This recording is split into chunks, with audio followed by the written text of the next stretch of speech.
Hello there. I have no idea who that is because I can't see it yet. Ah, Solar. Hello. How we doing?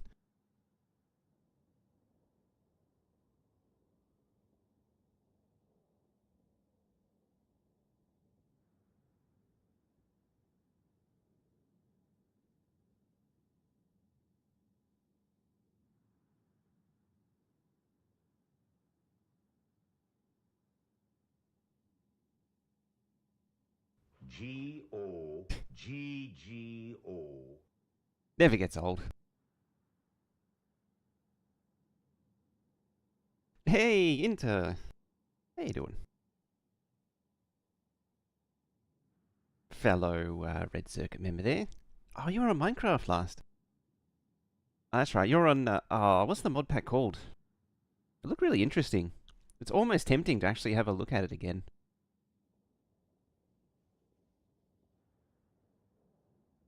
The Minecraft mod scene is quite a lot. I mean, even compared to last time, I even played it. I think what did I last play? It was like Age of Engineering or something. Prominence, that's the one.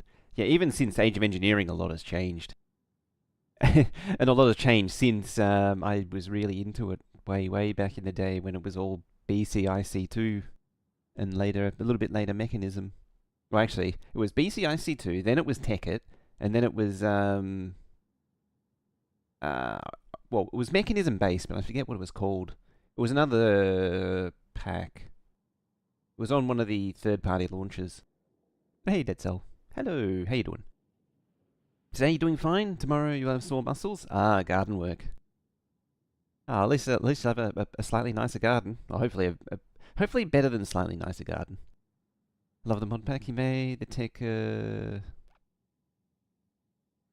Uh. Oh, yeah. Sorry, I started reading one and then got confused with the second one. Yeah, he made the mod pack and made the tech mods work together nicely. I mean, admittedly, they all play together a lot nicer than they ever used to. Uh, and yeah, Gears, Quest Stories. And Mori, how you doing? Hello. Good to see you. Good to see everyone. Yeah, like back in the day when Tekkit first came out, you used to have to mine for copper, or copper, depending on which mod pack you were chasing down. Because it was like, was it like the Industrial Craft copper, and then the Thormcraft copper, and then the like the bees copper or whatever the hell it was. Like it just. I mean, a lot of people criticised at the time for just being this melting pot of mods just glued together with no real rhyme, reason, or logic. but I mean, at the end of the day, Tekkit won out over all those people because all the people that were the modders that were complaining the loudest are all long gone. Mainly because they're all nasty. Mm. Getting into a long meandering opinion here, but a lot of them were typical Java programmers, I guess you could say. It's probably the short answer. That Java programmers so very self-absorbed. They were very proud of their stuff, no matter how insignificant and terrible it may have actually been. Oh yeah, I saw you were starting working on the file. Yep, there we are. I haven't seen the result of it yet though. But anyway, we're into the distilled factory um, techno successor to Minecraft, Factorio, right now. And I didn't press record, so none of that was captured. Anyway, yeah. So last time the time before last, we got the science done. Last time we got this done. And now I think it's time to bring it into. I think I've got everything. I only say I think because I don't actually know for sure that I've actually got everything. But I think I've got everything that I need to actually bring this into the actual map. Let's do that. Those things are going to have a hard time building in an actual save. Now, I'm gonna class this as U, and we are silos. Silos, silos, silos, silos, silos, silos, silos. There. It's not a perfect capture, but it's a capture. I'm gonna not put it in the book yet. Renessa, how you doing? Hello. Yeah, use those mods, and the smelters have their own ingot mechanism smelters for making mechanism ingots. Yeah, and so on and so forth. Then you had to use the right one for the right one. What was the other one? It was the thing that did the big sorting computer. I can't think of it. And you had to mine that stupidly hard quartz. It was like you had to find these crashed meteors, and then you had to mine through the sensor, but you needed like it took like a minute to mine with like a diamond pickaxe. It was so stupid. It was crazy. Um, yeah, I just can't think of it.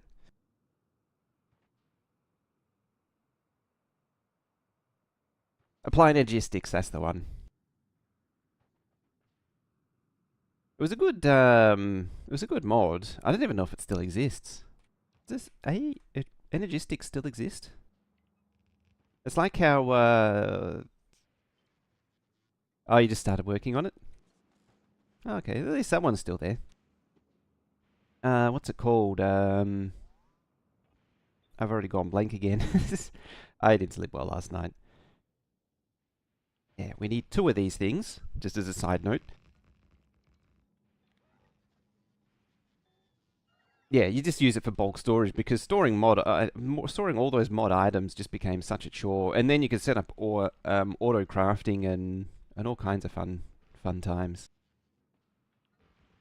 But I remember the stupid auto crafting back in the day. It only worked with certain machines, and so you would have to sort of set up this roundabout system to make it work with non-compatible machines like the industrial craft or something.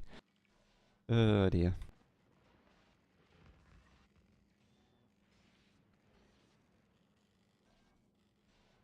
What else was there? Was something else I was thinking of. I can't think of it now.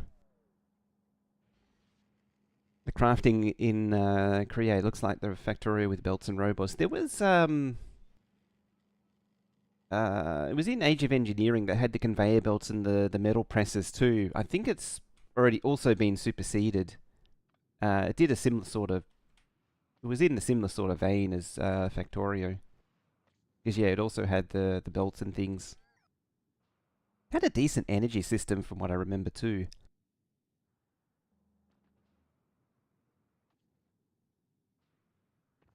It was like I wanted to say like yeah, it's like presses and saws. I wanted to say it was like Factorissimo or something like that. But Factorissimo is that's the Factorio mod for adding factories in factories in your thingy. Now I want to put this somewhere like over here. I mean, on the one hand, it's perfect where it is. On the other hand, it's kind of inconvenient because I need the access to the oil. Now, because I'm obsessive, I'm gonna slap the trains, try and squeeze the train stops in line, but I do want to give it a little bit of space. Something like that there. Is that workable? I think that's enough. And I think I need 3 of these scrap processors, so I'll put a third one out that way.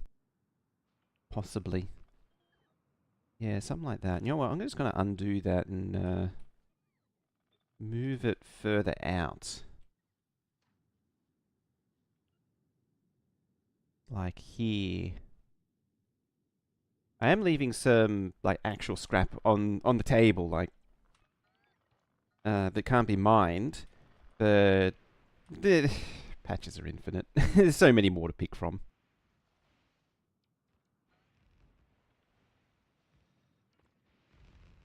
Alright, now hopefully we can get some lightning rods down. Let's not do that. I just got to remember to press Control Y when I come back here with stuff. Yeah, so there's stuff. There's a few things have already been struck by lightning. two big steam boilers. There was one mod where I think it was the same one I was thinking of, where you'd have the big water wheels, but you could basically spawn infinite water. You know, because you could create water source blocks, you could just generate infinite water. So you would just give it a water source above it, and then water wheel, and then below. At least it didn't require a massive bore lake to generate energy, which is typical of those mods.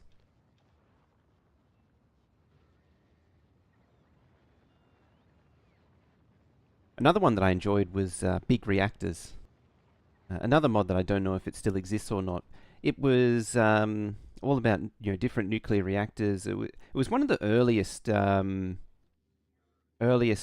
multi-block modded systems where it would form, like, you would build up the reactor, and then when you built the enclosed cuboid, it didn't have to be a cube as such. It could be any shape. But like the overall dimensions determined its stats. But it was one of the very earliest of the multi-block buildings. Hey, Mirage, how you doing? Good to see you again. 3 types of nuclear reactors. Now. Aha, there's lightning rods. Let's get rid of the, or collectors. I can actually use lightning rods, but I'm choosing to use collectors instead of the lightning rods. I mean, the lightning rods are a lot easier to make, conceptually.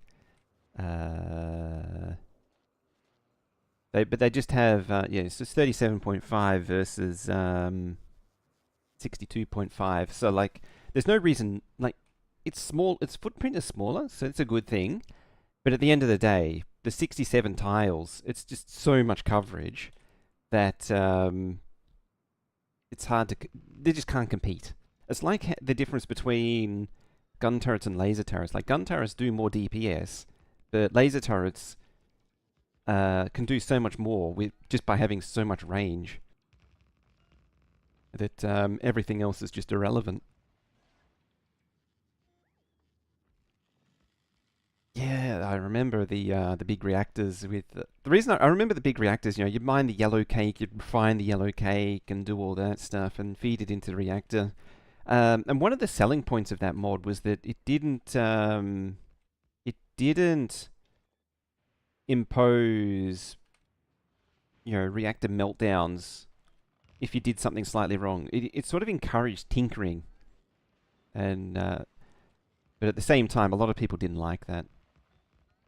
They were like, oh, I wish the reactor would melt down. It's like, oh, I don't want that. Because you make the nuclear fuel already because you want the byproduct. You want the enrichable byproducts, do you? I take it. No, I still have PTSD from what's it called? Industrial Crafts nuclear reactors. I got these here. I might leave these. I was going to deconstruct them, but they're not harming anything. Now, get rid of all that. It's already dark again. Oh, you just get XP from it. Okay. It literally gives you experience points. Alright, where are you at? Oh, you're receiving stone. I suppose technically I could add stone to Fulgora, because Fulgora does have stone. How much stone do you have? Not much, actually. That's 23,000 rare stone. It's not one of those things that doesn't really need to exist. Well, you're making a lot of concrete. Why are you making concrete? I need to figure out what the hell is going on with this thing at some point. I mean, this thing nearly has like 1 million holmium ore in it, so, which I could conceivably just rip out of here. There's a lot of intermediate, between base and legendary quality stuff that probably doesn't need to exist either. That site's it's still in use. A simulator for Minecraft mod big reactors. It's still there. There used to be a site for simulating industrial craft reactors. Yeah, the thing that I was leading into was that I used to make industrial craft reactors and tinker with that. they were categorized into different classes from class 1 up to class 5, depending on how dangerous they are. And class 5 was basically you need to feed it continuously, actively feed it ice blocks for it to for it to not explode. You basically just fill the entire thing up with fuel rods, and it generates absolutely ridiculous amounts of power. It's like a five block. It was what was it? It was like 1, 2, 3, 4, and then you had the reactor core in the center, and then yeah, 1, 2, 3, 4, 5, 6. Because on the faces that I can't show because this is in 2D, around the reactor core, the reactor shielding, and the one of them on top was like a reactor port. I think there was like a reactor port block. I genuinely don't remember this now. I don't remember that well because I was doing this in like 2011 or something. And yeah, you'd be feeding like ice continuously in the top, and thousands of EU would be coming out. You'd also be continuously feeding it fuel rods because this thing, like, it's like 60 fuel rods or something stupid like that. Oh, you're getting damaged. Yeah, it was a lot of fuel rods. The problem with it, though, is that it was only active when you were near the chunk. So the chunk would go inactive when you were too far from it. So you needed to have everything in the same chunk. Otherwise, your entire setup would go to sleep. Or part of your setup would go to sleep. So if you had it in the entire chunk, then the reactor and the reactor setup would go to sleep at the same time.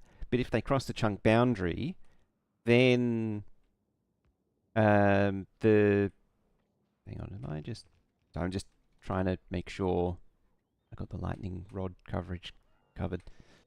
Okay. Yeah, if it crossed a boundary, you could lose coolant supply because that chunk would go to sleep, but the reactor would stay active. And then it would go with a really loud bang. I might actually have a clip of that happening. I have to do some digging. It's just doing something and then just this almighty explosion and the entire reactor room blew up.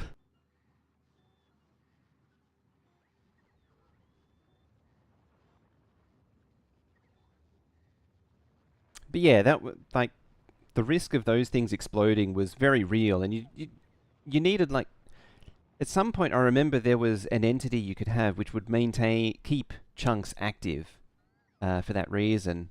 But yeah, that's why I like big reactors, that's why I like big reactors, is that you didn't have to deal with all that chunk nonsense. Alrighty. You are gonna need to call in 10,000, and you just come from Aquilo. What do you actually do? Yeah. You know what? You don't actually need that interrupt. I'm just gonna delete that one. Like, it can just hop around the inner ring continuously, and the interrupt can just send it to Aquilo when it needs to. A full ship of foundation? Yeah, this is the foundation ship. It's got about I think it's got 20,000 foundation. Yeah, 20,000 foundation. This is all this platform does, is make foundation. It just hops around the different planets to pick up its resources and, yeah, just craft it on board. This was something that I theorized, I think, a week ago would actually be a good idea, and the conclusion is, yes, this is actually worth doing. Do this. It is a good idea. Don't make foundation on a platform. Don't make it on a planet. This thing is amazing. Just like the GPU ship, the GPU crafter. This one, well, it's had all of its GPUs eaten, presumably by the other platform. It's just rain. The only downside is it's raining supplies for Aquilo. Aquilo steals its supplies because it has to drop the barrels off. Yeah, it's so much better to make it on platform. The same. Oh, you got the same ship doing both. Originally, I just had the GPU platform. I need to add more crafters because I think this only does like 1,000. Yeah, 1,000 a minute. I think I had 4 originally. Where am I picking up stone from? It will pick it up from pretty much any planet that can offer stone. So it'll pick it up from Narvis, Vulcanus, or Gleba.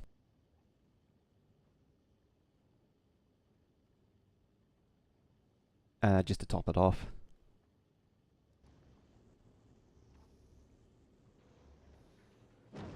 Whee! Bye-bye. Funny thing is that, yeah, it's already on the move again. Because Fulgora is one of the least developed of my worlds. What? Oh yeah, I did that but never actually finished it. Yeah, because Fulgora is one of the least developed, it doesn't actually have much in the way of cargo bays.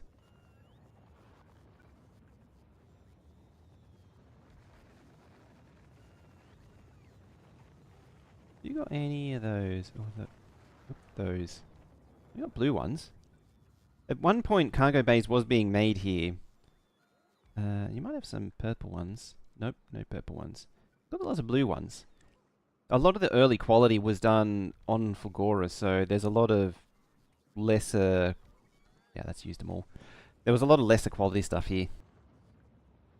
Gleba got stone? Yeah, amazingly. It's, I mean, when I was experimenting with the train stuff on Gleba, I did set up a train network to pick up stone. I'm probably going to set that up to just launch stone directly.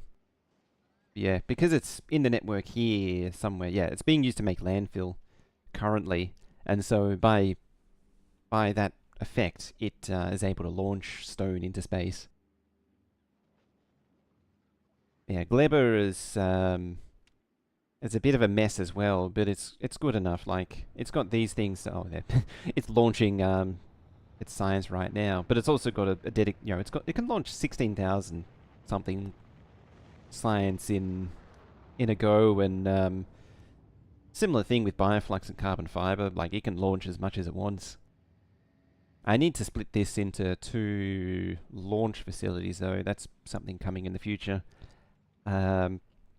So I'm probably going to move the science. This is a future me problem. This is 110% a future me thing. I'm going to want to move the science like down to here a bit and have 2 rows of that, and then have a row here which is just all different other products that it launches. So say stone, carbon fiber, bioflux. Yeah, carbon fiber, bioflux, stone, something else. I forget what it was. I should really really try and remember what these things were. Maybe note them down in the future. Yeah, in fact, I'll do that now. Like, carbon fiber. Yeah, I want separate launches for each of these things. Bioflux. A tag. Stone, stone, stone, stone, stone. I mean, there's no reason not to. It's not like there isn't a free and infinite supply of stone on Gleba. There's something else I wanted to do. Potentially I could use Gleba as a launching point for Aquilo, but I'm more or less using Fulgora for that. It could go either way. Yeah, I've got to figure out another one of these, because this thing really rips through. I suppose I could probably, because this thing's eating a lot of the smooth brains. I could probably just share the bioflux with a duplicate. Like, this is a mini one, and then maybe do a T-shaped thing like I did here. You know, this is one bioflux and what's it called? Nutrients generated into 4 thingies. So I could do a similar with this thing. Something like that. Anyway. Oh, that's a bad sound. Again! It's just being hit by a giant... Oh. Thankfully the laser turrets are able to take it out. But, so, this is a thing... So, I was in JD's stream not that long ago, and he was telling me that shooting speed has a difference. It really doesn't. The railguns spend most of their time thinking about shooting the same thing over and over again. You actually see these things, they never actually shoot, they just sort of keep flicking backwards and forwards and not actually hitting things. I suppose in that regard I could, actually shuffle the order a little bit. That's the one thing I haven't done, is mix and match the order. So like, reverse this order compared to this one. And that may help. But yeah, there's still wacky things going on with the shooting speed of the railgun turrets. There's all the what you call it? The wind up animation is so slow that it never actually really shoots anything.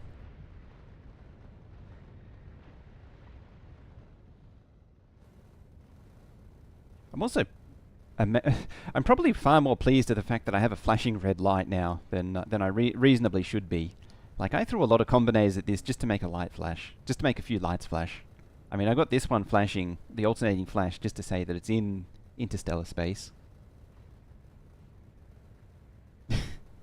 It's just so overcomplicated for what it is, for what it's doing. Most of these combinations are just for making the lights and the clocks display things. And also to throttle the stupid thing down, because this thing's way too fast for its own good. I should say, when I say throttle down, it throttles down only 3 engines. I really need to add a third throttle position to slow it down even further. Maybe bring it down to like 350 when stuff like this happens. But there's sort of a limit. Because this thing is, what, 3,000 a second? Yeah, they're 300, so, well, in theory 10, but realistically it's like 9 or 8. So you can put 9 or 8 behind a single pump.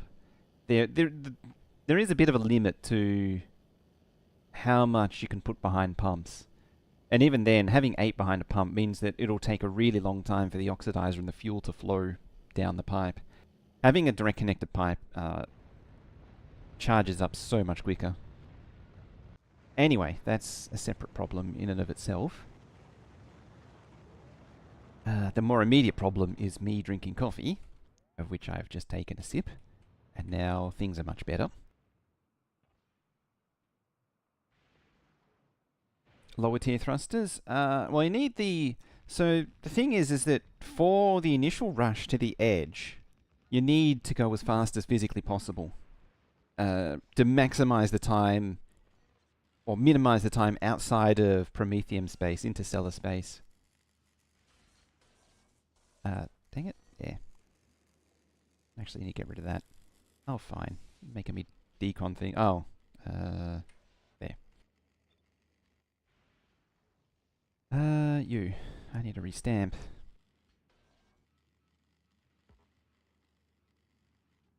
There we go.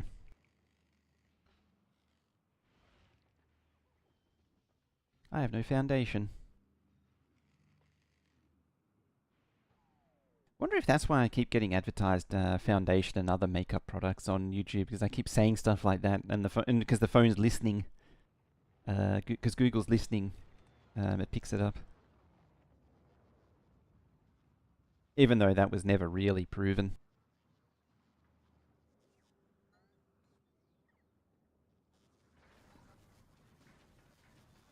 Okay, you're out of stuff. Yeah, look at all that stuff rain down. Now, where are you? There you are. And you... 8,000. What do you got? Not a lot. What even is this? It's a rare one. Yeah, I mean, it's a decent equipment grid, but it's only a rare one. I need to look into making more Spidertrons. Try and make some more legendary ones. I think there's a legendary... Yeah, there's a legendary one on Aquilo. That's what I should have. I'm not even using all the slots, because there's just so many.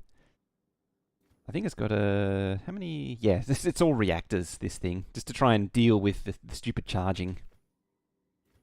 Worst things to get for ads for? It's actually interesting, because I get So, you know how people have been raging over getting very lewd adult ads in the last month or so? Like, I've been getting the opposite. I've been getting like beauty ads and all kinds of stuff like that for some reason. It's actually interesting. I don't get any lewd ads. I don't get any bare butts and gambling. Almost feel like I mean, in some ways, you can almost feel like you're missing out. Sometimes I feel glad that I'm missing out. I have immediately blanked out on what I was doing. Oh yeah, it's doing a survey of spiders. You're an epic one, which is fine. Fulgora just have the one? Yeah, I thought I had two on here, but no, I must have pulled the other one out. Let me check. Nope, just the one. Vulcanus, I think, has a fairly lowly one as well. But I have no idea where it is at the minute. Oh, it's your. Oh, you're. You're. Hang on. Oh yeah, $3. It's because it's shaded.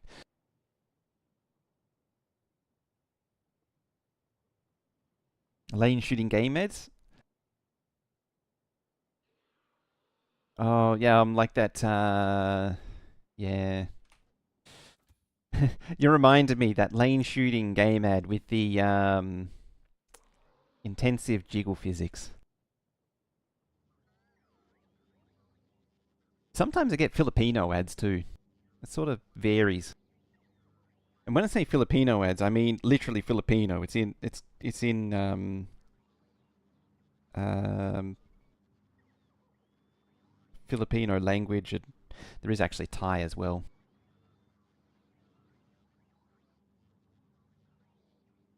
It's unfortunate we've now entered the. So this is the dead zone of advertising that we're in right now. Ah, have you delivered? No, you're waiting for more stuff. What are you waiting for? You want 7,500 more of that. Oh yeah, I had to build this extra launch facility to launch more lithium plate, which is something I need to add to all of this junk. Is a dedicated fluorocatene launcher and a dedicated lithium launcher. It's funny, there's actually a GPU production here, but it's really not necessary. And if I do the fluorocatene, then it basically means I can pull that out. The lithium means I can pull that out. Ah, there it goes. Lithium means I can gut all that. I need to redo that. There's all this solid fuel that's not really doing anything. Like, the actual base here isn't doing much anymore. I need to build a bigger reactor too. This thing is actually struggling. Do like the 10-minute, 1 hour. Yeah, there it is, 1 hour. It's how often the science platform visits, because this thing it's bringing so much science down. It doesn't need to visit that often. Oh, you're dead anyway. Why are you dead? That is a good question. What are you missing for railgun shooting speed? Oh, you do actually take that. Okay, yeah, you need to do that. Now you can eat all the good stuff. What's our... We're at 95,000 a minute right now, which is pretty good. The eventual goal is to get to 1 million science a minute. That's always been the goal, is to get to make the true Megabase. That's right, I'm just super distracted at the minute.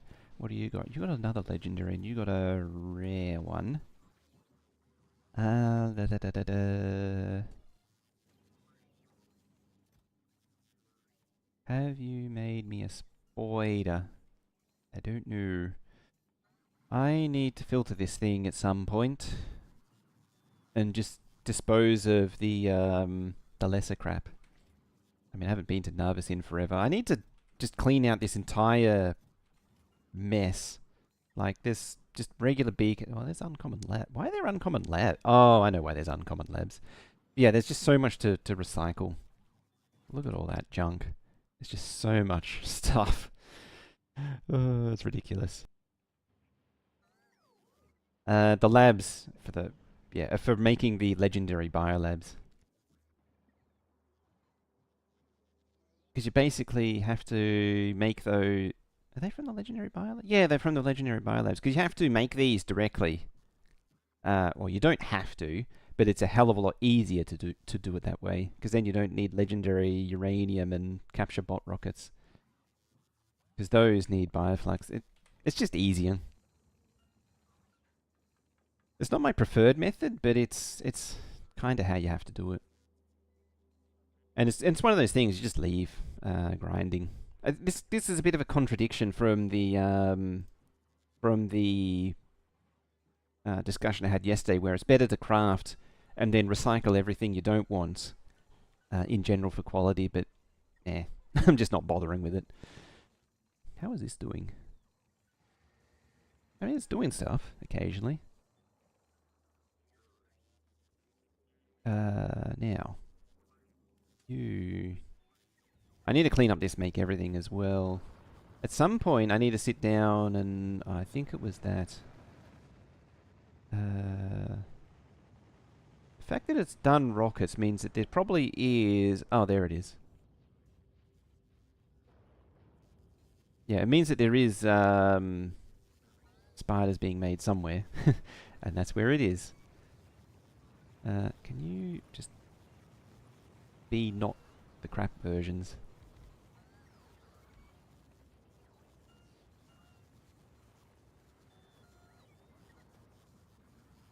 Oh, that'll be what all the equipment's from. Can you request from buffer chest? Yes, you can request from buffer. Alright, I'll just leave that go do its thing for now.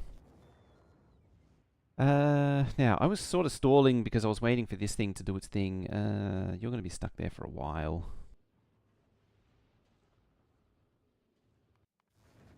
Yeah, I mean, pulling stone from Gleba is possible, but it's not the best way to do it. Alright, let's keep on keeping on. What you gonna do with all that junk? What you gonna do with all that junk inside your logistics trunk? I'm gonna hoard it, is what I'm gonna do. As any good Factorio player would do, is you build a logistics system, and instead of organizing your system, you just keep adding more chests to keep on hoarding stuff instead of actually dealing with it. A lot of it can probably just be shoved in a chest and then shoot the chest. I have to figure out what exactly can do that. But I don't want to do that right now. So my expectation is that this thing's going to drag down like that. And maybe hit that. That's sort of what I was planning for. Oh yeah. That's the other thing that I need to do. Oh, it's one of many things I need to do.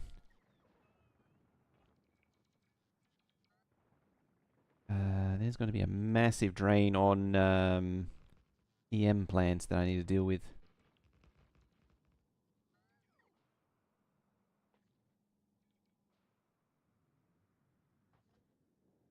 That all done? That's all done.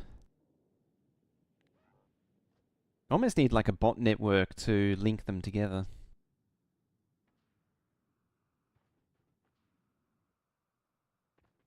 And you know, just have it build in the background.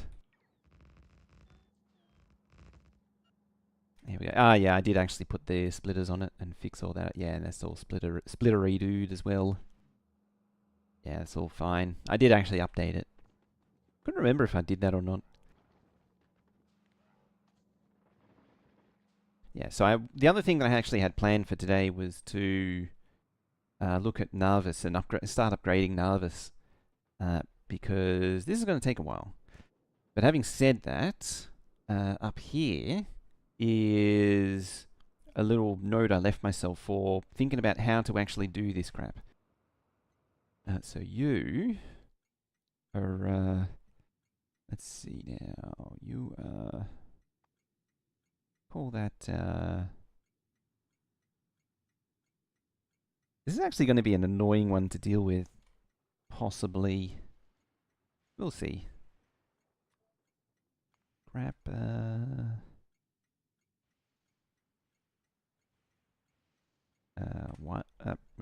one.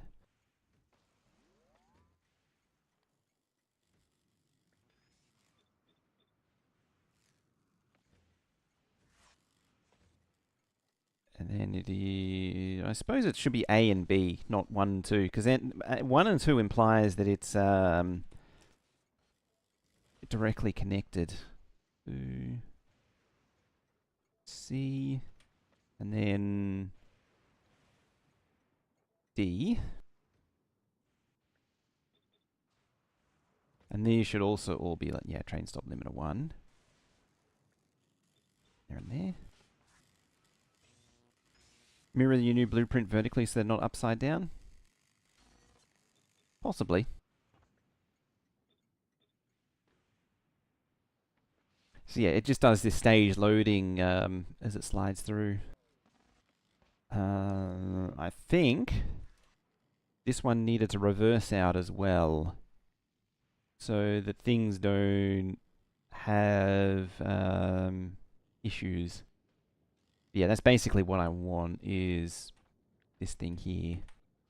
Trains feel pretty underwhelming when quality new machines can easily give 10 times the throughput and they're still the same capacity. Yeah, it's a bit of a weird one. Like, I was talking about this yesterday where where's the example? Yeah, like, so one turbo transport belt, one green transport belt, it moves 60 items a second multiplied by 4 because it's stacked up by 4. So it can move 14,400 items a minute, and at the same time, where's that? Oh, you peeled off that way, didn't you? Yes, you did. Where is a train? There. Like, this train only holds 8,000. So an empty train unload, and this is, I mean, this one is only stack. Oh, this is stack size of 50. So it's, yeah, this is equivalent to a train of ore.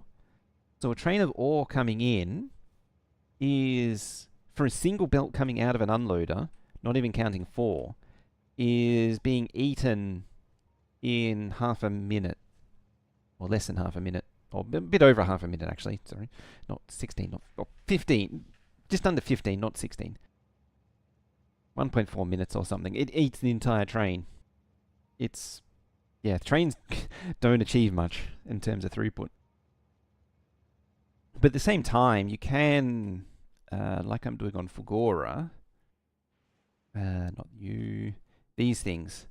You can spread out the load a little bit across the train. So instead of unloading, where is it? I've walked past it, haven't I? Yes, I have. Oh, I walked in between it. Like, you have one machine per wagon. But it's not really an elegant solution. Just, yeah, the lack of capacity is an issue. Also, where is... Oh, you're still waiting. Just eating stone as fast as it can be delivered, is it? No, no.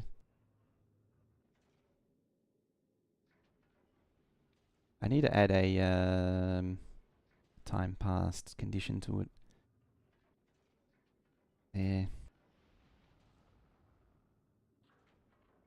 It just stops it coming in piecemeal. I might make that 180. So if it sits there for more than 3 minutes, then it moves on, not 5 minutes. The postman sits there for longer.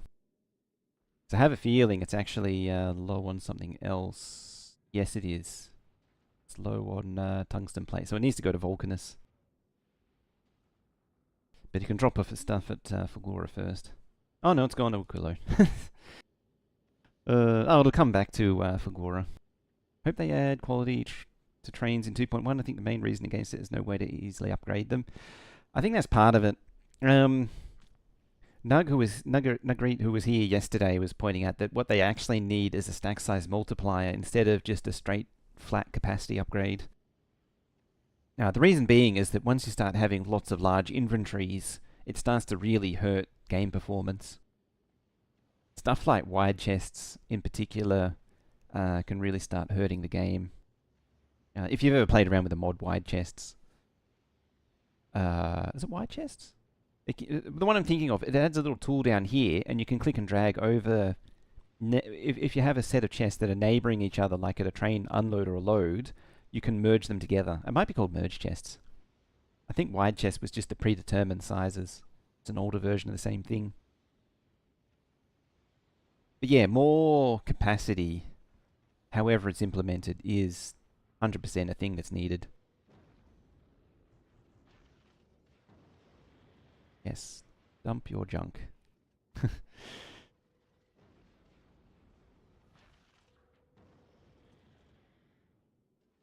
And it's just going to slowly dump all that.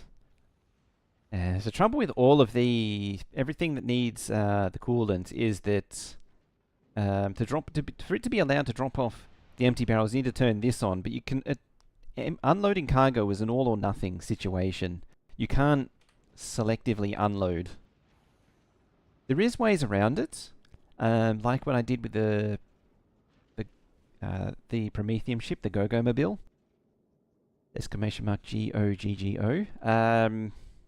But I don't really want to implement it on all platforms, and it's actually kind of annoying, particularly if you have two different platforms at the same time.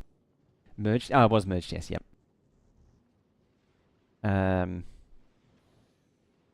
Yeah, what you do is you add a request for something you don't want delivered, you add a request for something that can never be delivered, like a legendary pistol or an epic pistol.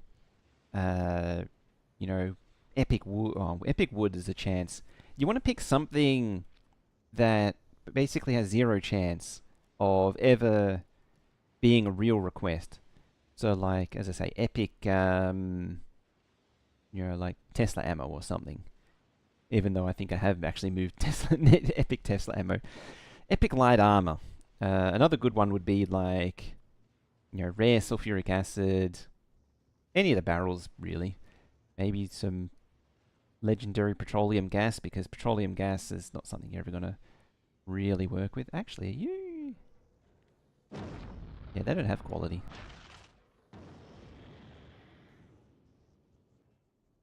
You go back there for a minute. Nope, it is maxed out. There it is. Yeah, it maxed out all of the containers. That did drop 10k though. I can't fault it for that. But I'm going to change it to 20,000. So yeah, when the platform comes in with one of those silly requests, it can tell, you can then look for that request and then block all launches from, say, your general launching facility when that request appears.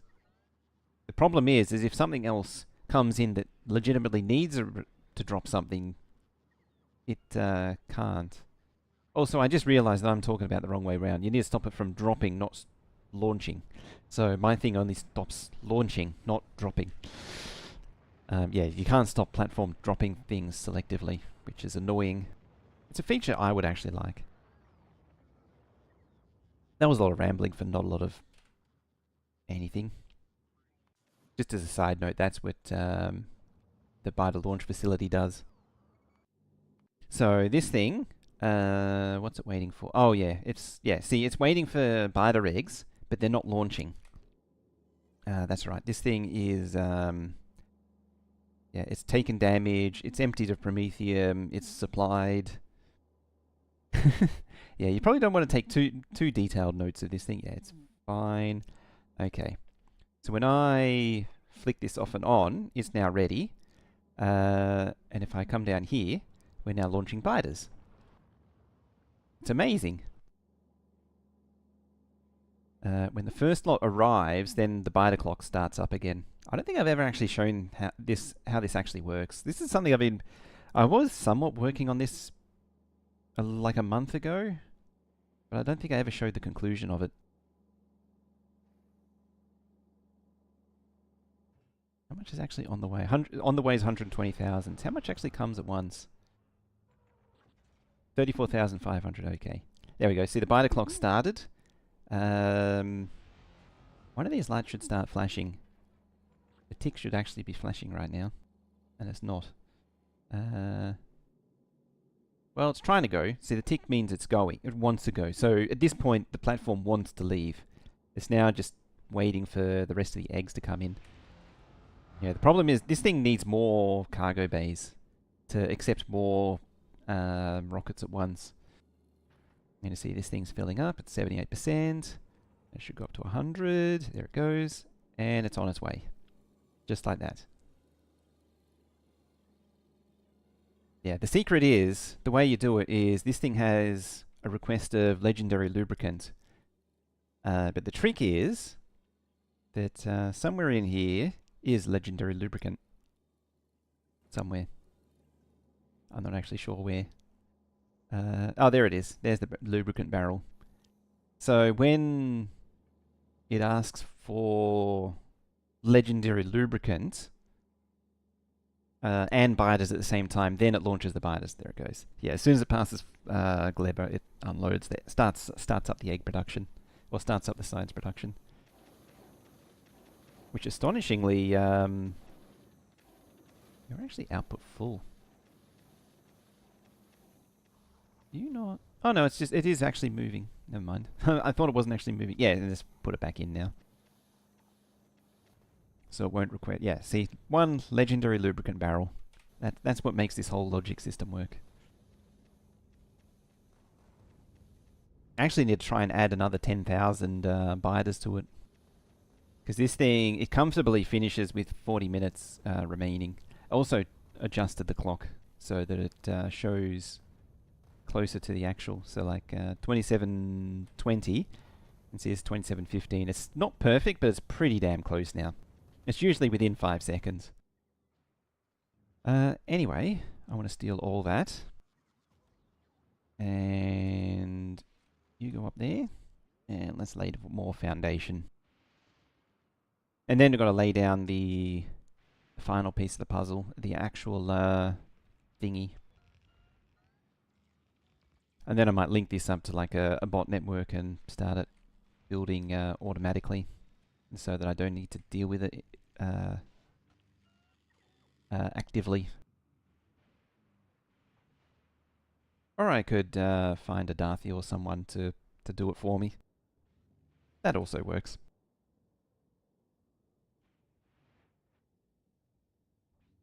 Alright, so we need you.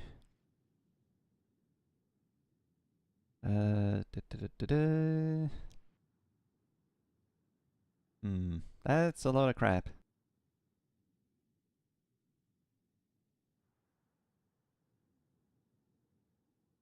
Yeah, I really need it like there. I don't know how much I need is the only thing.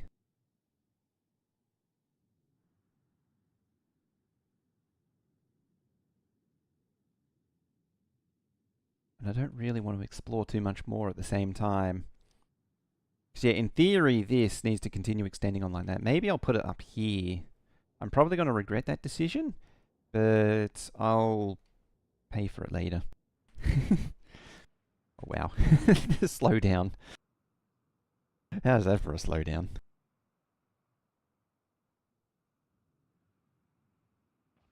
Yeah, maybe I'll park it down here. So I can keep, like, for each one of these science builds that I put down, I need to double what's already here. So I need to lay out more of it. So maybe that's why I want to put it up here. I want to make sure that I actually can manage it. So yeah, something like that I think will do. Oh, you scooped up that thingy. Not the best, but also not the worst.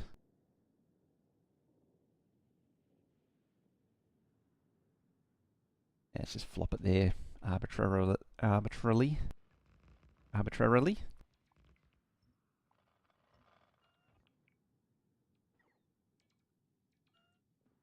Archaeologists look away.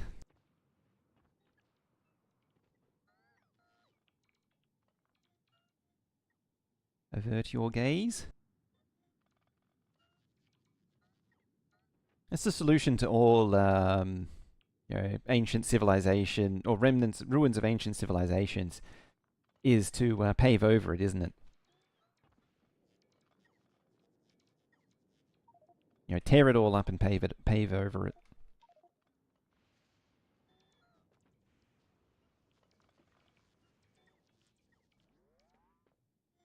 I probably should focus on this as well. And this specifically. Thankfully, I'll stand around the lightning rod. So that means it'll get protection when it's being built. Because a good bit of protection doesn't hurt. You know, you've got to have protection.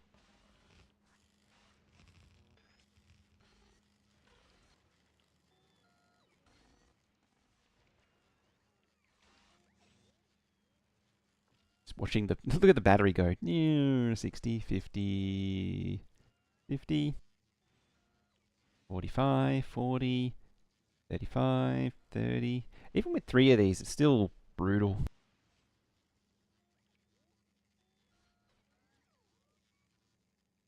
I mean, I am probably pushing a little bit with the number of bots that I have. It's a lot of bot charging. And down it goes. Problem is, I like having lots of legs. And armor and shields. I probably could drop the pew-pews for more, maybe 1 pair of legs for more PLDs. And this thing also generating a weird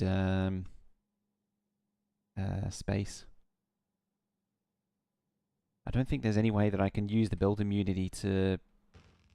and the tool belts in a way that gives me all the tiles filled. It always needs like a 1x2 somewhere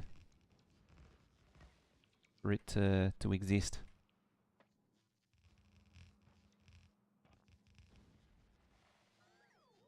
Could make planet-specific armors? I probably could.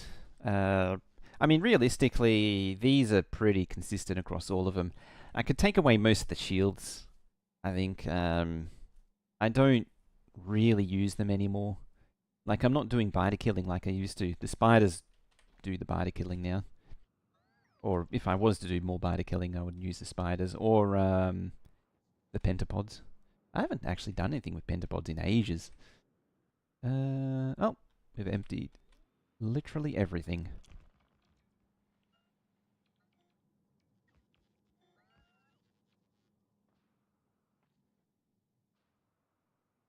Thankfully, we're right next to this thing.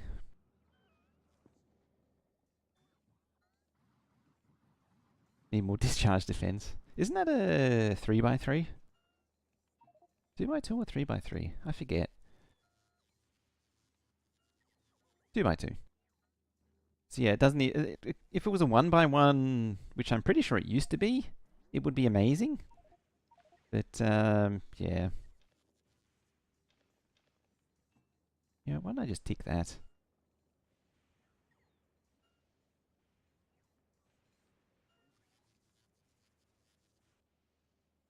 Amazingly, astonishingly, it ignore... if you have blueprints or anything like that... Did it do it again? No. Oh, yeah, it's being struck by lightning. You know, it's the usual things. Yeah, I probably should do something about that. Yeah, it used to be like a 1x1.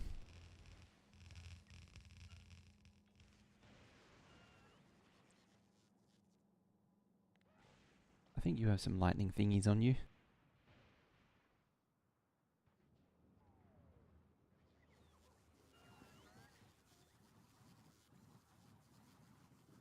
Disabled by... why aren't you... Could be... ah... that explains a lot. There we go.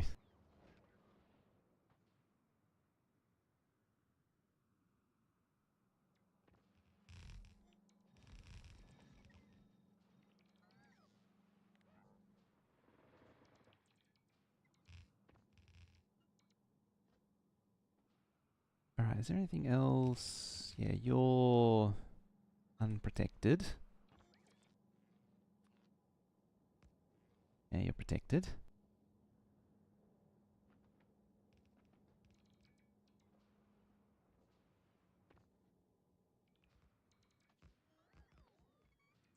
I don't really want to build these as well, but apparently I am. Hey, 55, how you doing? Good to see you.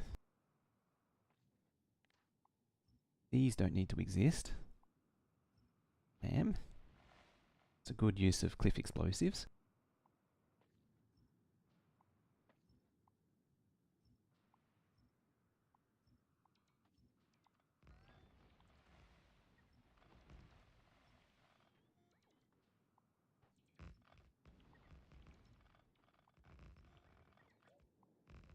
Bloop, bloop, blam.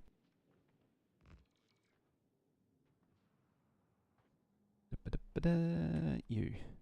Get rid of that.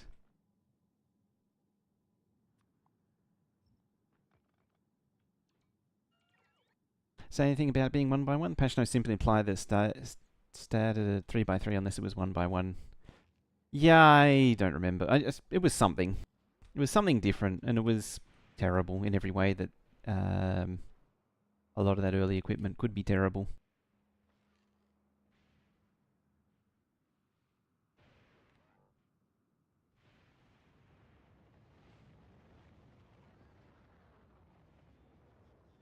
The game's always been a little unfocused as far as combat goes. There's been like a lot of weapons, and most of them don't really, they're not competitive with each other.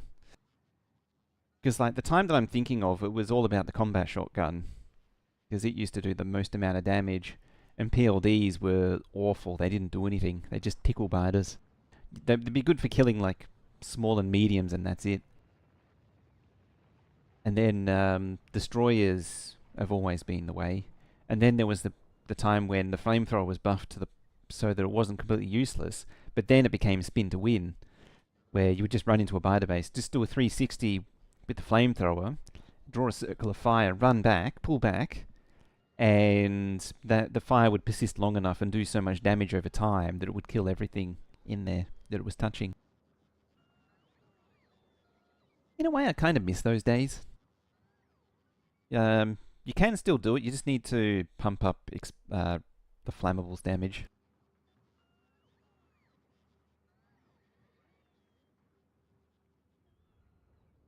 Having said that, though, having dedicated electric damage does actually help now. You remember those days? It was good times. You miss those days? Yeah, the problem is to get spin to win back, you really got to go pretty deep into, I think it's like refined flammables 10 or 12, probably 12, to really match the sort of level of damage output that it used to do. You're back at Aquilo again.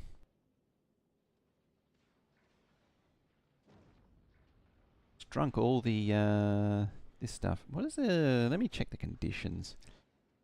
Less than 100, less than 2k. Did it really need to come back? I might bring that up to 1,000. Maybe bring this up to 12,000. Otherwise, it'll just never do a lap. 15? Fairly sure we need 15. Yeah, I don't remember. For some reason, you miss collecting alien goo for science. I don't miss that. But did you see? I don't. You were there, 55, weren't you? For when we did the SpaceX 2. That's the main reason why I don't want to collect goo for science anymore. Because that was like 2 straight weeks of collecting goo for science. For like 6 hours a day. It was fun up until the point when it wasn't.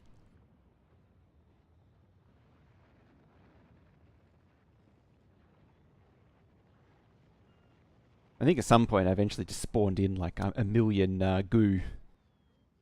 Just to try and ease the pain a little bit.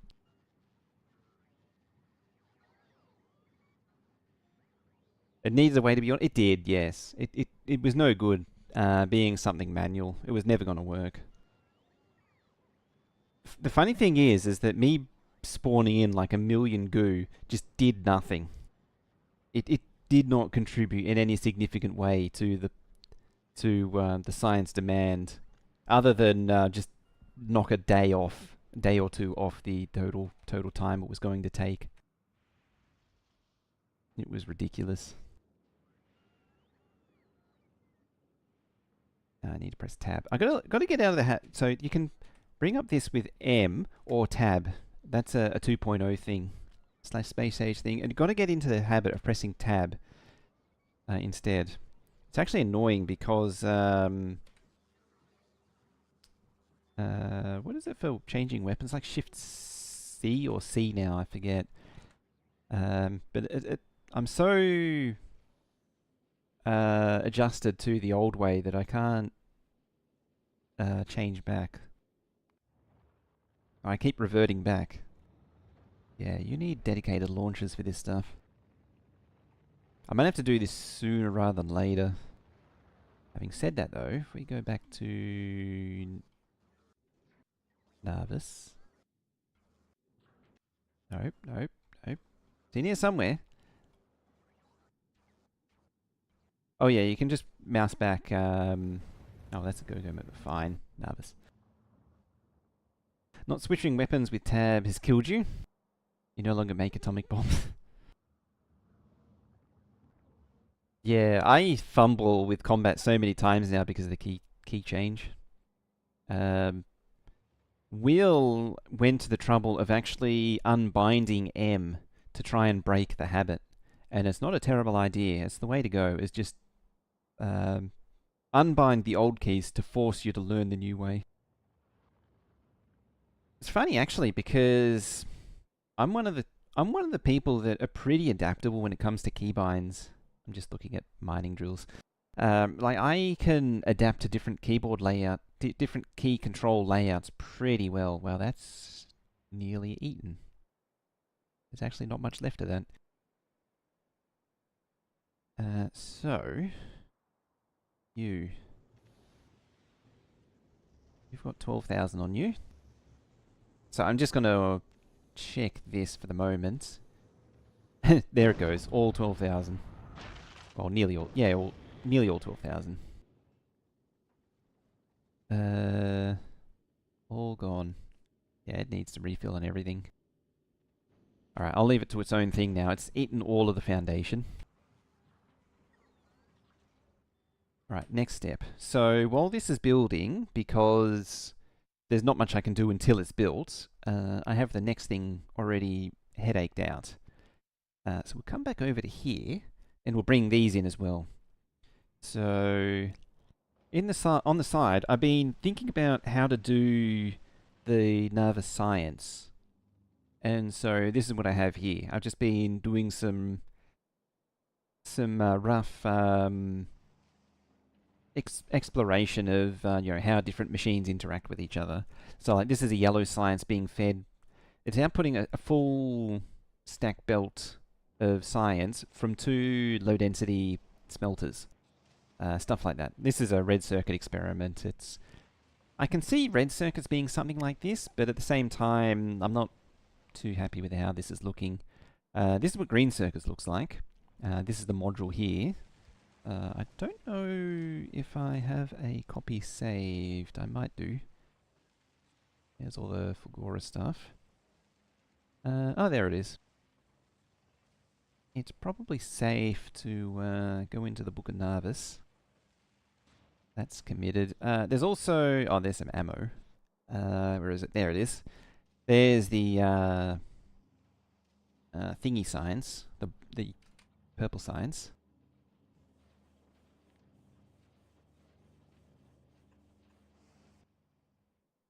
Where are we? There we are. Get rid of you. Yeah. So, like, this is 1 belt's worth. Plus spillover. But that is like a bolt-on accessory. What am I... Oh, there it is. Down there. But I'll grab the whole lot. Actually, I'll grab... up to you. Because that's the core component of it. Don't need that. this is science. It is 1 belt's worth. I probably should be a bit more consistent with the iconography. And this is the bolt-on accessory to the science. There. Don't need that. Do need that. It's like a little bit of a supplement each line needs. And for what I'm doing, it needs 2 of these. But yeah, I want to start putting these into to start, sort of producing science on Nervous, or call it B. There we go. Let's update the icons. Yeah, I want to start getting the actual Nervous science going. A.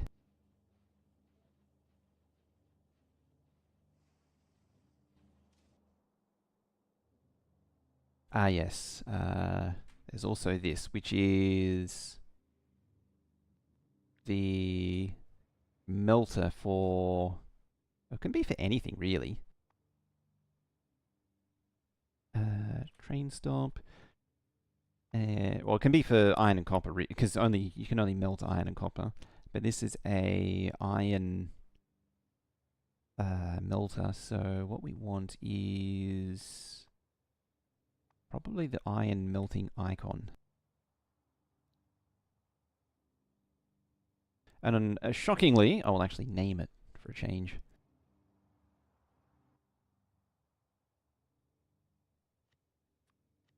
Did you? No. But I'll do that. There. Ah, yes. Those need to go. Well, inserter can stay, but the rest needs to go. Because being a melter, it needs a supply of calcite somehow. I could have just unticked those. I didn't need to do that. And yeah, and then I can just switch it over to a copper melter. Oh, yeah, we're out of fuel. Very well then. What else we got? We've got the circuits. Red circuits I'm going to leave. This is I'm going to leave for now. Actually, no, I'm not. We're going to go grab you. That's fine. We are a legendary assembler. Create blueprint. I'll be very interested to see how the UPS performance is for this.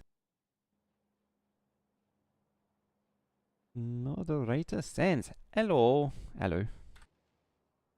Save game. Let's flip back to the actual save again, once again.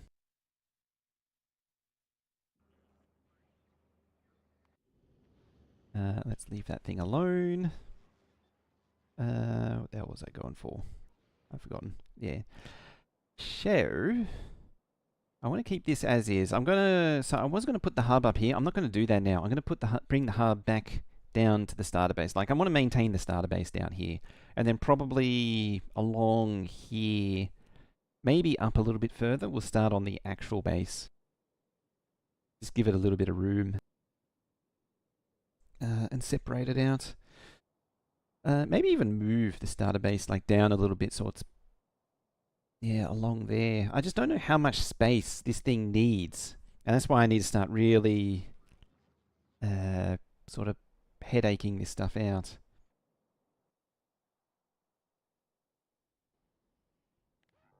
In fact, you lot. I got rid of the intermediate stuff that was here. I'm not going to do it that way anymore. As I say, I don't want to do a train base. I have an aversion to train bases, and also I've already seen it done. I've seen it perfected, so it's done. So block base it is. I'm thinking I'm gonna break from tradition and actually do belted labs as well, even though belted labs are terrible. That's like the single worst thing you can do is belted labs. It is so bad. Like it is measurably bad. All right. Like the first thing we, oops, go back there. Mouse back and mouse forward is probably the best thing that I ever learned. Yeah, as far as hotkeys go. Yeah, you don't need that legendary infinity pipe. So how many melters did we need? So I've got this thing here that tells me generally what we're aiming for. And what we're aiming for is 8 belts of science packs. So 115,200. Originally we were going for 2,222, but I moved the goalposts a little bit. Originally I was going to do 55,000, 4 belts of science packs, but I was like, I've done 4 belts before. So, and looking at the numbers, it was like, yeah, it's not that hard to double it, so let's double it. Conceivably, I could just build 2 entire bases, like build it for 55,000, then just build multiple bases that are the same. So it needs 12.3 melters at full speed. What I'm probably going to do though is push it a little bit harder. Like, cause there is a throughput limitation. I can only bring in 32,000 per minute.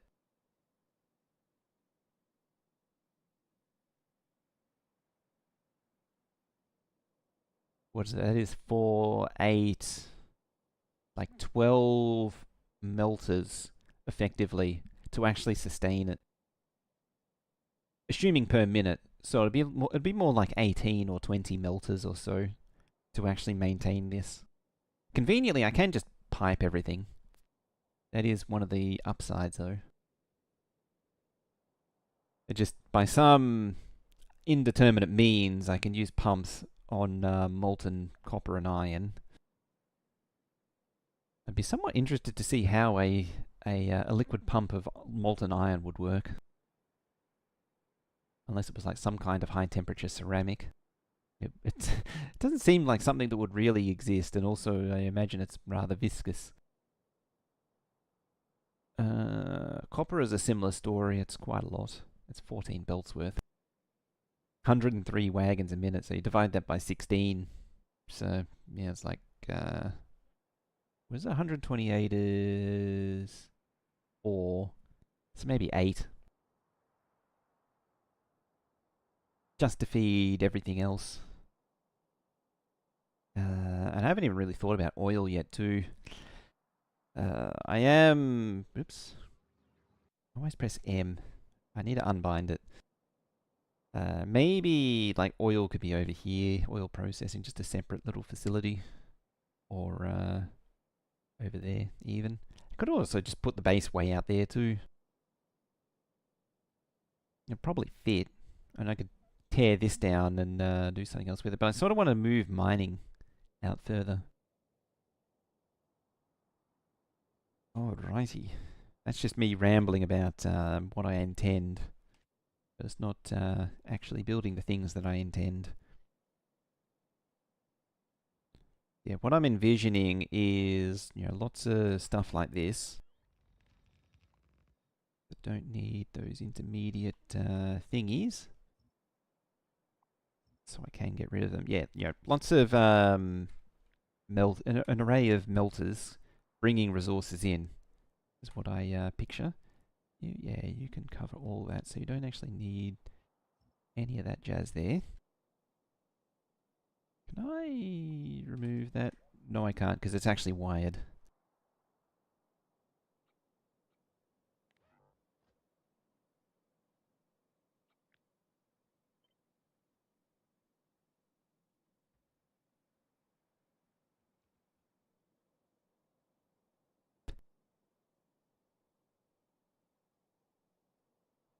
Oh, they're all the same. There? That's 8. Keep in mind that this covers both iron and steel.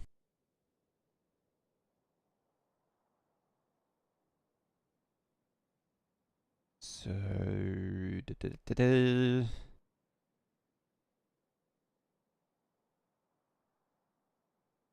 what was I saying? 290,000. So let me think about that. If the thing wants to do the thing. So what are we? 290,000. What is that divided by 32,000? It is 9. It's actually nearly 9 exactly. So the bare minimum is 9. And then if I wanted one train every 2 minutes, really slow it down. I mean, this doesn't technically slow it down, but it means that there is an excess of supply. So if I want one train every 2 minutes, it means I need 18. So 16 to 18 is probably okay, but I might provision for 20. It sounds like a lot. And it's a similar story for copper. It's 205. I suppose 206,000. We might as well round it up. 2,000. It's only 6.5, which means it's 12 if I double it, which isn't terrible. It's workable. Having the melters is actually really handy. 2, 4, 6, 8. All right, 8.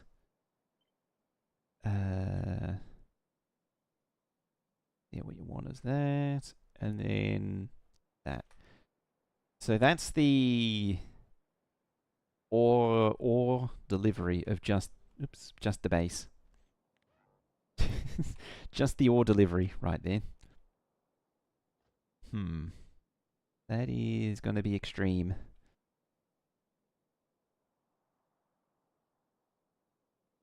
I'm probably going to need more space for this.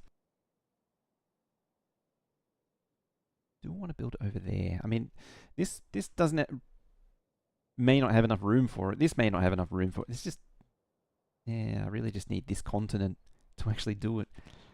Over here is terrible.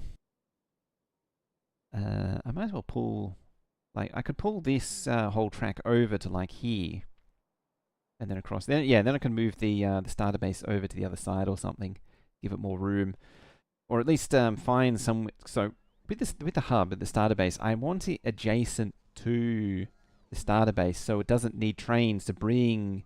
Like if I'm dropping supplies back to Narvis, I don't want it going onto a train and then moving, because that does things to the request. What I want to do is have it directly hop the network. Hey, Grumpy, how you doing?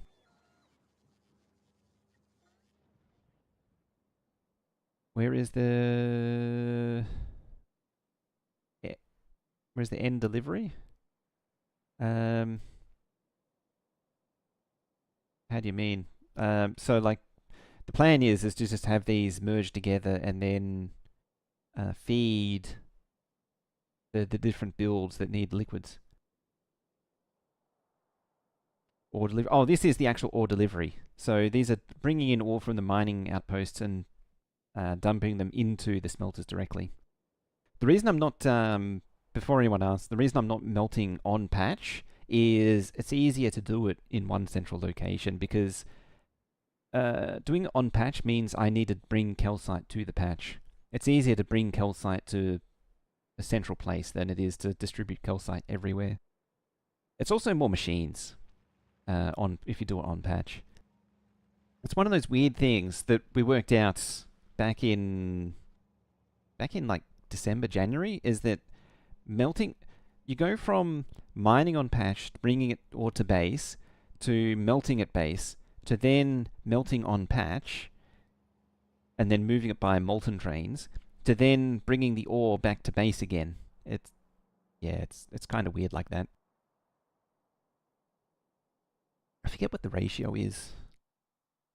It's 500? Yeah, 500 to... It's 10 to 1.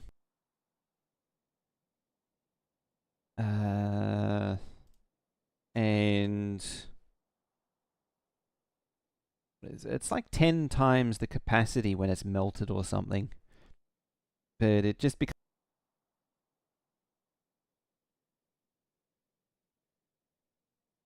on 500. Ah.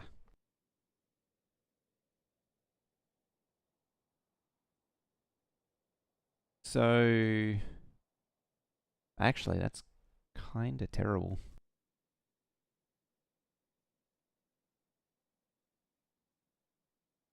Oh no. 2.5 times. Moving ore in its molten form is 5,000, equivalent to 5,000 ore.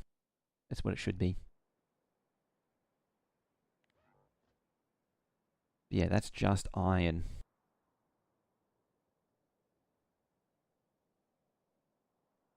I need to do some thinking. You're going to Aquilo, aren't you?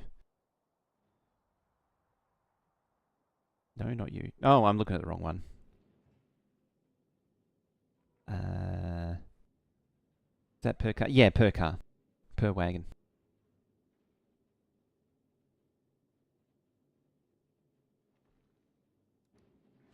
Okay, it's happily crafting. This thing's new, so I need to keep tabs on it to make sure it's actually doing what it should. Yeah, it's per wagon. So it moves 5,000 per wagon when it's in its molten form instead of 2,000 per wagon when it's not in its molten form. These are also done. It is so close to finishing the patch off, and I'll be very happy about it when it does finish.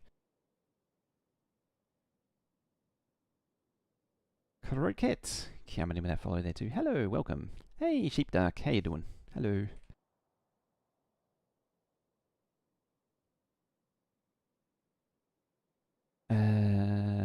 4K plates. 4K ore is moving 10 slots more than 5K when smelting to plate. Oh yeah, that is true. It's not much better than moving by plates and smelting on patch, which is another one of those things that I keep flip flopping between. I have done it before, and it's been better and it's been worse. Like sometimes it's been better, sometimes it's been worse. What was I doing? I believe it was that. Yeah, we need. This is going to feed stuff like. Is there actually room to place this stuff down? Not really. 2, 3, 4. Been on patch smelting for a long. Yeah, you've been a big proponent of it.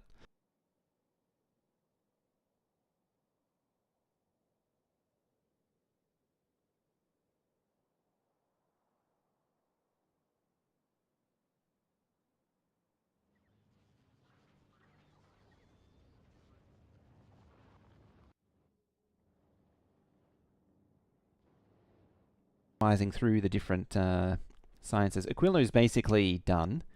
I built one and I've just been silently expanding on it.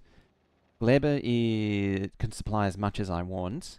I mean, there's only one now, but I can just add more. Vulcanus, kind of, but also it's a bit superficial. The production behind it isn't very good, but it's also kind of scalable. Yeah, Narvis is now the bottleneck. Oh, Narvis and Fulgora are the bottleneck. Fulgora, it's also on its starter still, but we are. It's in a state where I can start. I can say that it's more progressed than Narvis now. Narvis is holding up the team.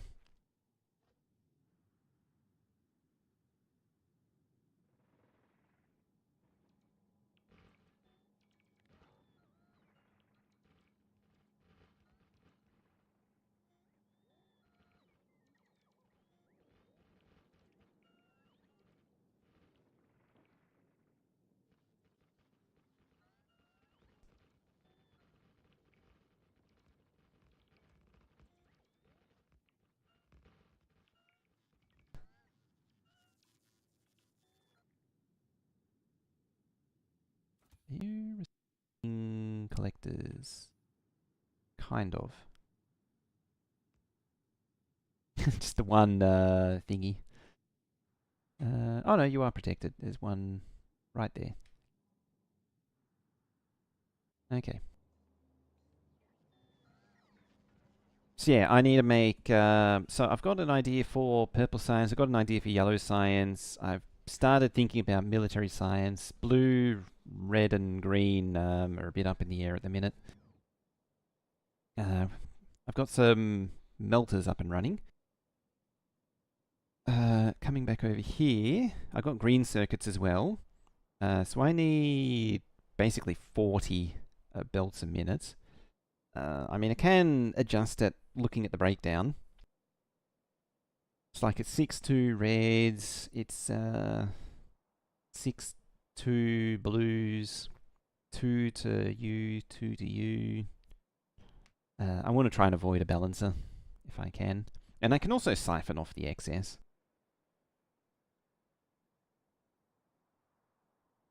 Let's see now. This is one thing the trains sort of normalized pretty nicely. So what was it? It was 37.9, so 38. 2, 4, 6, 8.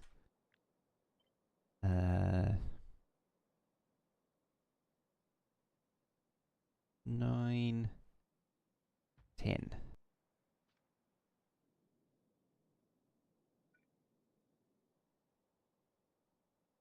How do I want to arrange this? Do I want to keep it like that? I kind of do. I kind of do want to keep it like that. In that position, I don't want to rotate at 90 degrees.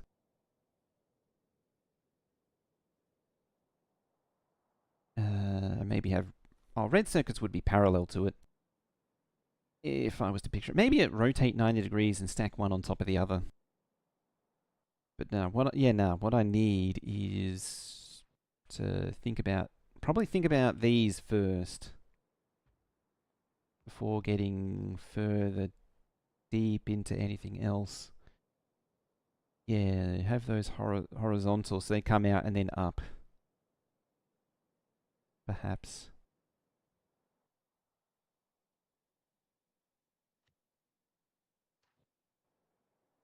It's really just an exercise in seeing all this stuff laid out together. There's a more traditional one. Just a vertical thingy.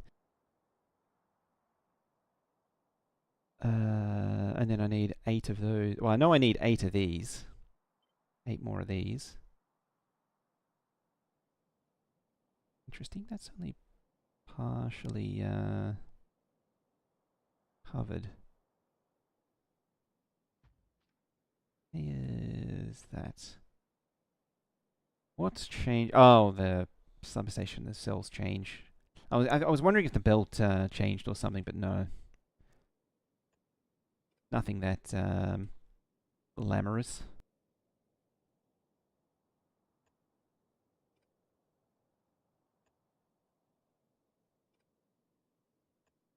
There we go, just tweak these to make them all nice and proper.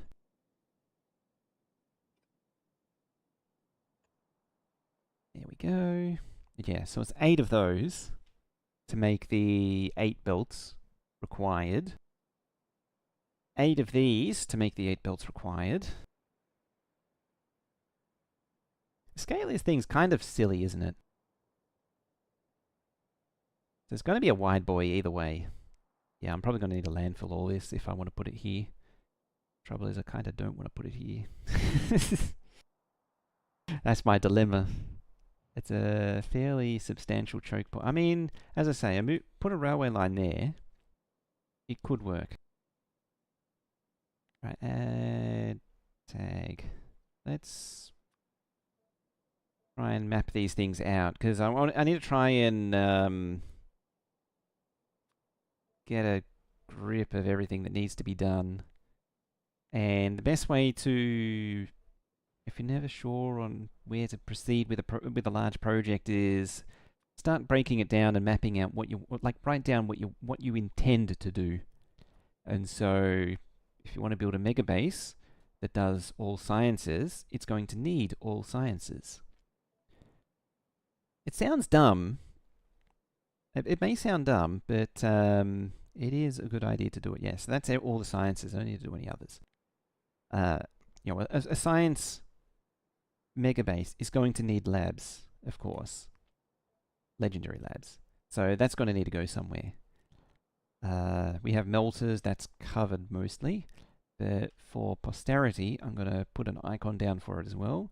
You need both iron and copper, so we're going to need a copper one as well. Somewhere, stone's going to need to come in. At some point, the stone that comes in also needs to be fed into stone brick smelters, which is on a different tab. So that needs to go somewhere. These tips also apply in general if you're ever doing some kind of project. It really helps to sit down and break it down into baby food steps. Hey, Kill Bill, greetings. How you doing? Long time no see. Good to see you. Yeah. Very good idea to just stop, break it down into what the actual constituent components are.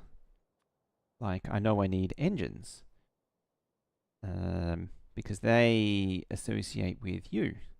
I know I need electric engines. But I can actually take that a step further because it's actually RoboFrames, which takes engines in there. Like reverse thinking. You're doing good? Excellent. I'm doing all right.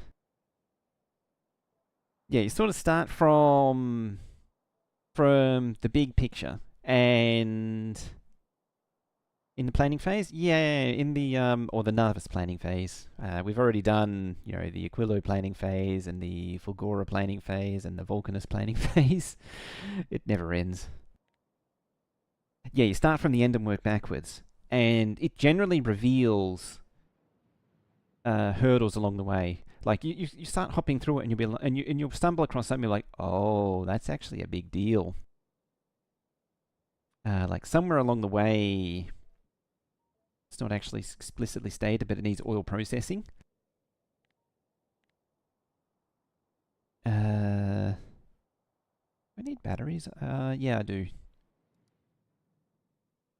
I think that'll do for now, because those are the big ticket items. I mean, I could actually just look over here. What else there is? Like plastic, and that's covered by oil sort of already. I might do oil on site though. Just because, like, actually, where do you go? Red circuits and low density. It could be trained in.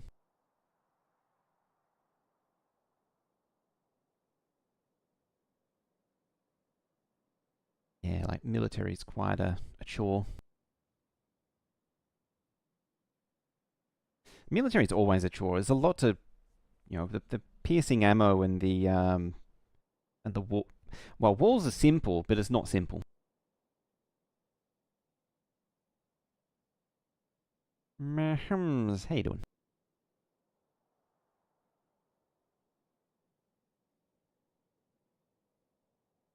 Thinking I could shuffle that over, squeeze the copper in there. Then there's stone. How much stone actually is needed?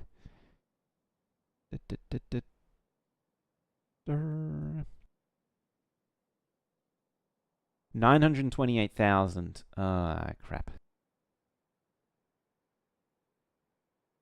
Work back was great to find the bottlenecks like the forever running short on copper wire and green circuit. Yeah.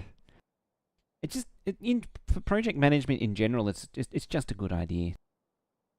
So the thing is, it's 928,000, but it actually this isn't actually true anymore. I was going to say, some of it goes to stone, which goes to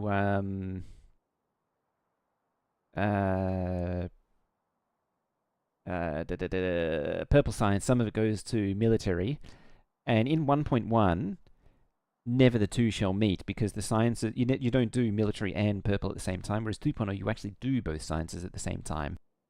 So I do actually need this kind of production. So,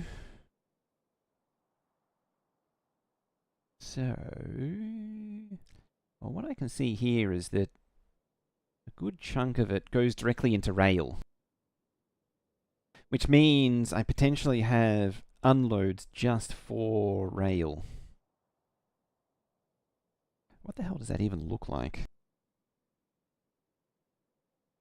Was it 928,000 divided by 32,000? That's 29 unloads a minute. Now you know why Colonel Will was crafting rail on patch.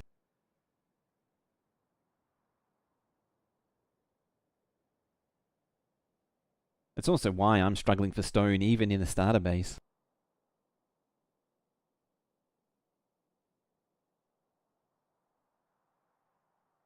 Could probably do on-patch smelting of brick. Have a brick direct brick delivery. What does that look like? 480,000. This is the one that's really going to start tripping things up. That is a lot to bring by train. What was the stack size of brick? I forget. I think it was 100.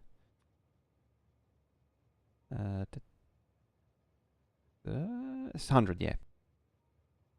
Have any plans to try a 2.0 non-space speedrun? I haven't had anything specific, mainly because I've done it so many times, but I would jump into, if someone was keen on it, I would jump in on one. I need to do a space age speedrun just because I don't have the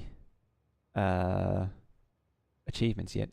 What's the mining prod research at? I think it's 150. Yeah, 150. It could go higher. I haven't really been pushing it. I've sort of been just idling on the research productivity. I really should do more mining prod though. That would save on patches. I mean, I'm already at the point where the patches really. I say patches aren't dying, but this patch is actually dying. I mean, it doesn't hurt to get rid of that one, but these ones will be basically forever patches at this point. All the patches are basically forever patches at this point.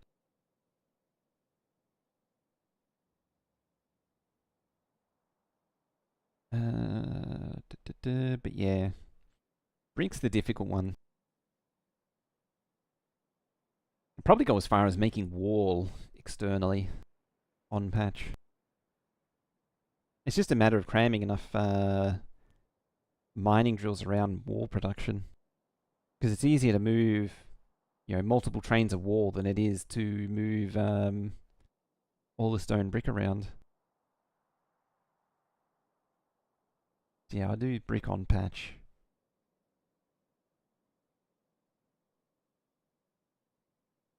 Can you not mine stone and make rails faster on planet? It's not worth moving rail because it's quite bad as far as rocket capacity goes. If I remember rightly. Yeah, rocket capacity of 100. So each rocket launch is 100. And so what's our rail consumption exactly? 576,000. So I would need to move what is that? 5,000. I would need to launch nearly 6,000 rockets a minute to maintain that. It is actually possible to make the science off-world. So I can make the science on, Gleba, Vulcanus, or Fulgora or something. So I don't need to do. I could even do it in space actually. I don't need to do it on Narvis. Vulcanus is actually a good candidate because of the sheer quantity of stone. So is Gleba to an extent. But Gleba has some conveniences, but also some inconveniences. Let me bring up this. Skip that. We undo that. You Gleber. Then we say, oh, actually, it's probably easier for me to just make a new tab. The same thing. And yeah, in this thing, you can actually set it to what planet you intend on crafting it on. Yeah, you can do it on Gleber, because Gleber has stone patches that you can mine. But you got to make this stuff. Having said that, though, it's only 8 biolabs for iron and 1 biolab for copper, so it's not really that difficult to do. And just do the bio industry, and then everything else happens beyond that. If you're to do it on Gleber, that's actually a future me thing, is maybe doing it on Gleber. And then Vulcanus. Vulcanus is actually a really good one because you get like you're getting sulfuric acid directly to make plastic, and from the coal liquefaction. Why are you actually making sulfuric acid? Or are you making? Oh yeah, I know. Yep. It's making water from it. Yeah, because stone just comes from the act of melting lava. You get a decent stone supply. It could be. I mean, you're saying that it could be something for military. I could do that externally on Vulcanus. I'm somewhat keen on that idea now. I kind of want to try that. There is a bit of an issue though with doing off-world, is that the hub is the bottleneck, and that's why I'm sort of avoiding it at the minute. And I haven't even gotten into the whole quality science packs. That's a whole different challenge.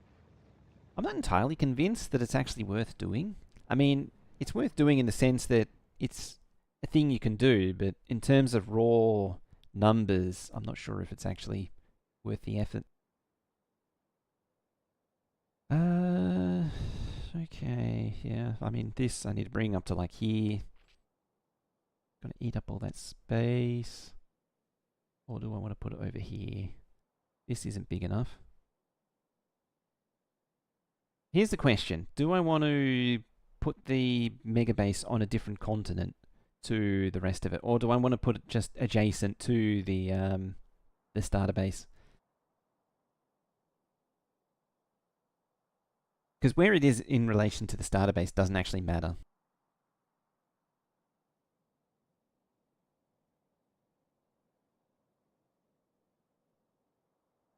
Fine quality. This not that fun. Feels a bit like not really finest. Quality. So quality isn't so bad for the machines, but quality for the science definitely. Like, I haven't had too much trouble getting legendary everything going. Oh, that reminds me. This thing. Why are you struggling? You're struggling on those. Okay. Are you requesting those? Yes, you are. Chasing the bottleneck. Okay. You don't have any. I see. You. You're only doing 500. You need to do a lot more than that. Maybe like 5,000. Is that a regular inserter? There you go. Yeah, see, I didn't have quality when I did this. When I started up the legendary production, I didn't even have quality. Look at that. I had rare level stuff. Oh, these are actually all rare too.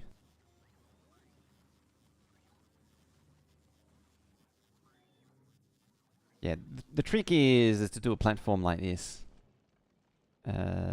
Oh, you're requesting. Why are you requesting from there? You should be requesting from there. That explains a lot. drop that off too.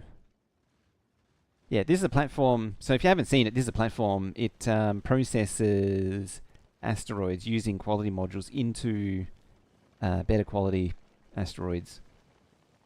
And you can actually see there's a lot of legendary asteroids going on there. Because once you have legendary asteroids, it turns into legendary intermediates. And it's basically the building blocks for everything you need for making quality everything. I really want to build this thing. It's the all-in-one quality ship.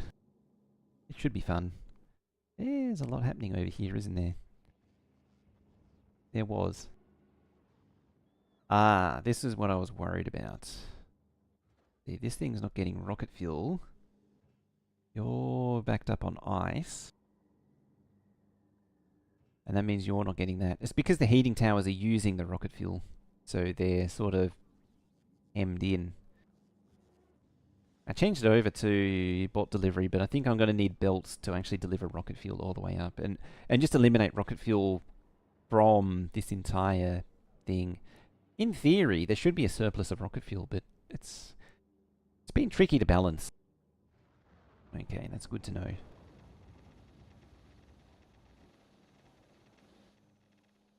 I think it's partly because this thing sits idle for so long.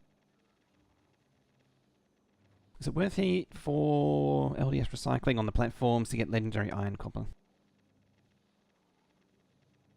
Not really. So, because these platforms... Oh, this platform is able to make the iron and copper directly. You actually don't need... because of... You only need legendary coal to actually get legendary LDS in the first place. Actually, there's a thought. You recycling. You would only get steel back. You wouldn't get iron back. That's the only thing. You would get copper and plastic back, but you wouldn't get coal back. You need to get iron plate. You need something that gives back iron plate or smelt legendary ore. Legendary concrete would give you ore if you were to go down that path. But it's generally just easier to go direct. Wherever it is, yeah. Smelt the plate directly from legendary ore. Where is it? There. You. Yeah, highlighted this. Yep. Because liquids don't have a quality, you actually only need one. You only need legendary plastic to make legendary low density. It's a bit of a tangent, I know, but it's an interesting quirk. Same with this. Like, this is why it's able to happen on Narvis, is that I can just use bolt on all the regular Narvis stuff to make the legendary stuff. Superchip, hey! Thank you very much for the 100 bits. Amazing, keep up the good work. And you're amazing too for the 100 bits. Thank you very much for that. How are you doing anyway?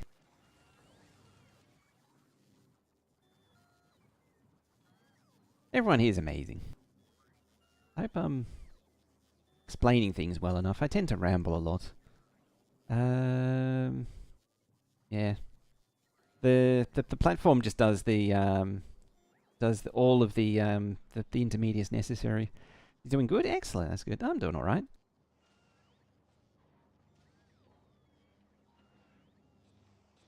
I've completely derailed my train of thought. It's all right. Yeah, all talks of legendary stuff. No, I'm sort of avoiding doing the this bit now. You gotta fight it.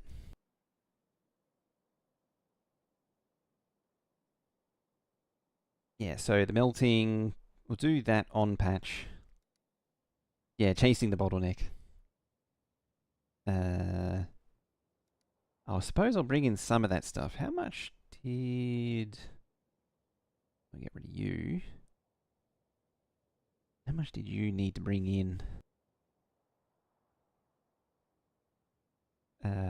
Recipe is 20. Jeez.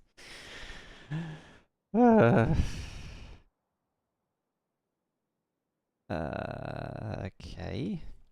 So you make sticks. Oh, I didn't account for steel melting as well, or steel casting. That can actually happen coming the other way on the back of it, because it's easy to pipe molten metal in.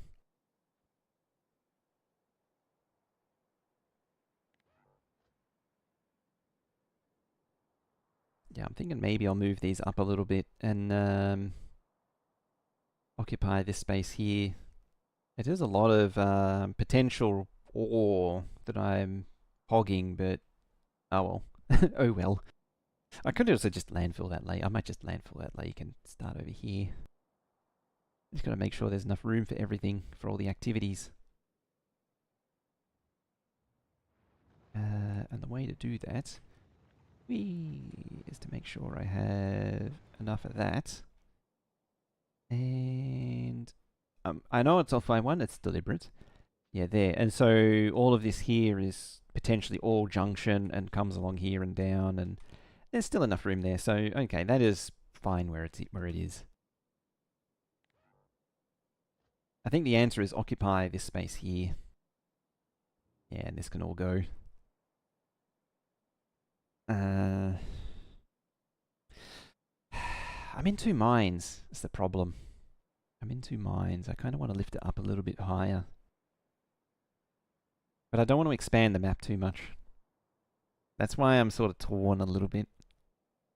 Because it's only a short hop. I'd like it to be a slightly less than short hop. Like maybe bring it up to here. And get it right out the way. It gives me room to theorize things. Ah dear. Decisions, decisions, decisions. Analysis paralysis.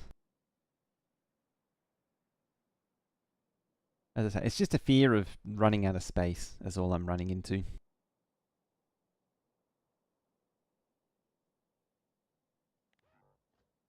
Alright, let's bring you up here.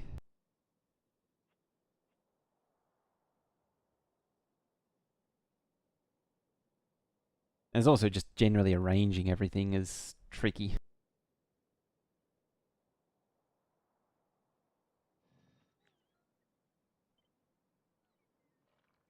So, this is 1/8. So, 1.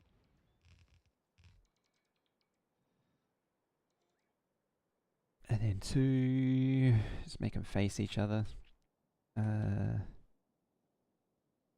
it also has stone coming in.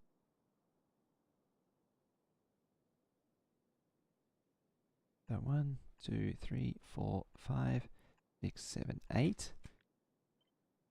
Like that. But then it needs stone coming in. So 1, 2. So it needs 4, 8 stone like that. Blam. Blam. 1, 2. So it would look like that, and then it would just extend up until we got all that. So 1, 2. Oh, I might need to, because it's going to get really vertical. You know, it's going to be like that, and then there, and that's 4, and then I need to double that to then give me 8. So I might actually want 2 columns instead of 1, just so it doesn't get too crazy compared to like yellows there. In which case, was it 1, 2, 3, 4, 5, 6, 4, 2, 4, 6, 8 total. And then 4 thingies. Yeah, it would reduce down like that, and like that. 1, 2, 3, 4.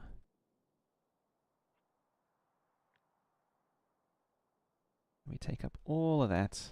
We did actually grab it, yes. 1, 2, like that there. So it's just a little bit slimmer.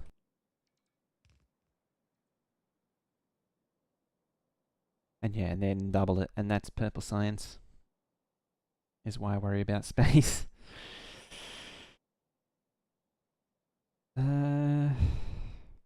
There's also the question of do I like belt? I did say I am interested in belting the space science, but at the same time, or this belting in all the science. At the same time, because the off-world sciences need to come in by train, I may still need to just do dedicated train unloads. I may not do bot sandwiches though, but it'd probably end up being bot sandwiches.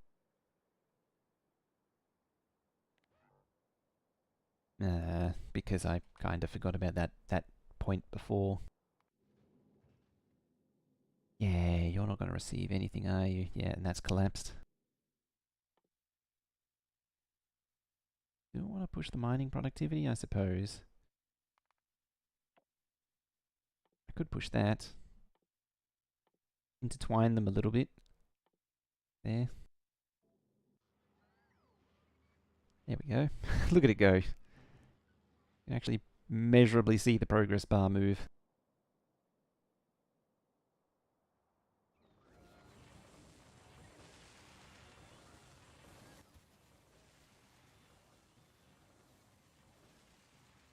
Alright, it's your time to hold on to the landfill.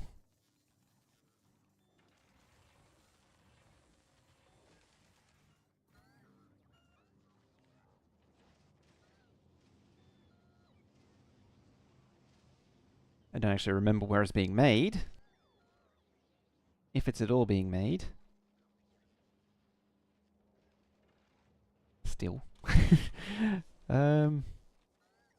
Good question, actually. Where is it being made? Ah, there it is. Okay, it throttles itself by virtue of it being regular inserters. This we can fix though. If I can find a matching inserter, because my thingy doesn't have. There we go. We'll just change it. There. There we go. Now it's eating a belt.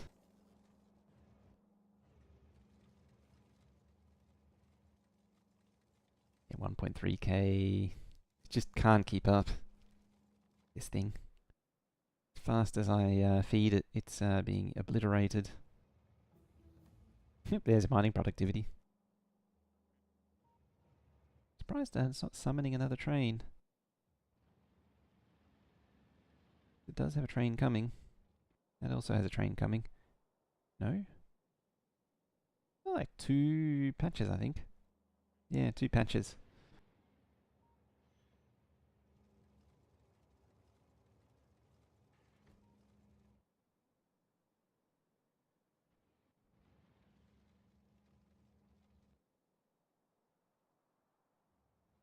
Interesting.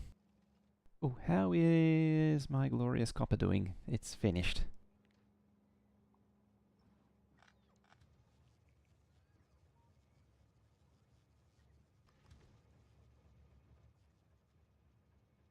Okay, you need to find a home.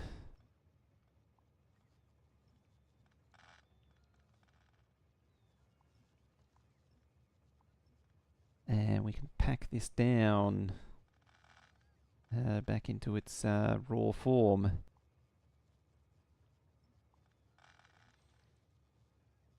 Oh, speaking of unupgraded.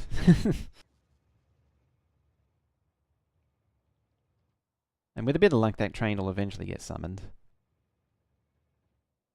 With a bit of luck. I might need to encourage it a little bit. I'd send it down there or something. I mean, I want to get it out of the way for a start.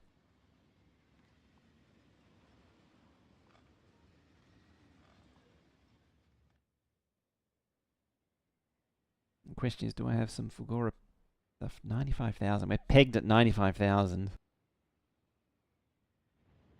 I could actually continue on the the thingy research. That. I mean, 13 million, it's going to take a while. Yeah, it's probably like hours. Yeah, about 2 hours. Better things to be done. I'm sort of at the point where I can't do that stuff really anymore. I really need a bigger science base to push those kinds of researches. Okay, so that's gone. Let's re-summon you back.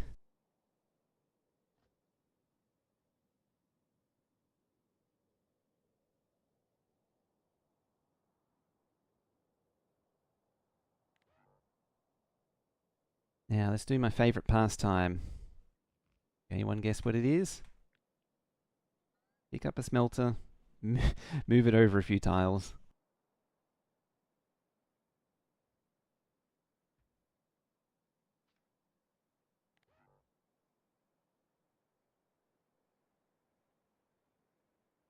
Oh, the bots are working. Very good. Yeah, I'll just trim that land, the shoreline a little bit there.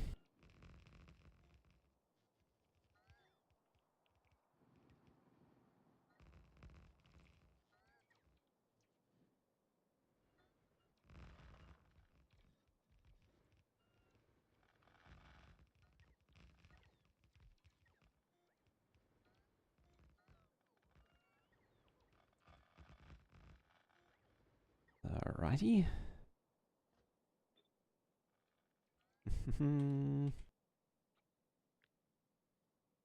16. There.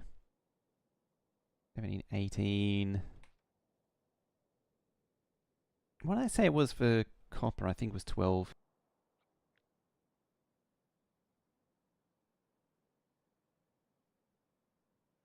Uh, 12, yeah.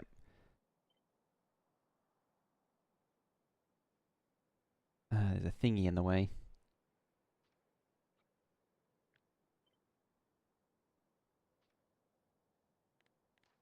Those two are just sort of placeholders.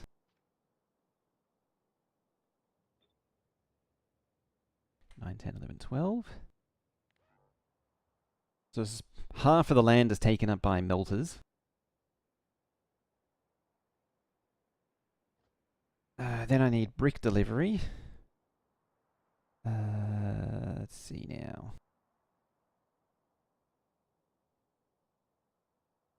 And stone delivery for that matter. What would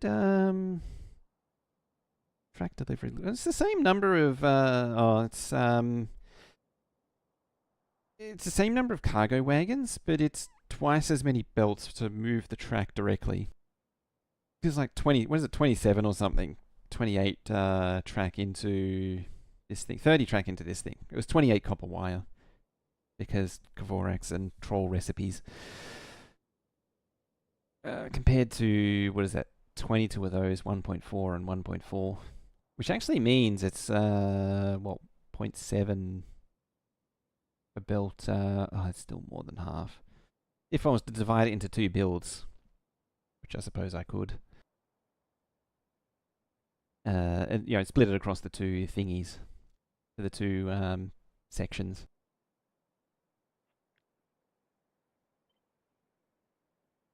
Pick you up, put it over there. Alright, what does this look like? There.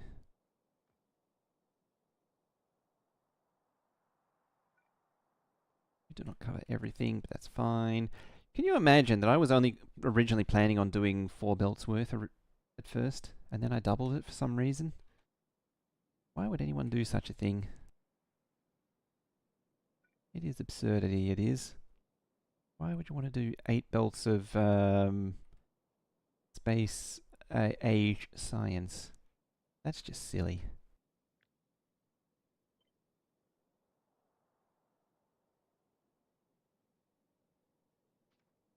That's also wrong, but close enough. Ah, I better fix it.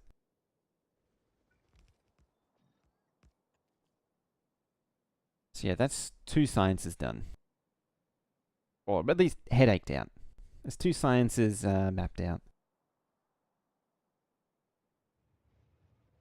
Why do 8 when you can do 16? Damn it.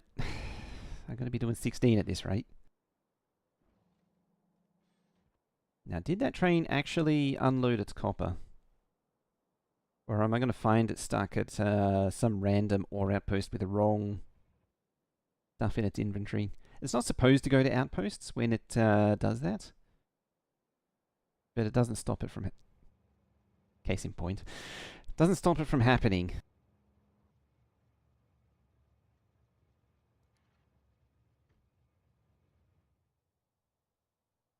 How many trains to do 32 belts? Oh, I don't want to know. You'll probably have to do mega trains at that point, like 64 or 128 long trains to do 32 belts. 32 belts is probably beyond trains. I mean, it's not beyond trains, but you would be setting the trains to a size that's capable of managing it. Now, hopefully this thing's filtered. It is not. I better very quickly filter this thing.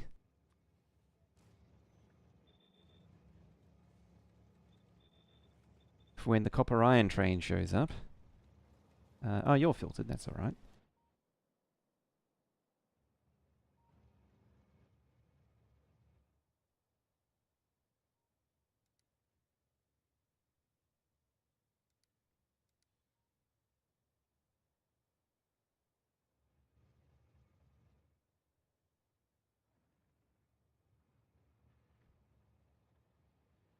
Ah, there we go. It's been allocated.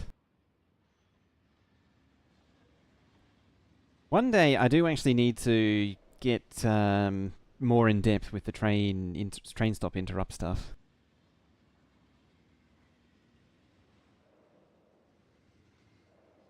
I'm actually surprised it didn't. It should have interrupted, or should have returned to what it was doing, and or interrupted again to tell it where to go.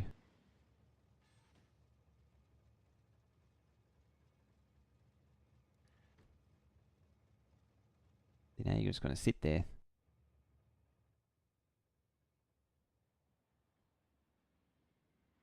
Holding steady.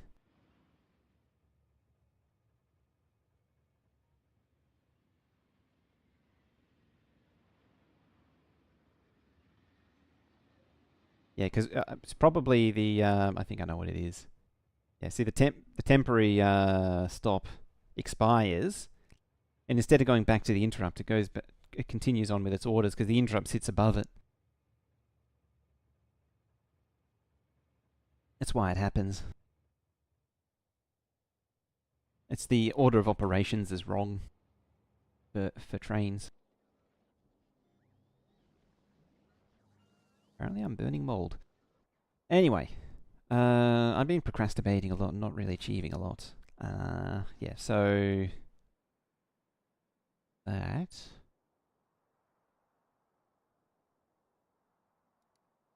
this isn't its final place, this is just marking it out. There and there. I mean, this thing also needs foundry, probably like that. It does steel casting. Everything powered by fusion on Narvis? Amazingly, no. I'm still on nuclear. Legendary nuclear, but it's on nuclear. Yeah. There's no real reason for it to be on nuclear, but it is on nuclear. I just did it because I could. And it does mean that Fusion gets entirely dedicated to platforms, but it's just a hangover from before Fusion, and because it's there, it's now, well, there. Oh dear. I should pick it up and move it closer to here again. I'd probably if I was to redo it, like, I'd just redo this whole section here. I mean, as cute as that whole half diagonal thing is, it'd be better if it was actually close to the patch and processing. So it didn't need this giant belt of nuclear fuel cells.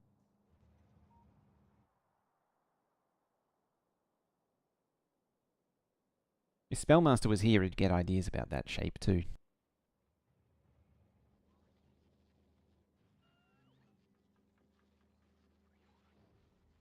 Anyway, moving swiftly along.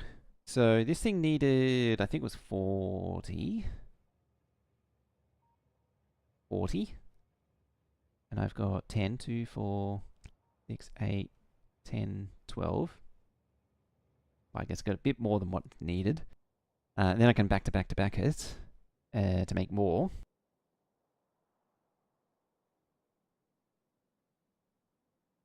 What are the primary things do I actually need?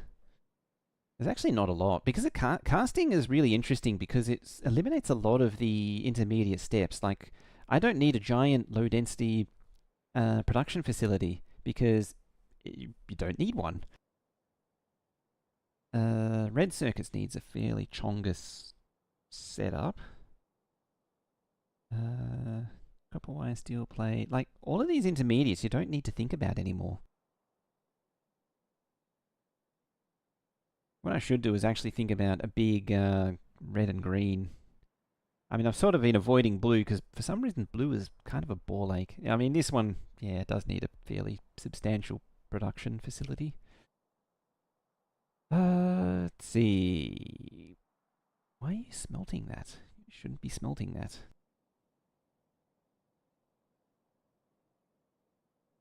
Should be casting that. There you go. See, we only need 2 of them. Wow, you only need 2 of them. How much does rail need then? There you go. Yeah, 17.5. So why didn't it say? What was I looking? Oh, am I looking at plastic? No, I was looking at something else. That's better. 33.4. Yeah. And yeah, 52% goes to rail, which we knew, and then a lot of it goes to furnaces, and then a fraction of it goes to everything else. But yeah, you just cast steel on where you need it. It is a much more effective way to do it. What about you? You only need 1 Kajiga, but you need gas and water though to pull that off. And it makes 2.5 belts. Molten metal and casting seems to be the thing that changed the game up most from base game. Yeah, it's the thing that's really changed it. I mean, the cryo plant with the sulfur helps, but the casting is really what does the heavy lifting. Hey, Colonel F, how you doing? Yeah, the casting does the heavy lifting, and then to a lesser extent the EM plants. And this is the thing that I don't like about Space Age, is that the foundry and the EM plant do the heavy lifting, and then the biochamber and the cryo plant are really just bolt-ons. They're sort of buildings without a real purpose. They don't really have an intent behind them.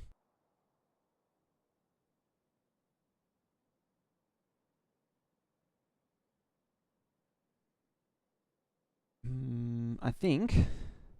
Well, that's already done.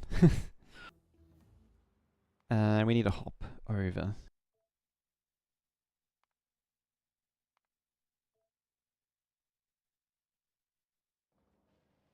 Hop over to here.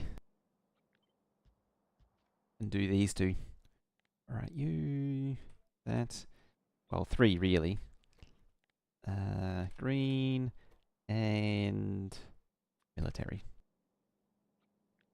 I could actually start with that. Make that red. Let's just get the easy one out the way.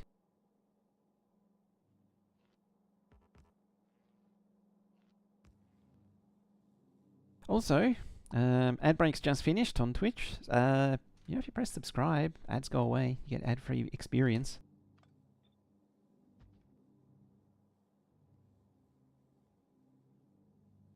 Let's see now.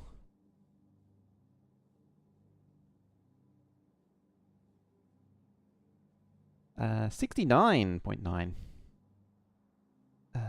So 70. 70 doesn't divide nicely.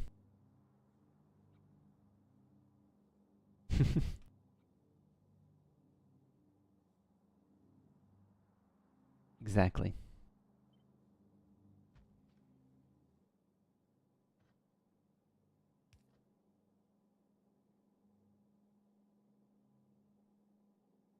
Oh, I almost thought that was Bold Viking there, but no, it's not.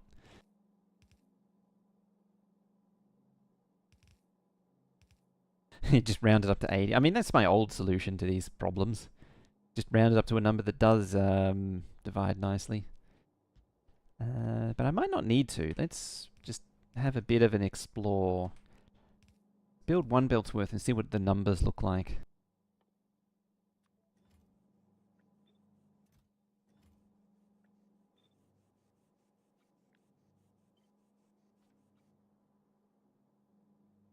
Already so close to 80, you might as well go. It's so close to 80, you might as well just go for 100. Gears. Move unselected. And away you go. Oh, never mind. Away you don't go. Now away you go. You should deconstruct it, shift it 3 tiles left and rebuild. I mean, I see what you're getting at here. And it is definitely something worth doing. It's what you come to expect from around here.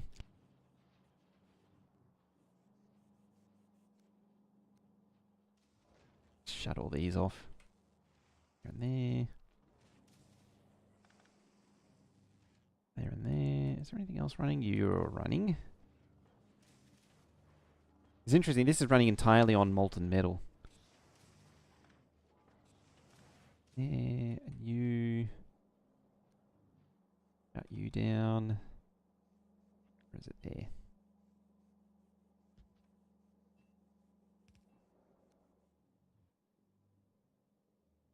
Yeah, it's a lot of builds run on purely on molten metal, which is an interesting thing.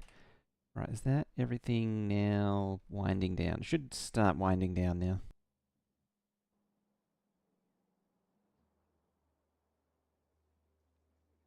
What is actually still running?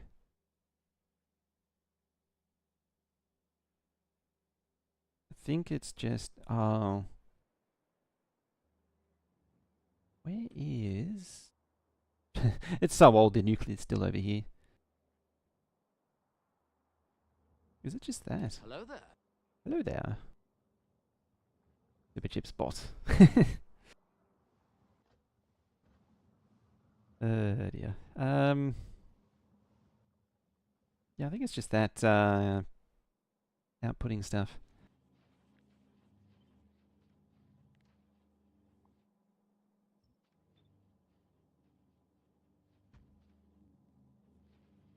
Alright, how's that look? 6,700.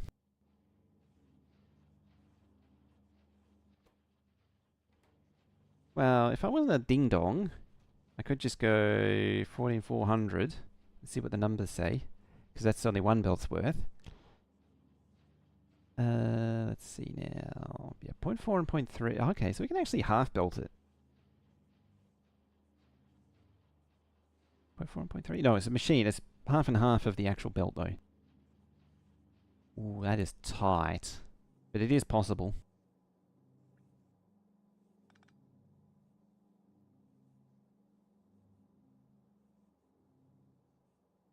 It's also interesting that it, for all of its production, it only needs one of each caster. And again, it's something that only needs molten metal to do the job. Actually, both of them only need molten metal to do the job. I think only stuff that introduces oil products and stone need anything beyond... Dang it, I kept pressing the wrong button. Yeah, it's only stuff that needs oil product and stone that can't work off molten metal. Something is missing. That's missing. And actually look at what the number was. It was 8.8.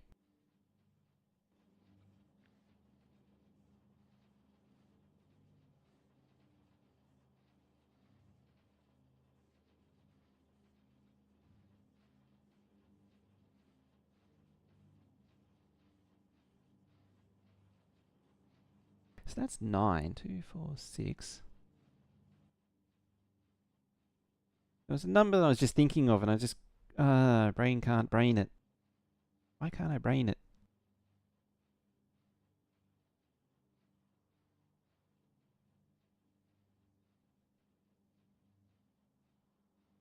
Yeah, 98 to 71. So that actually works better than rounding it up to 80. It's actually a better number all round.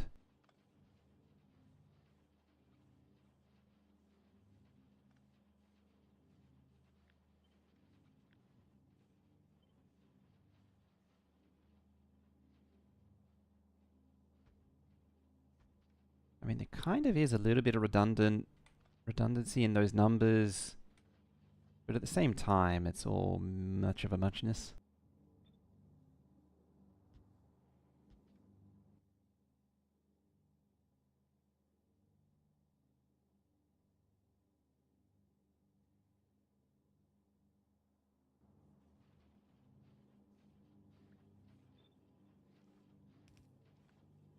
So here's a real question. Can I half and half the belt?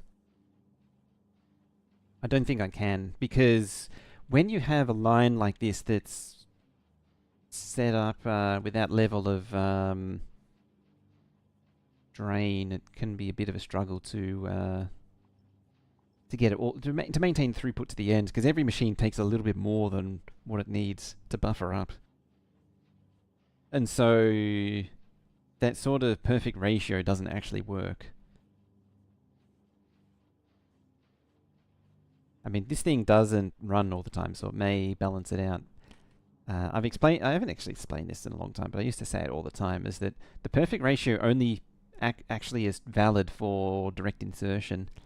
Once you start doing a ratio of, 1 to, say, 5, it does eventually balance out, but the, what's it called? This sort of gradient of stability becomes more and more gradual, and then the more you add to it, the more that gradient grows to the eventual point where it no longer becomes a gradient to the theoretical perfect ratio. It becomes asymptotic.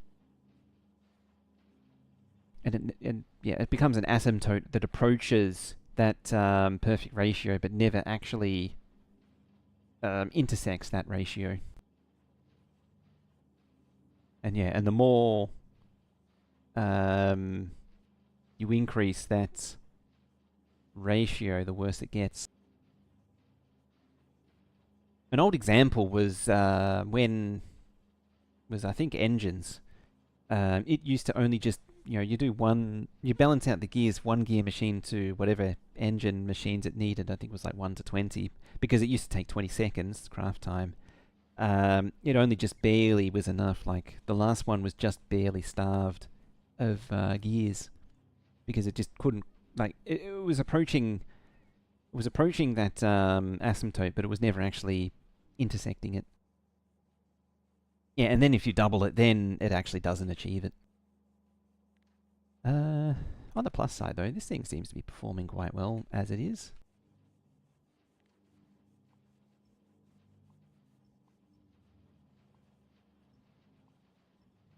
So there's a little bit of a thing for ratios to take into consideration, or to for all the people that like perfect ratios, there's something to sort of deflate them a little bit.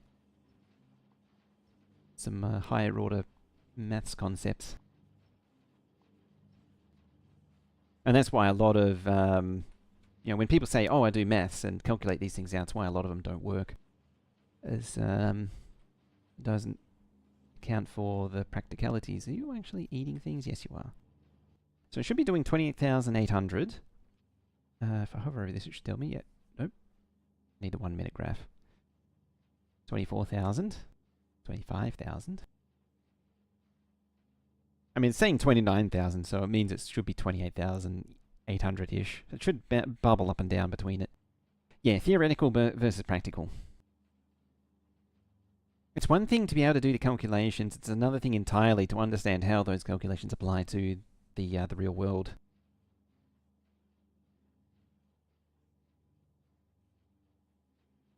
Having said that, though, one of the biggest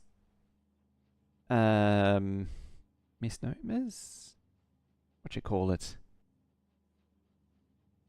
falsehoods. It's not really false.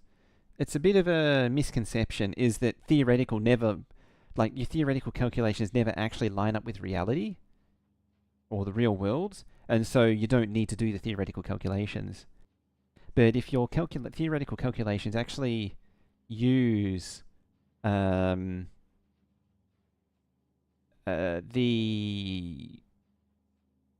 use an expanded form that accounts for the real world, you can actually calculate out perfectly. If you've ever seen the YouTube channel Engineering Explained, he actually hits his calculations basically perfectly, pretty well, usually within like 1 or 2 decimal places. Because even his calculations are pretty straightforward, but it's more just to prove that it is actually, or demonstrate that it is actually possible to calculate theoretical. Yeah, micro factors that are hard to account for, but at the same time, like for me, for electrical stuff, there are a lot of ways to account for it. There's a lot of I call them lumped approximations, but if you actually use them, it does come out pretty well. Right, I'm going to lay out the same thing, because red and green are usually pretty closely coupled to each other. And you explained such a good job. He's great. It actually leans on another side thing, is that if you... Or it's a thing in general with physics, is that... I was given this tip a very long time ago, is that you put everything in terms of energy, you're more likely to get the right answer, and you're more likely to get a more accurate answer. If you make sure you always work in joules. Whenever you have anything with energy, convert it to joules. So joules in, joules out, and you'll be able to very accurately predict everything. So we need... What do you need? You need 5 of them and 0.6 of them. Again, it's a casting machine. And even then, this thing is all casting. Oh, I suppose I'm going to feed circuits into it, but yeah, the rest of it is all just cast. I could probably feed the whole thing with it too.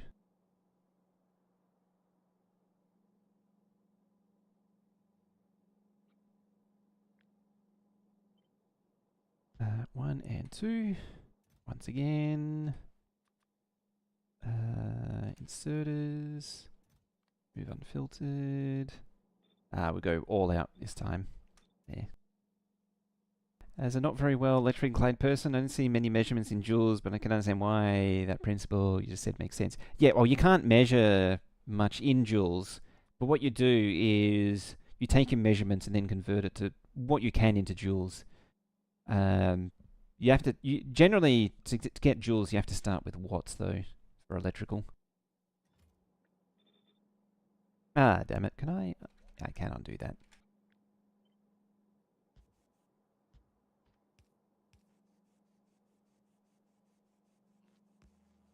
And so something that I did a really long time ago was calculate out the actual energy density of all the different lithium-ion batteries, and when you're looking at different lithium batteries, like some of them promise really big numbers from manufacturers, but it's like, how are they managing to achieve such better numbers with what is essentially the exact same as this other manufacturer? Like one is saying it's giving an energy density of like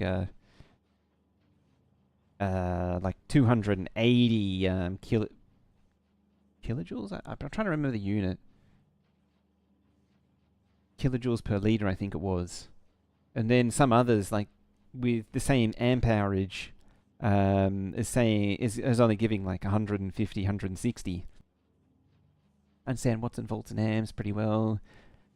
So that makes sense to just be able to convert it. And watts is a really easy one to convert, because a watt is volts times amps. for 1 second. So a watt is watts times amps for multiplied by 1 second, or whatever unit of... Well, it's the instantaneous power, so it's time of 1 second. And then joules you can get from watts. It's just a linear relationship. It's watts multiplied by time. So if you have 100 watts for 1 second, it's 100 joules. 100 joules? Something like that. I always hesitate because there's a bunch of other energy calculations and conversions which always trip me up. Like, what is it? Capacitors? Like, the charge on a plate is half CV squared, but it actually isn't. There's some other things you got to factor in. How's this thing looking? It's doing 12. I should have actually done the same thing here. 14400. And it needs 10.5. 5, 200 is 83.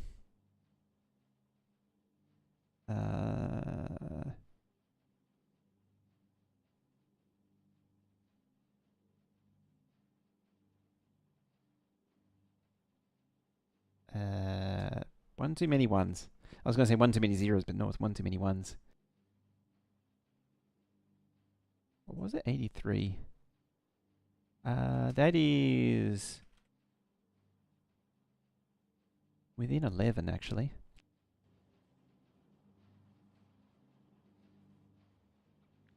And what have I got? 9. So I just need to bolt on 2 more. Like that. There. Bam. Anyway, coming back to the anecdote, was that I've calculated it all out, and once you factor in the internal resistance of the cell, because like the ones that were higher energy density tended to have a higher internal resistance, so like particularly the cylindrical cells tended to offer way higher energy density than a pouch cell. But when when you do all the calculations, factor in the internal resistance. You know, if you pull 10 amps, it's going to have an internal resistance, which means some of that energy is going to be turned into heat inside the cell. And no matter what, it always came out to like 150. It always came out to the same number, which was about 150 watt hours per kilo. And it didn't matter what the cell was, what the stats of the cell was. It was always that number. And so, and it makes sense because you can, like, your energy density is fixed, but you can pull more out of it if you pull it out a lot slower. And that's actually true of alkaline cells too. Yeah, something like that. Alkaline cells,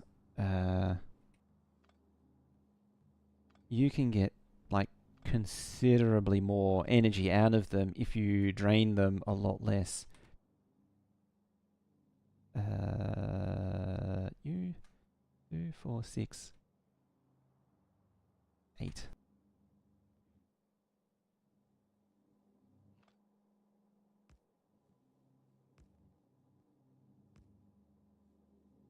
Bam. Ad breaker's over.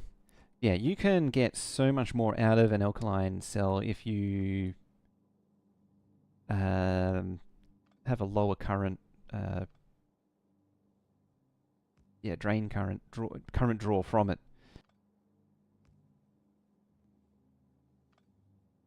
Align substations as well. That one actually, I learnt that one. I didn't actually know that for the longest time until I was presented with an interesting problem that I had to run something on battery for months, but because of where it was positioned, it wasn't allowed to be. They wouldn't allow lithium batteries. So it had to be powered by something that was basically and that something basically had to be a alkaline, because they wouldn't allow lithium or NiCads, or for that matter, nickel metal hydrides. I mean, though internal resistance of those are so bad, they'll just drain themselves anyway. So those are out of the question. So, like, hydrides were out of the question. And that led to alkalines. And yeah, it turns out that alkalines, you can get far more out of them if you draw 10 times less. They basically last forever. And that's why stuff like remotes, the batteries last years in them, is if they don't, I suppose even my Logitech wireless keyboard, it's been on the same batteries for like 4 years because it basically draws nothing from them. So they don't discharge. It does rapidly accelerate as as it comes lower though, but yeah, if the initial current draw is really low, they last a really long time. So apparently this thing, if I bring this here and here, do that there, this thing can't have productivity, so it has to be speed. And you do gears like that. You actually take plate. Yeah, the higher current draw, the less efficient it is, effectively. So if you're, in the case of the lithium cells, if you're getting hot, then you're just wasting energy. Plate. So what are we looking at?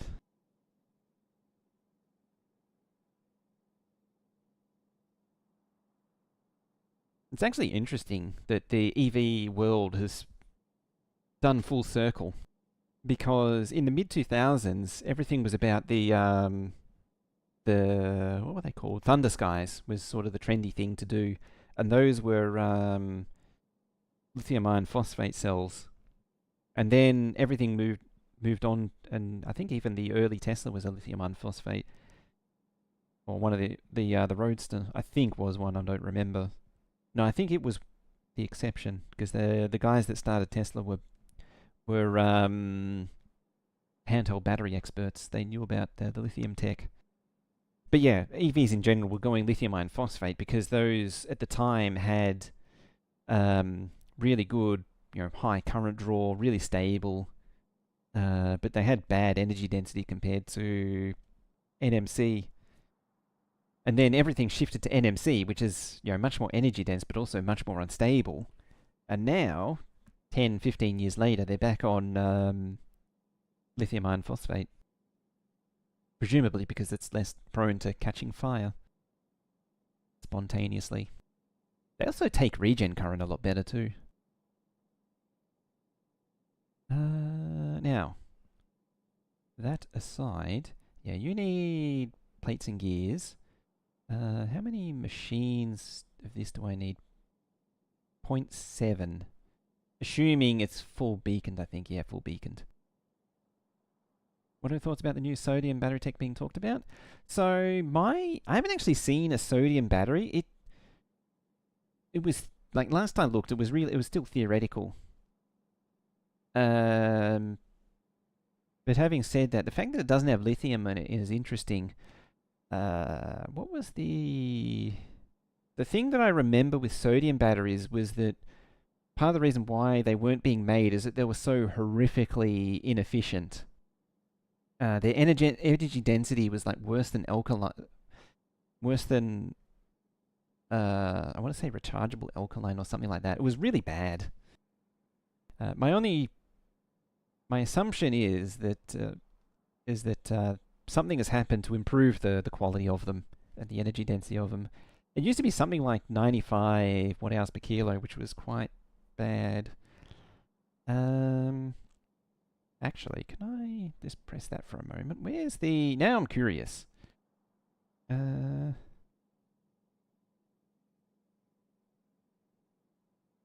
was the website called? It's like Battery University or something.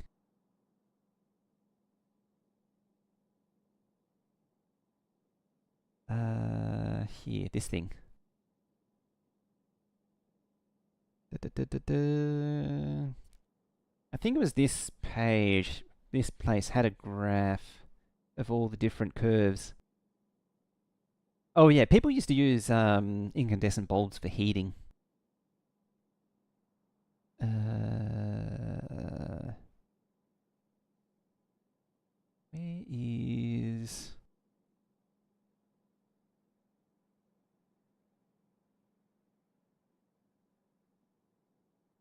see if we can find a discharge curve.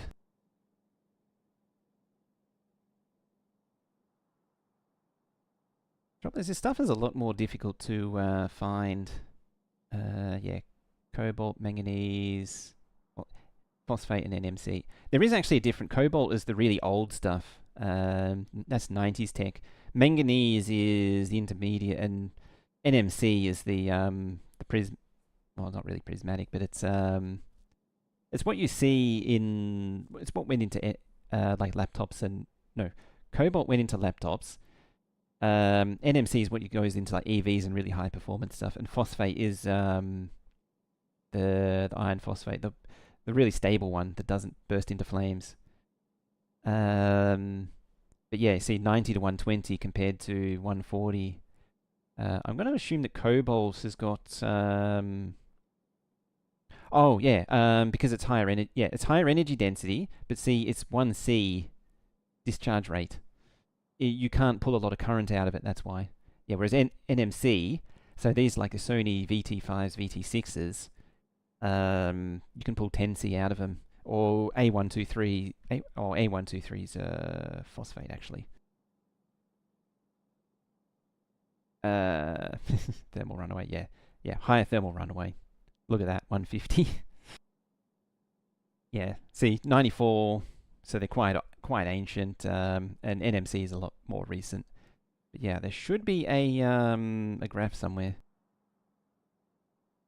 Yeah, so C is how much you can charge it versus, or what the where is it? The there should be a, so they give a amp hour rate, and so yeah, see, phosphate's 35C. You can pull ridiculous amounts out of it. Yeah, so if it has like 10 amp hour, or we'll start with this, one's probably an easier number. If you have a cell that's 1 amp hour, you can pull 1 amp for 1 hour out of it to discharge it. Whereas you can do 10 times that on an NMC. So a 1 amp hour cell, you can pull 10 times the current out of it, so 10 amps for 1/10 of the time, and then it's flat.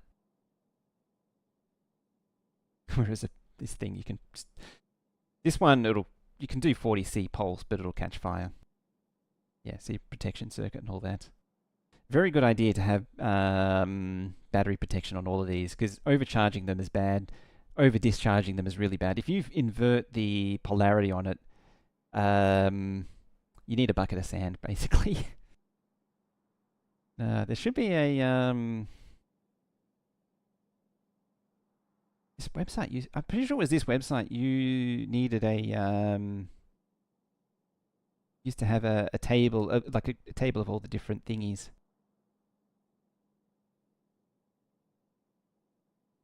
I don't know if it's that one though. Yeah, see, 90 to 120. The voltage is quite low though. Oh no, this is molten salt. That's a really, yeah, that's a hot battery. This is a really esoteric one. Yeah, I just haven't seen much on sodium cells, so I don't know what the stats are on them. It used to be something like 90 watt-hours per kilo. So I assume that something has happened to improve the quality of them. To actually get a reasonable amount of energy and density out of them. It is advantageous because it promises a rechargeable lithium, like a rechargeable on the level of lithium that isn't lithium. And so it has that. It doesn't have the dangers of lithium, I suppose. Sodium is adjacent to lithium. Like, pure lithium, you know how it reacts. You know how people throw pure sodium in water and you get that violent explosion? Sodium, potassium, and lithium all do the same thing. They're all sort of adjacent to each other. So there is still potential, but I think it is just, there's less energy, so it's not as bad.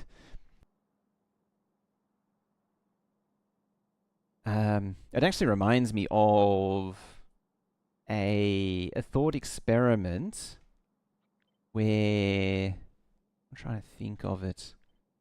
It was like, what happens if you have the energy density, the energy capabilities of like an entire city condensed into a single AA battery, And the answer is, if you have the misfortune of short-circuiting it, it's like such a ridiculous volume of energy in such a small area that it triggers a black hole within the entire galaxy.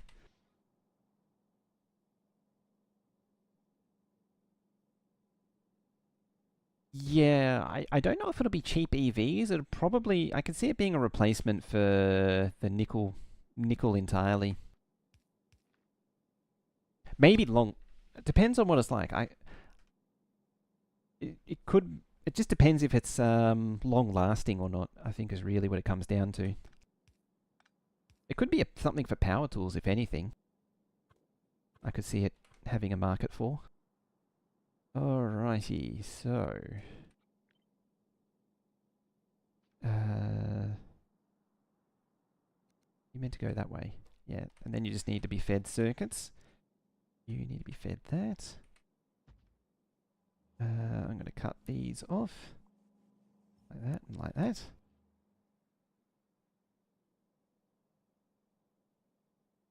That's why Toyota's. Oh, I wonder if they're, because Toyota's very committed to hybrid, so I wonder if they see something in hybrid for it.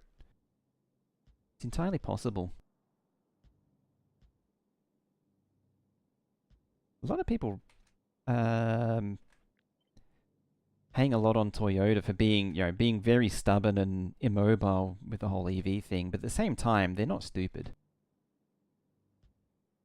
They were an early move on the Prius and the hybrids, and which has been very successful. So I could see potential there.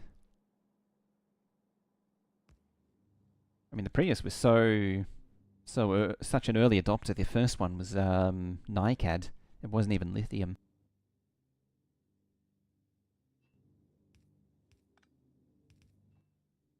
Alright, so let's get some molten metal flowing. There. Molten metal.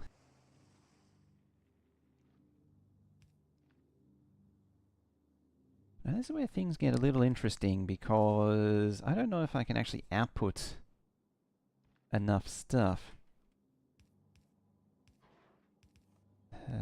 Like that. I don't know if it was half and half. Actually, this thing can tell me if I need a half and half. It is literally half and half. See, I might not be able to pull enough out of this thing.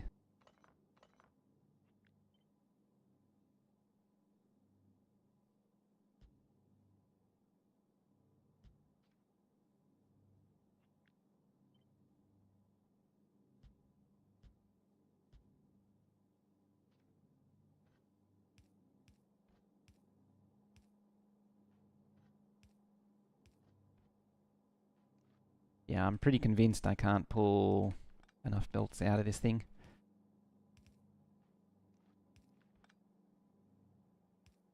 There. Boop, boop, boop, boop.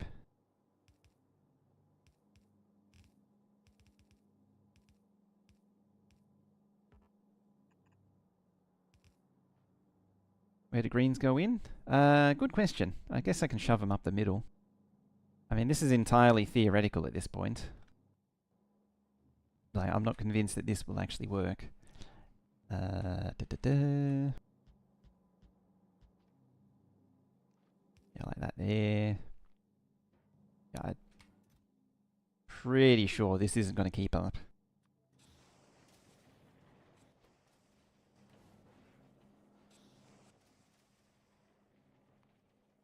Where's that 5,600? And what do we need?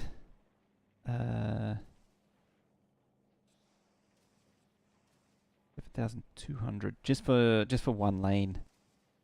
Oh yeah, this is just for one. I'm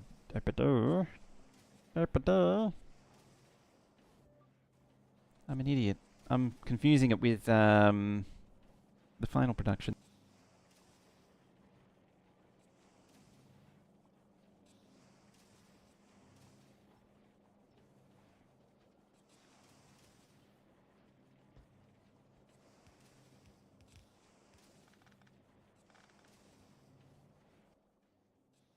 5,600.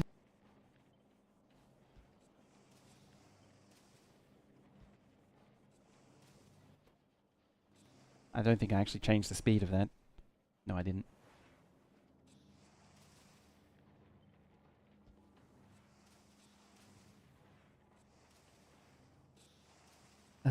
What was the belt? I'm pretty sure this thing could quite comfortably do multiple.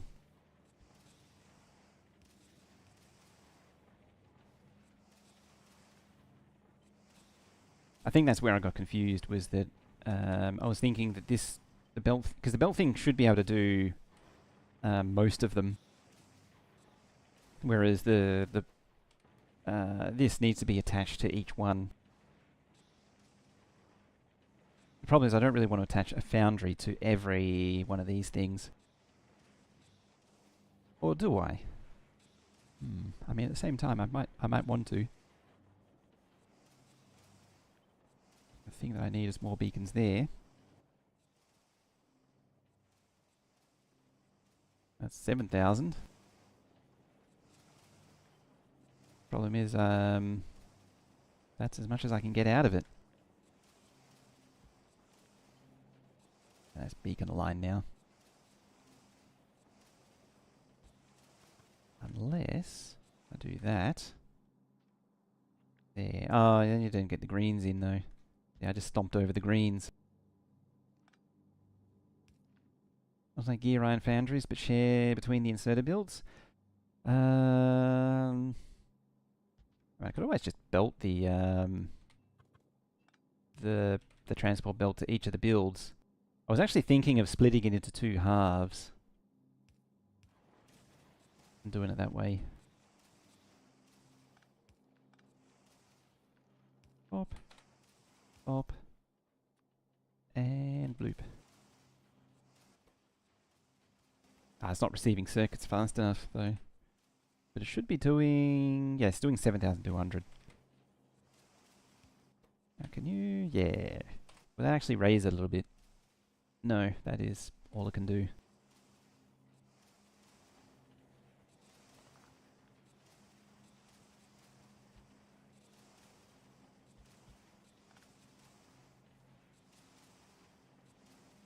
How many do I need for the whole lot?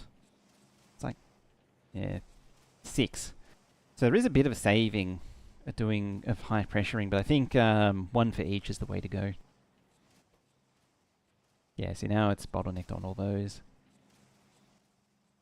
But it's doing what it can.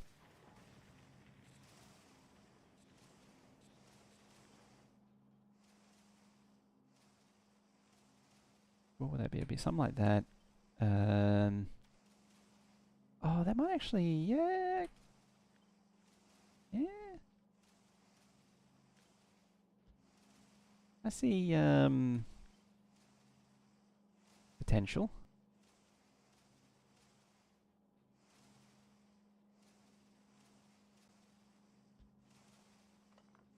I could be really terrible, and I wish this was actually from casting though. That's the annoying thing. It needs gear to be fed gears and not cast. Such a strange choice.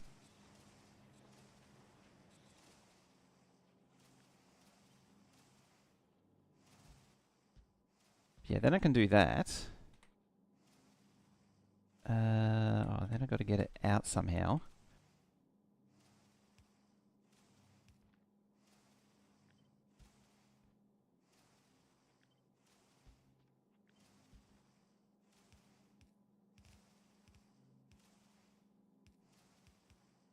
I mean, I could just do that.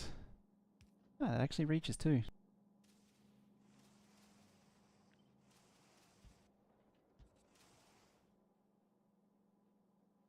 Oh yeah, you need circuits.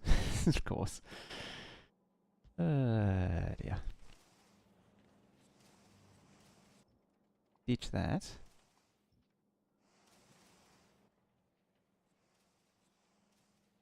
So doing straight away 7,000, so it just needs a little bit more than that to get it over the line. That's annoying.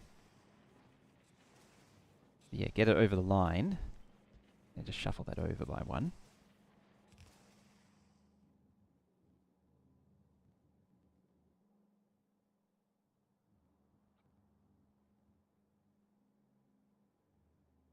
Where is it? There.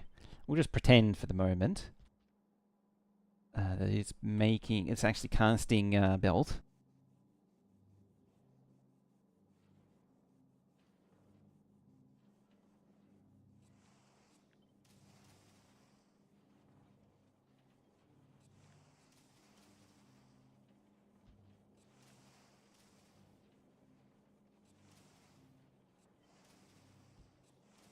And you go there. That works.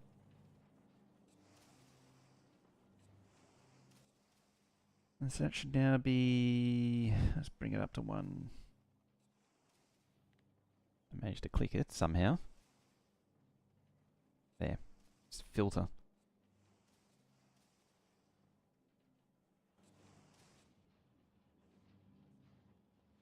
Yeah, it's managing it.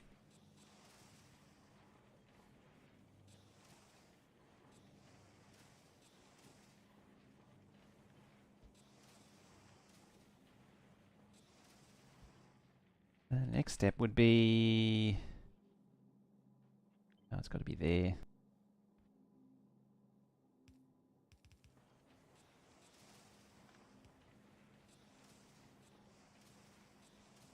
The next step is maybe see if I can half belt it. I'm going to need to dump that belt first.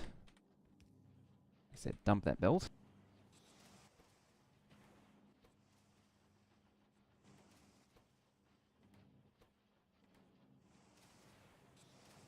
There we go.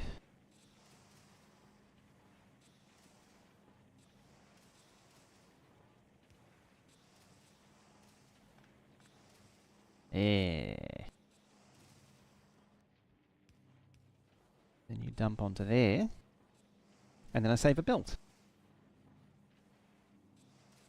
Saving on belt isn't a terrible thing. Yeah, it needs 4 inserters to saturate both sides. As long as it makes it to the end, then it's fine.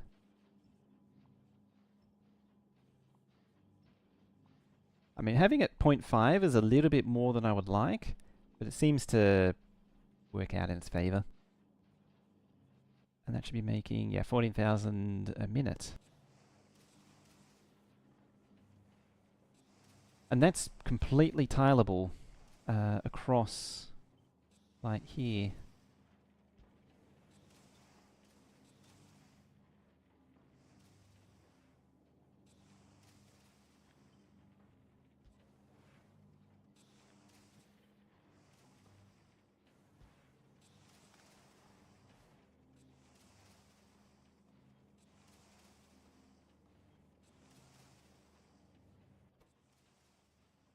Output's full. Now I just need to figure out how to get circuits in. What does this need in terms of circuits? I actually quite like this build. Recipe... 4 belts worth for all of it. Okay, so 2 belts per 4 belts.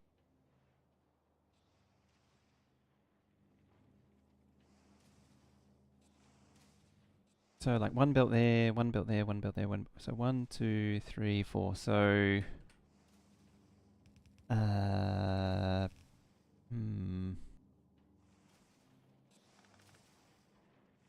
mean, that bit's kind of annoying. I would like to use that for something else. But can I... Oops. Can I wrangle that in there, is the question.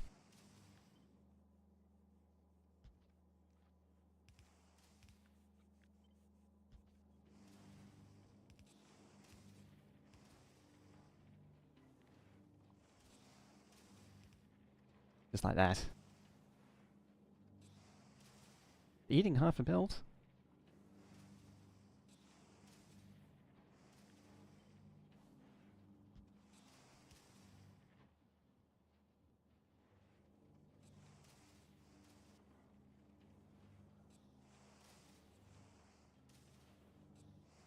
And yeah, from that point, it's just figuring out how to do the transport belt.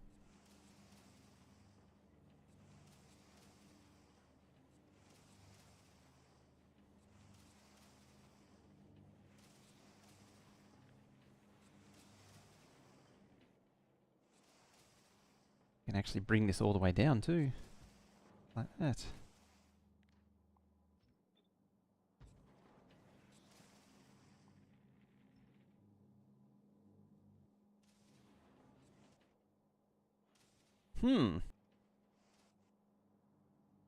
I do like a good elegant build.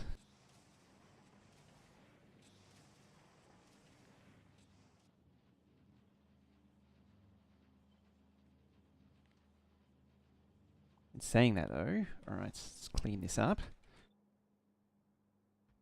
There.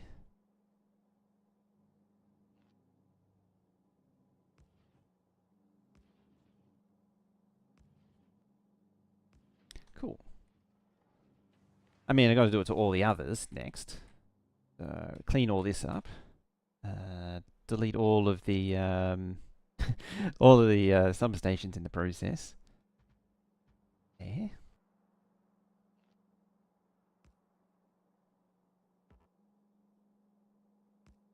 I mean, beacon in the way.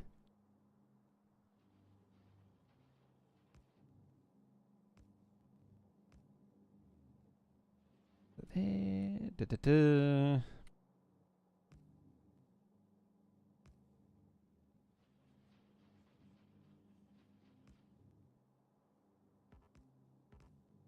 Yeah.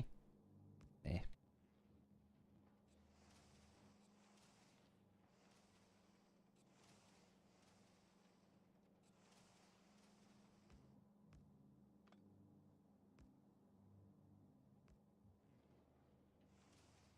Alright, so that's the worst of the headaching over.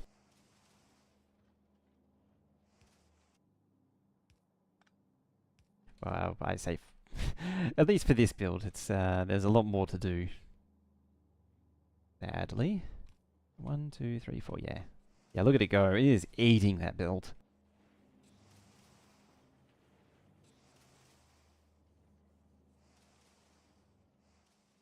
Alrighty. Okay. And yeah, the last bit would be transport belt part. You feed.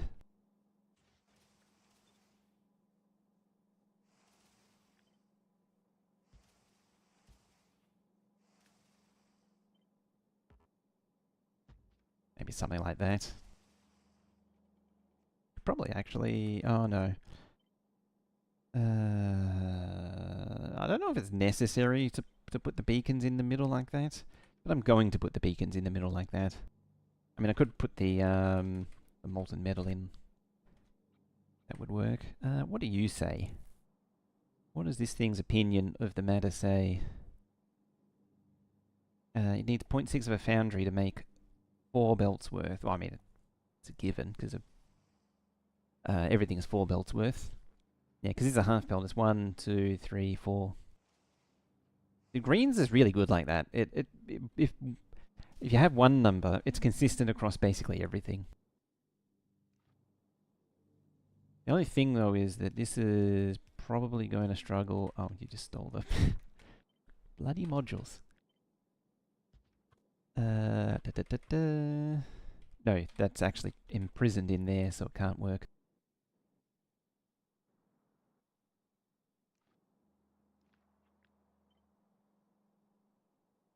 Something to say, been loving the series, watching you on YouTube because I can catch you live normally. Fulgora's my favourite planet. Fulgora's a great one, isn't it? Glad you've been enjoying it as well.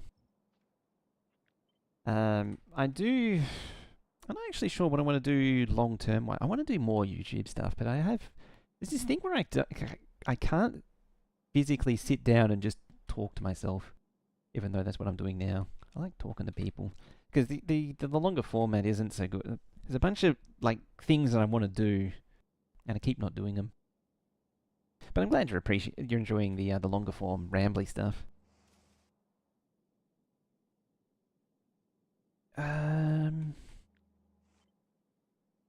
And there's the stuff that I also like doing. You know, there's this sort of casual building while then going on a massive tangent about battery manufacturing technologies and that sort of thing. So random.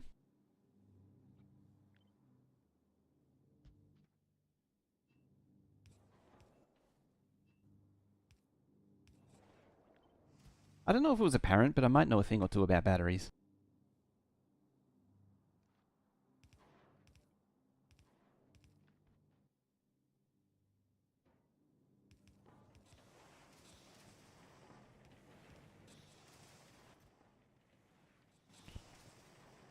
Right, let's just get an idea of what this is producing. 43,000 a minute.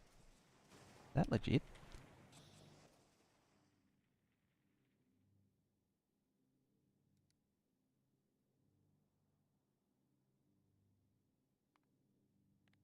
Yes, yes it was. Hey, Kodiak, how you doing? A long time no see. Hope you've been well. Yeah, 43,000. Such a silly number. Dear. Yeah, how you been?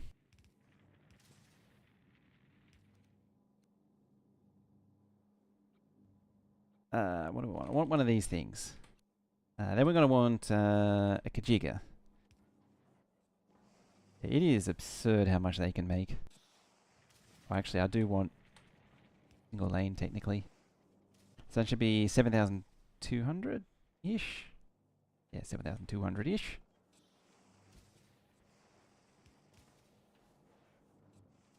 So that's 1, 2.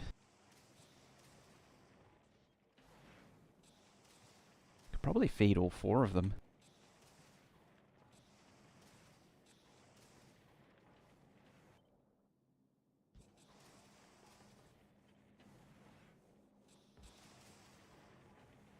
Like, it's still just stopping.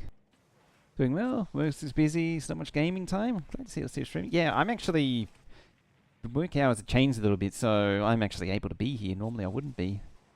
So I'm capitalizing on it. Trying to do something with the extra spare time. Realistically, I probably should be looking somewhere else. What's that? 5. I can now put 5. So, bringing it into something practical.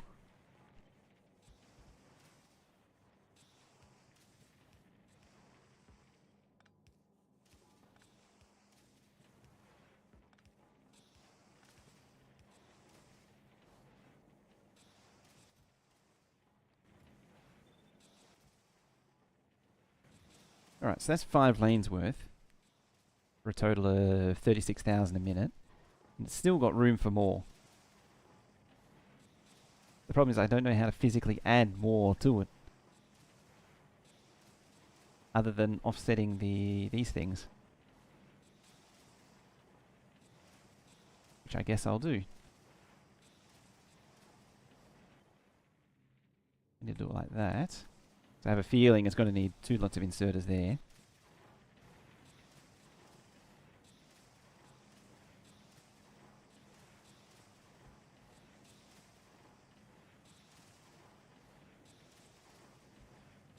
That's actually a better layout.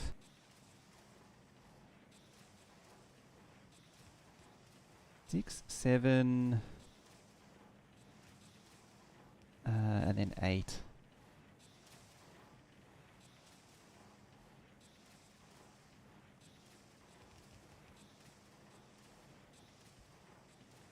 Lamb, lamb, and something like that. Lamb. Yeah, that's what I was worried about. So it's only doing 43,000 a minute. Such a stupid number. It's not 57,000.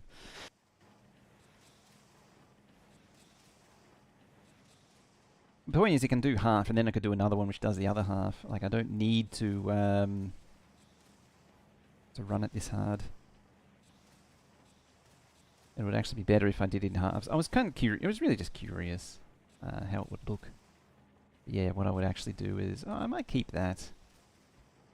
And then do that. Just to max beacon everything. Just so that, like, minimize uptime. So this thing's always, just always idling.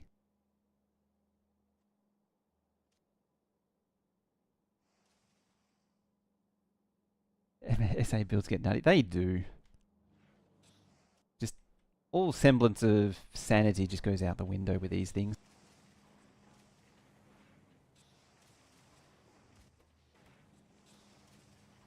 And yeah, so one of these one feeds half, one feeds the other half.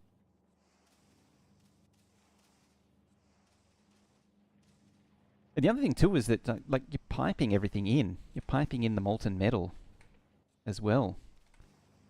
So like there's just the reduction in gymnastics you have to do to make these builds work is also amazing. Also, Superforce build is also amazing. Would you look at that?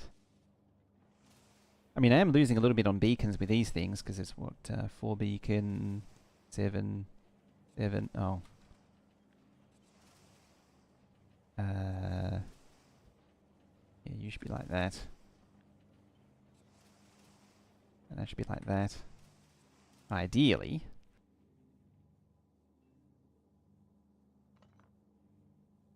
But actually fold it a little bit. Yeah, it's 8 now. It's fine enough. There. 7. I mean, I could fix it, but I'm not going to. I could actually make it 9. There. Because again, faster is better. Faster is better. And I can also put it up the top. I don't need to put it down the bottom, because it's a pipe and it's a lot convenient. Only 1.1k a second on the plate metal consumption. Get those rookie numbers. Yeah, I know. It could be so much more than what it is right now. I just don't like that bendy bit too.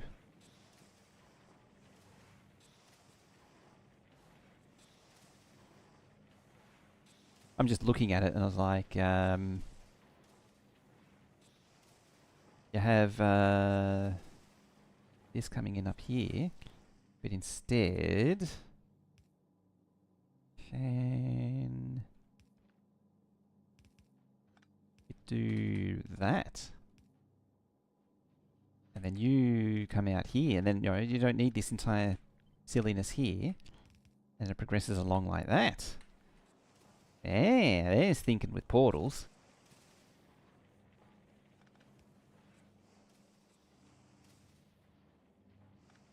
Why is that one different as well? Just has to be different. And yeah, there to there.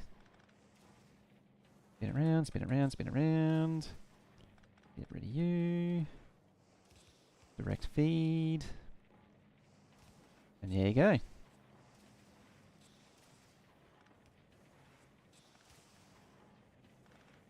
I made it betterer. Did I compress this down? No.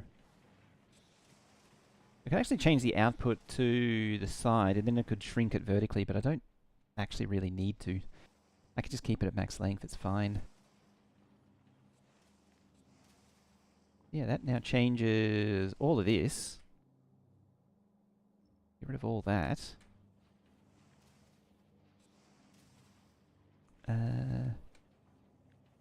While I'm at it, I can actually flip this around. There. Like that. Just pop that there for balance.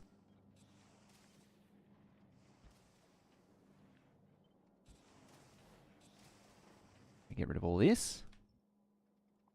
Lamb.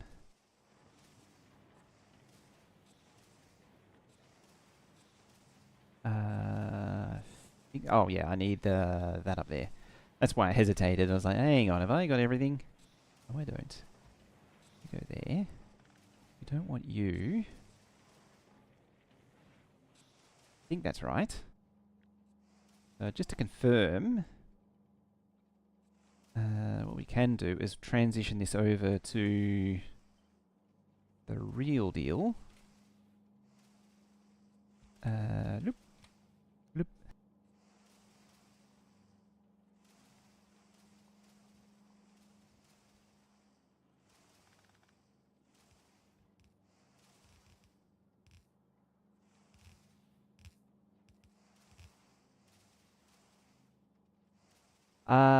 You're on the wrong lane.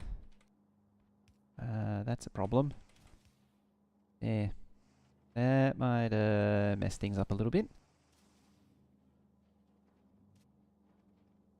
I don't know how to fix that though. Just rotating it, change the lane. No, it's always on the wrong lane. Random thought, has anybody made teleporter portals mod for Factorio? I'm pretty sure yes. A portal mod has been made.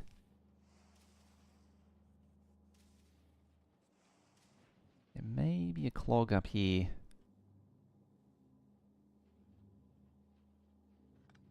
There is a clog up here.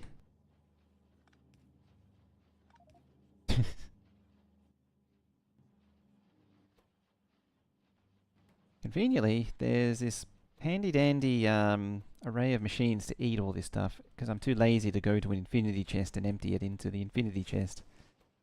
It's one downside to editor as well, is you get the smaller inventory. You do get the... That's actually something I forgot, is you do get a bigger inventory in creative.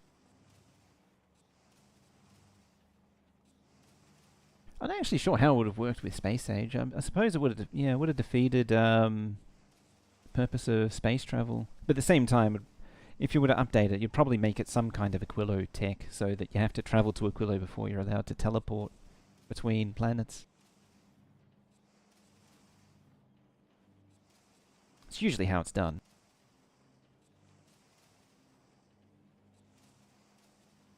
Right, how's that look? 51,000.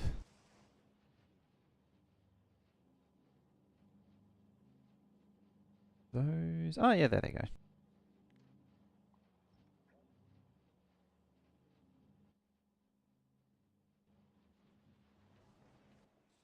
Actually, that's not right.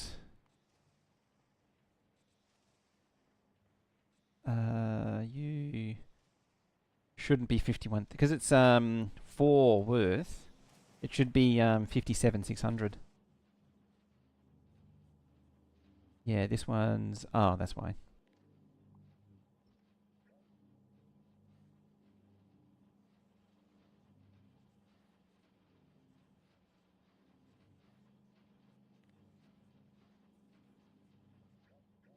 How about now?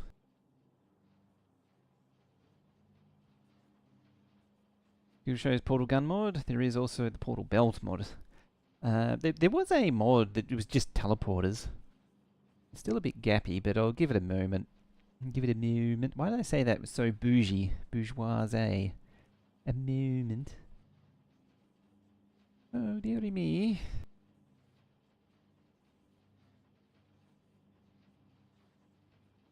What was it? I need to look it up again. Something, something, something, and room for a pony. I really don't remember it now. What? Oh, you're probably, Why won't you grab anything? Oh, because you got too much in your... Interesting. Have too much in your hand. There you go. 58,000. So which rightmost one was clogged?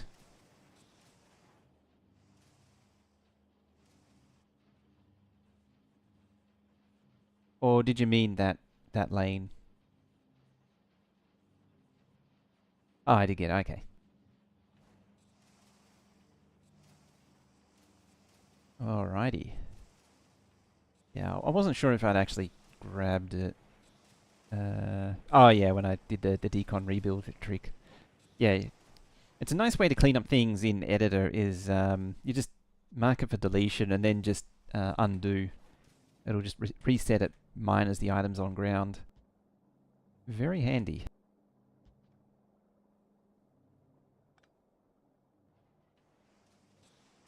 Speaking of, I need to fix this as well. Bam. I mean, I've pretty much proven the point now. So this thing should be sitting at, yeah, 57,600-ish, which is 4 belts output. So it should be good for 8 belts. Amazing.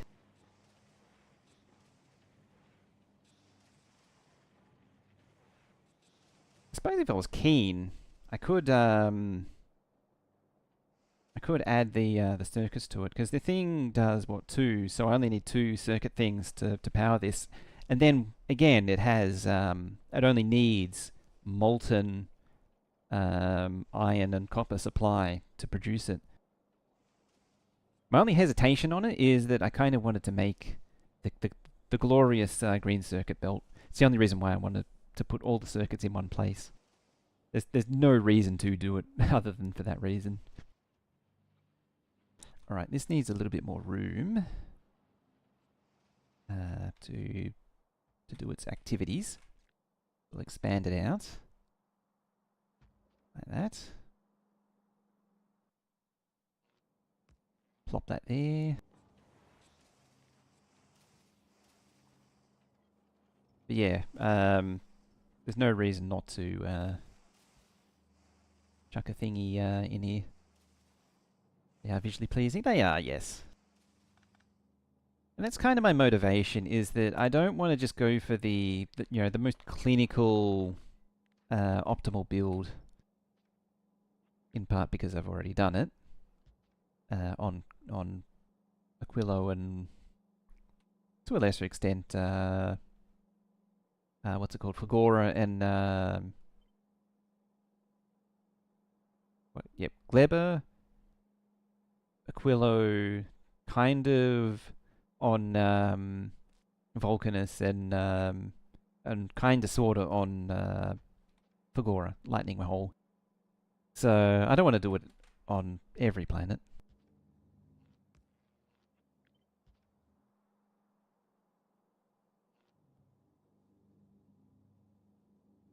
That was down there. It would be greatly beneficial. Go there. You go there. You go there.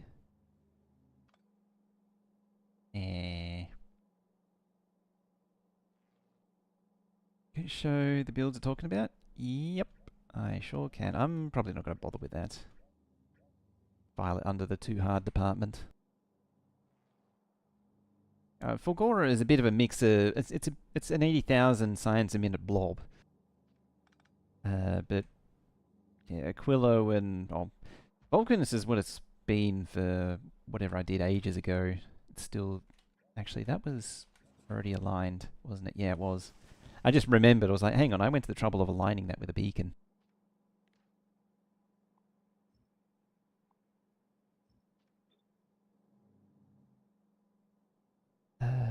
To there. What if... Hang on.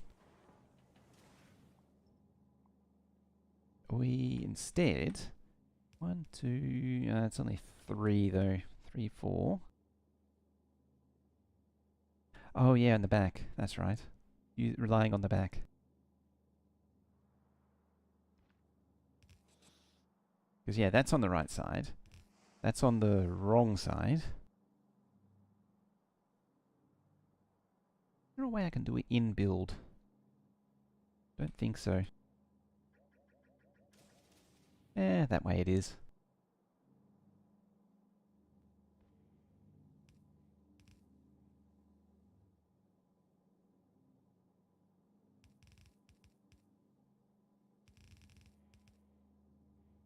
Yeah, I can do that to a point.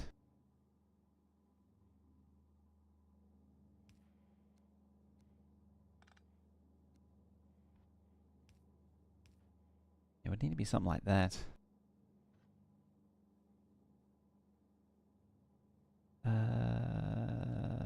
Better still,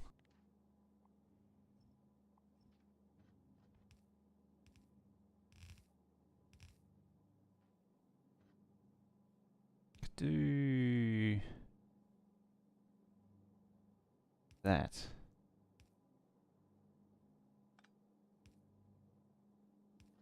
There.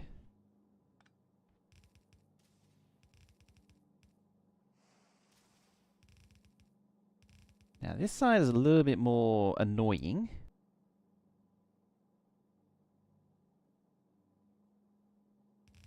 It is a lot annoying.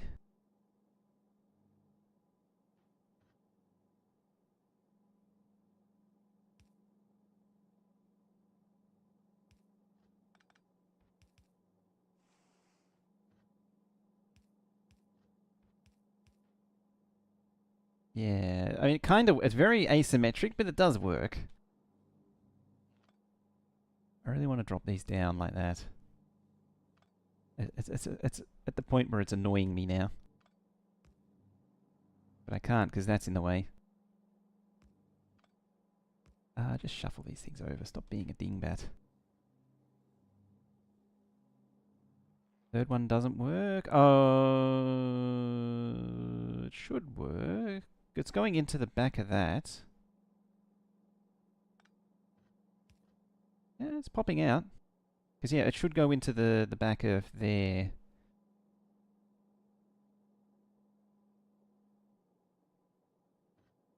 Suppose alternatively I could just do that.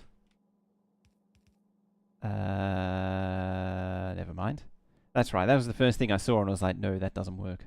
Because, yeah, it puts it back on the same lane. Whereas that actually does it correctly.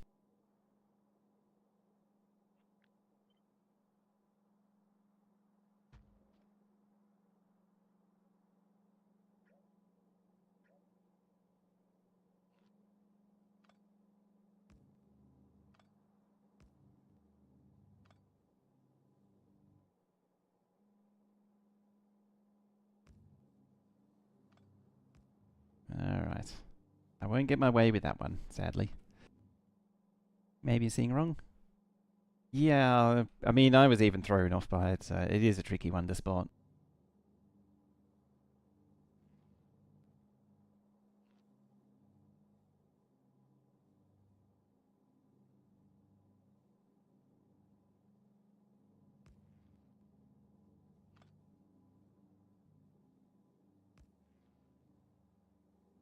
I just wish there was a more elegant way to actually do it.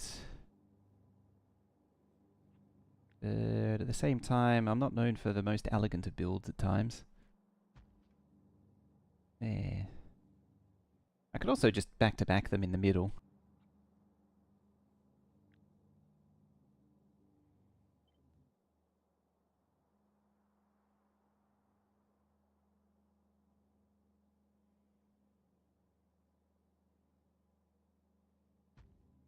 Shift-click that.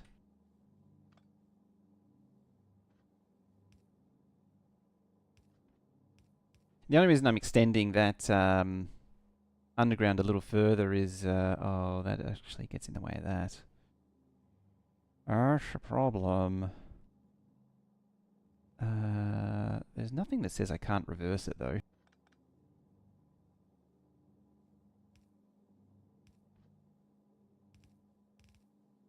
It's like that. And then we have our circuits come down like that.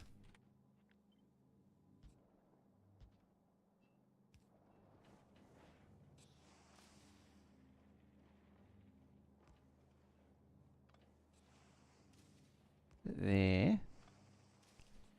Yeah. And then there, and then that. There we go. That's the substation perfection we're looking for.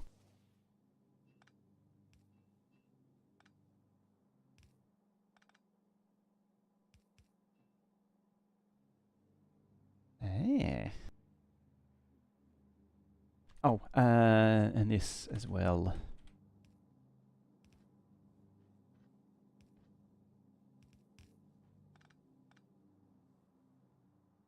Oh, substation's in the way again. Fine.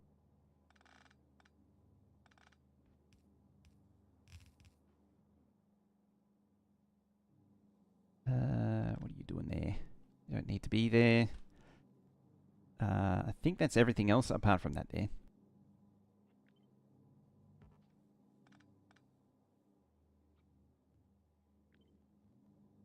And yeah, it should work. Listing underground belts on the right half, going in. Underground. That's the left half. Right half. Ah, there. That. What does it look like? Oh, yeah, that. Yeah, because I didn't force place it. So, bringing this back. You didn't place because of an underground. That goes there. That looks like everything apart from... Yeah, because of those beacons. So that should be everything then. What do we... Molten iron. Molten iron.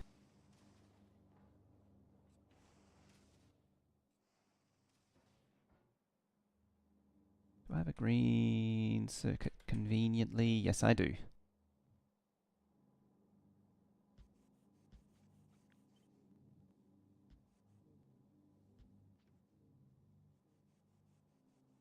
I feel like that's not a... Oh, yeah, that's why. I was like, I feel like I'm missing one. Because I am missing one.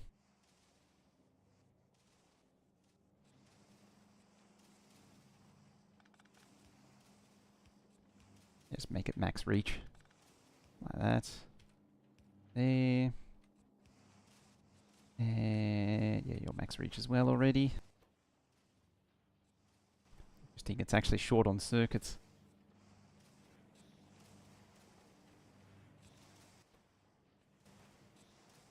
Just eats the entire belt. Should be okay though. This should get to 115,000. Yep, look at that, it's capping off. At 112, 114, 115. Such a stupid number.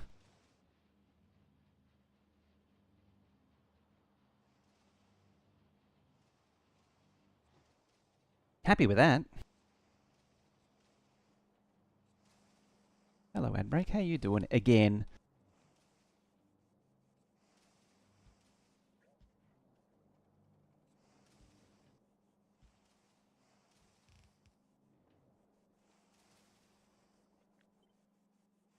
One, two, three. 1, 2, 3. Oh, I guess it's hard up against it and hard up against it. Down there. Yeah, I'm just making it ready for a blueprint now. By eliminating these. Eliminating, again with the bourgeois. Trying to sound all posh-like. There we go. Well, fat-fingered that, actually. So, yeah, 115, 200-ish. So 8 stacked green belts worth. Just like that.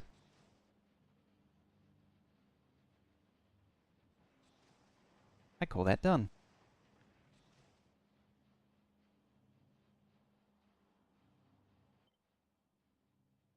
So you...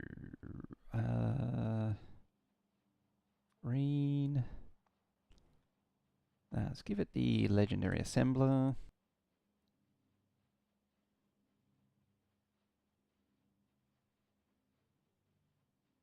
115k green.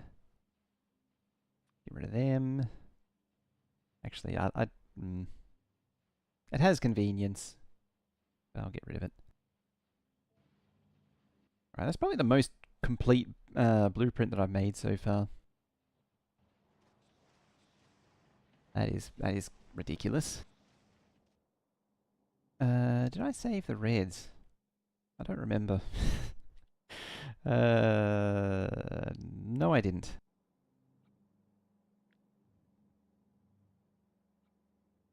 I don't think I ever actually finished the reds, come to think of it.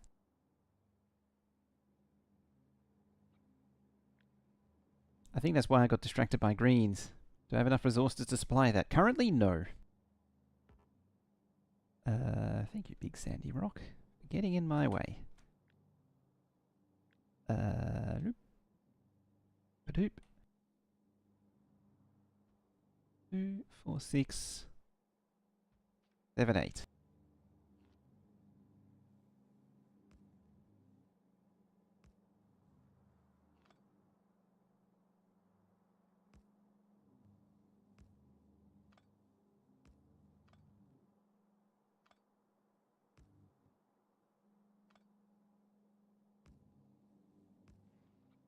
There we go. All right, you.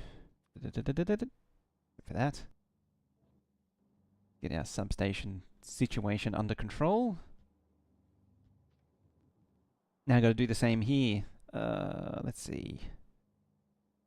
What we want is you. It's 0.3 and 0.4. So the 0.3 and the 0.4 make...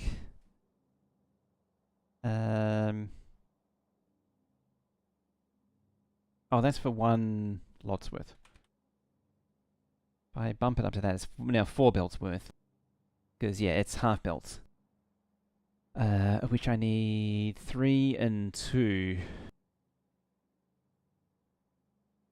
So I could actually apply the same logic again of this thing, or a similar logic of this thing, and apply it here. Except we change this to copper casting. Copper casting there.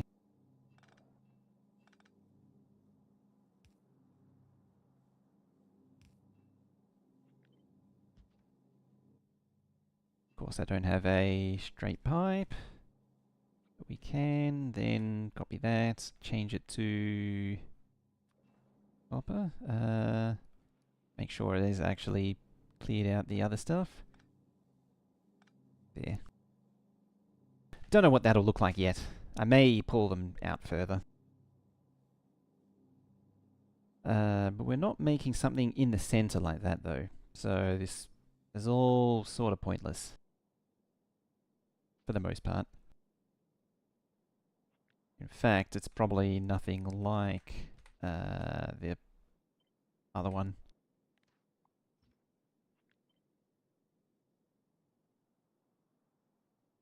Except for maybe that part. I was thinking more along the lines of this.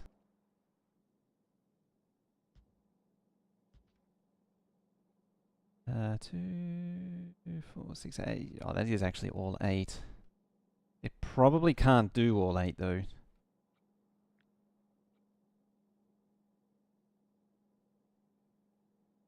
What does the thing say actually? It says it needs 3. But what is the... where's the casting? Casting.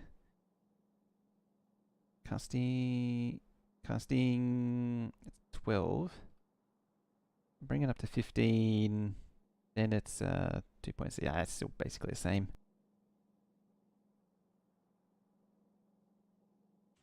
What's the timing on you? 2 from 20 every 3.2. You're only 1 second, that's why. Yeah, copper just takes longer to cast.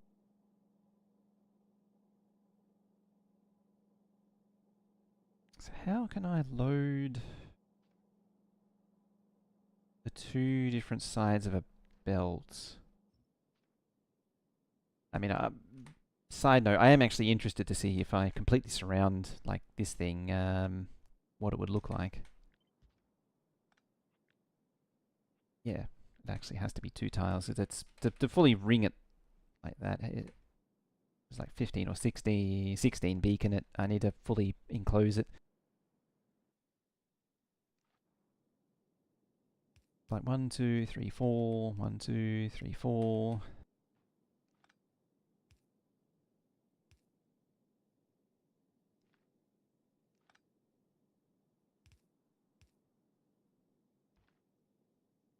This is so silly. What's that? It's 1 half, 2, 3, 4 halves. I probably should stick to that, actually. Can I push it all out one side? No. I'm just thinking because I need I could do it like that. That's 2. And then these 2 here. And yeah, like that.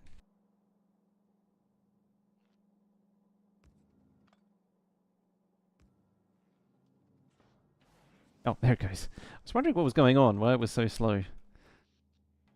How do you want electric energy? It should be on electric energy. Yeah, you are. That was odd. And so what I'm thinking is, you have like a belt like that, or perhaps like that.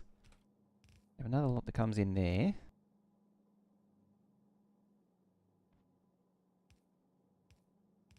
One in there, and then one in there. I mean, conceivably these would all be undergrounds as well, like that, and like that.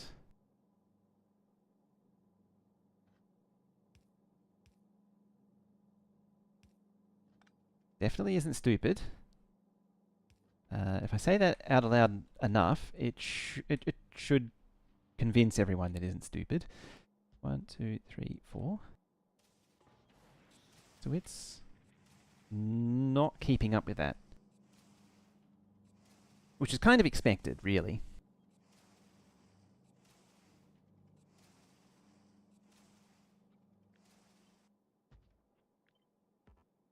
Probably didn't need to copy and paste all that, but oh well.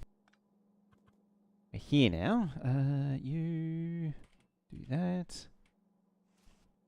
Copy that over. I mean, this one should have no issues with it. Plop that there. Same deal. There we go. This sort of has this wind up. Really interesting. Yeah, machine speed, or crafting speed, really, because this thing is 3.2 seconds, whereas this one's only 1 second.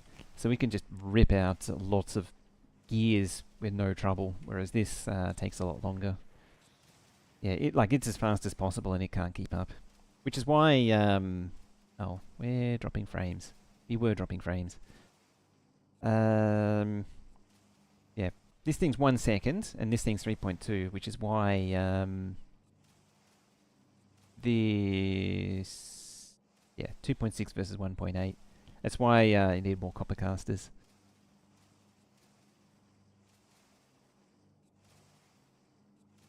But I'm happy with that being the benchmark for years. And copper, maybe reduce it to 3. Gonna do 3. It can do 3, okay. I could just pair them off though. So 1 caster for each pair of rows. That would look like a thingy here. Potentially I would need to move this over though. Isn't the end of the world. It's not impossible.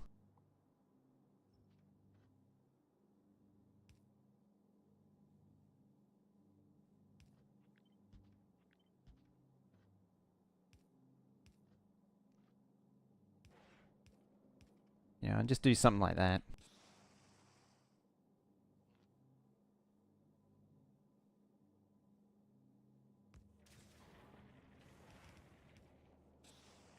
The problem is filling the other belt though. It's an glacier.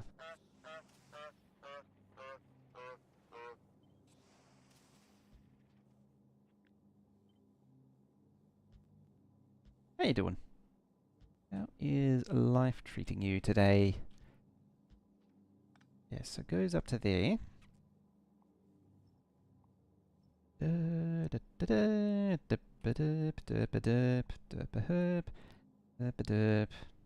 Done.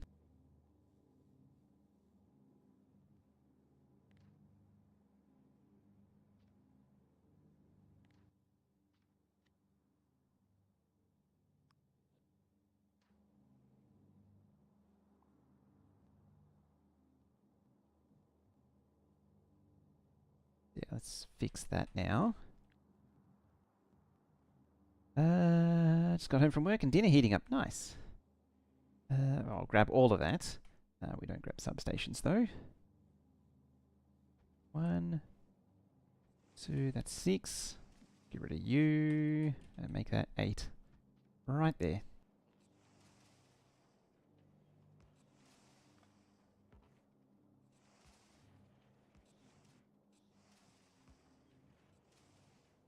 There we go. So now I just got to figure out how to feed that gears.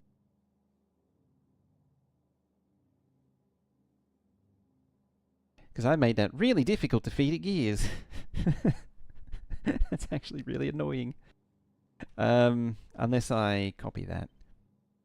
Trouble is I'm now removing beacons. Yeah, you don't cover anymore.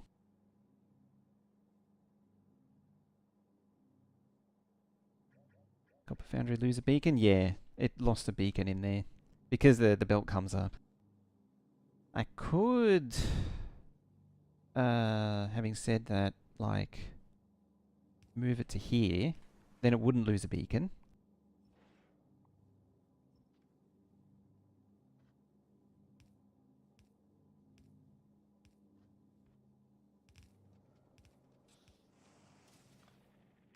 I have to move the substations like there. Yeah, alright. That's what we want. That'll have to drop down there.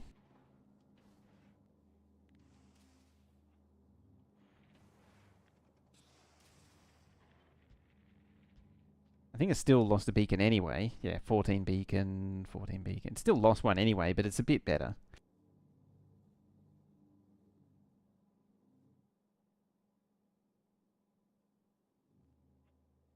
Question is, what's more effective? Desu. Used Desu. How you doing? Hello.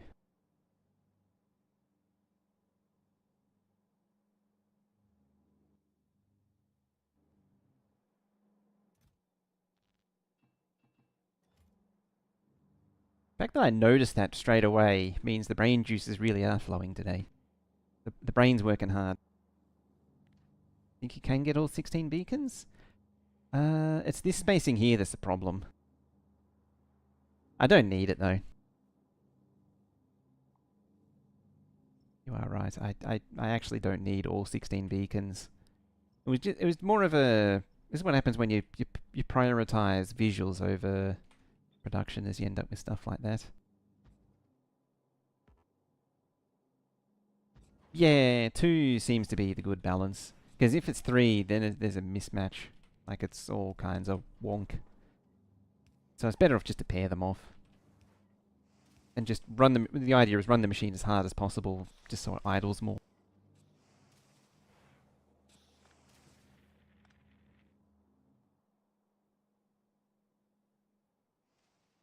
And now I've got this machine, which is happily cranking out 4 belts worth right here. Which then needs to feed this monstrosity somehow.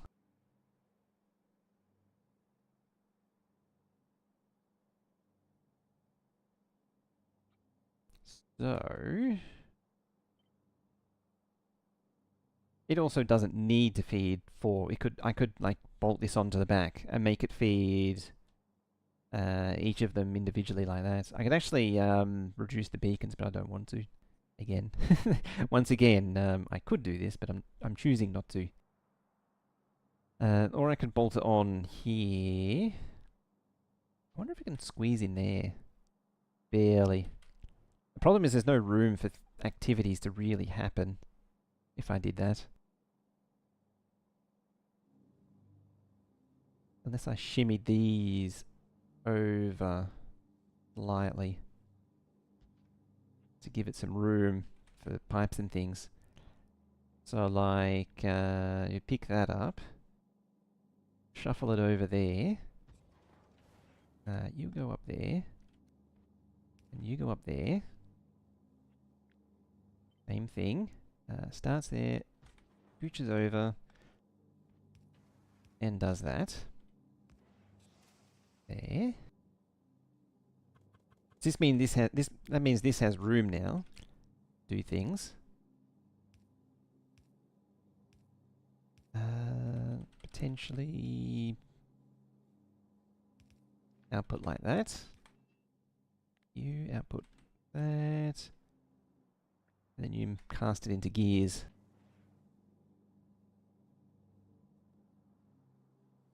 Could shuffle it over another tile either way. And then I could rotate these outputs. But I really need the outputs like top and bottom to then like come out and what I was worried about. And you know, and shuffle that away.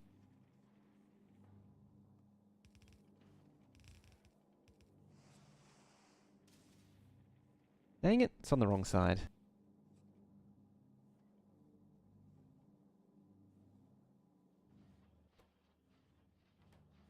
Well, that's happily chugging away. Why aren't you? Oh, yeah, because you. Yeah.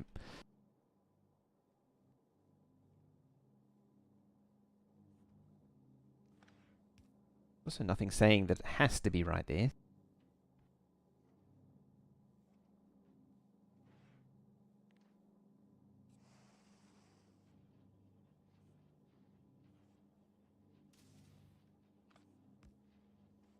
I may have had one of those dumb ideas. Like come all the way across like that, and there. Ah, damn it! It's the wrong angle. Oh no, it's fixable by doing that. There you go. Isn't that just the most amazing stuff of nightmares?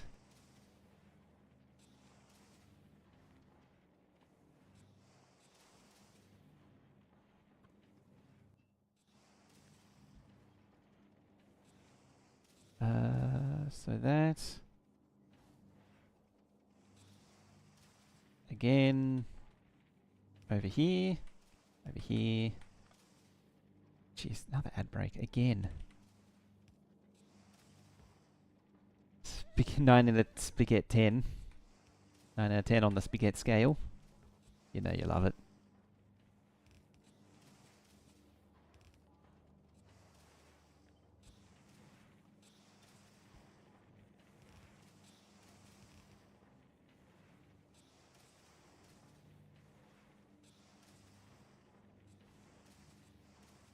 And what's the reach on that? I mean, coming back to the point at hand, I could do that again. Like so. Of course, you're in the way again. Pop that over another tile. Like so. And then I'm just going to figure out how to do the rest.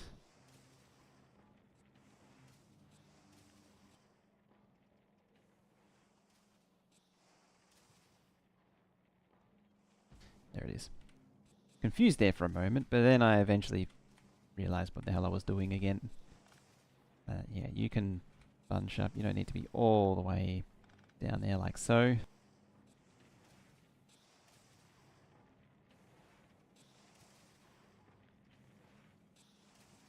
Take it a step further and completely surround it in beacons. I mean, you're still 15 beacon? 15 beacon? 16 beacon. That's not bad.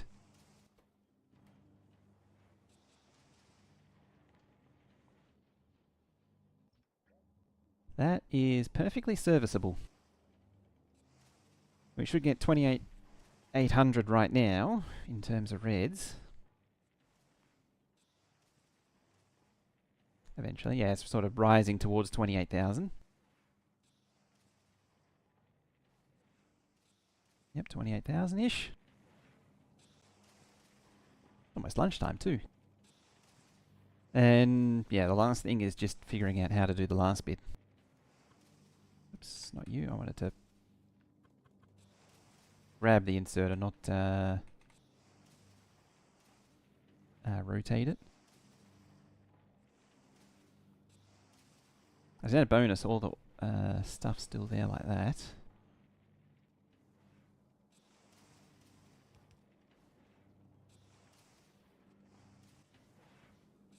Don't want to eliminate a beacon, if I can at all help it.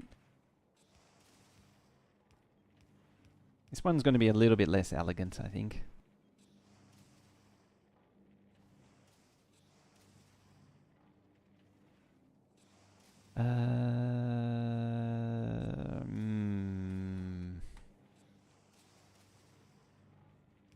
Gonna be a lot less elegant. Methinks. Maybe that.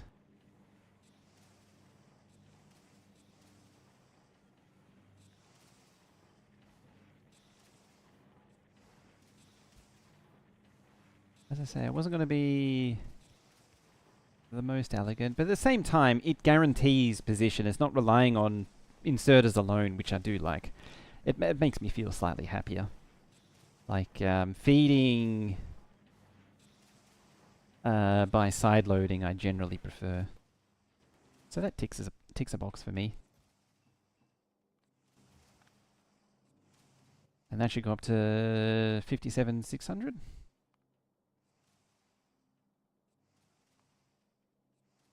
I mean, hovering, yeah, 57,600. So that's half of it done.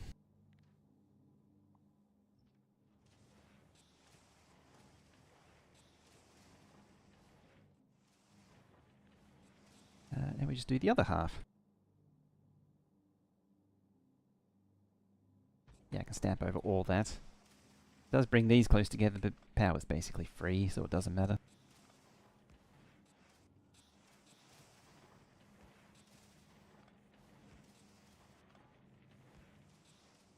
And there we go. And that should bring up to 115,000. Where is it there? 115,000 red signs a minute. Such a stupid number. And it's entirely made out of liquid. One tile more down. What do you mean? Sorry, I missed that before. Or are you referring to the previous iteration?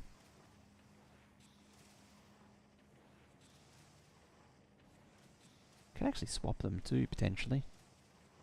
No, let's not go down that route. Because, like, I could see that this joins here and makes a T intersection of side loading. Oh, that was all? Oh, okay, yeah. Yeah, I did miss it before. But I'm happy with that. I think that's a pretty decent build right there. A spaghetti the way out of it. When in doubt, spaghetti it out. The way. That's a quote, that is. When in doubt, spaghetti it out.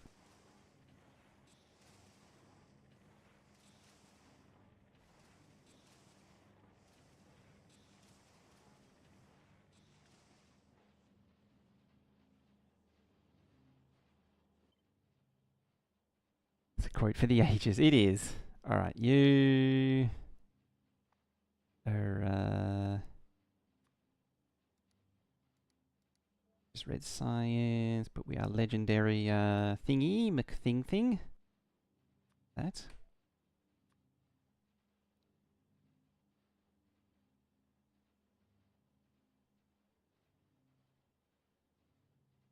Or 15k red signs.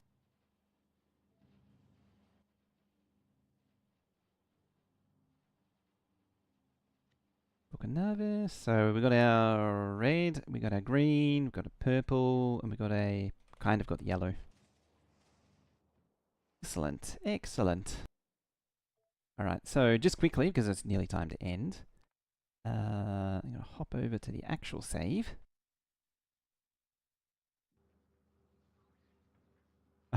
Just got an email. Hi, bracket, bracket, name, bracket, bracket.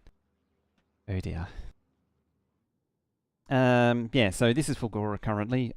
So we did this last time, the Fulgora science. This is the science. It's 80,000 a minute. So excited to see it implemented. So am I. I mean, wrangling all the different pieces together is going to be interesting. Probably not going to see much more of this until it's built. probably over lunch, after I finish, I'll link up a bot networks and some lightning rods. And there's the scrap processing and then the further processing. I've sort of separated them a little bit, but I'm expecting a rail bus along here, all the way along, and then captures in here. There's also mining, but there isn't much to say about that. But so that's Fulgora. Yeah, there's not too much to cover with it until it gets built. But it's very much train-based. Aquilo? That's Aquilo. It may look familiar. Playthrough VOD on YouTube? It is, yes. It goes to YouTube as well. It's in the live tab. So I send it directly to YouTube, but I might... I don't really want to cut it down, but I might cut it down. Or at least re-upload a better quality version of the VOD. I don't know. I've done cut down versions of the VODs before. It was a lot of work for not a lot of payoff. So I stopped doing it. But yeah, so this is Aquilo. It's having some issues with rocket fuel at the minute. Rocket fuel supply. I might need to put recyclers on the end that turn on when there's no rocket fuel and too much ice. But yeah, so this does whatever for...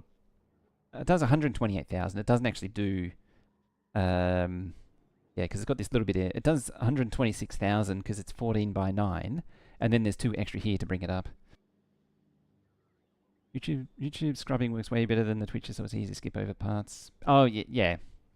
It's just that I'd like to have a cut-down version so it's a little bit more interesting to watch, but it's just a lot of work for something that only like 100 people will watch.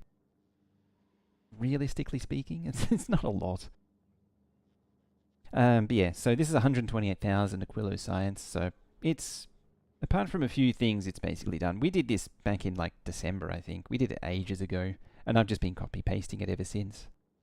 Gleber, you should be familiar with this one. This is the one I did originally on Colonel Will's map. It's as good as it gets. I can't think of any way of improving on it. The only thing I will improve is do more other crap launching, including stone, and then move the science down here. And then it'll just scale from there. So, you know, Gleber is done. It just needs scaling. It's a better live experience. YouTube is a better VOD experience. Yeah, they do those things so much better. Each of them do their own thing so much better. Vulcanus is my first thingy into it. Like, it can do it, but it also can't do it because the intermediate processing isn't enough. I do have a plan for this. It's a future me problem. And Narvis is... This is what we're looking at right now. So, starter base, that's where it is. So we're bringing in a whole lot of melting. I've got 16 iron melters, 12 copper melters here, and this is, yeah, where the science is happening. So there's the green circuits, the beginnings of green circuits. These 2 columns here are purple, and there's, oh yeah, do actually have yellow. Yeah, that's yellow right there. And then to add to this monstrosity is, wherever my book of Narvis is the green, like that. And then the red, wherever that is there. It's so much smaller than the rest. I should have actually, where is it? Oh, it's not, oh, because it's not the book itself, that's why. I was like, why isn't it scrolling? Because I'm not doing it. Yeah, it says red. There's the green. And the only thing left really is military. So that's what we're looking at, something like that here. But I need to figure out how to lay all the different pieces out. Need to get some outposts out the way. Need to landfill all this. I am leaving a lot of outposts on the table though, which I don't like.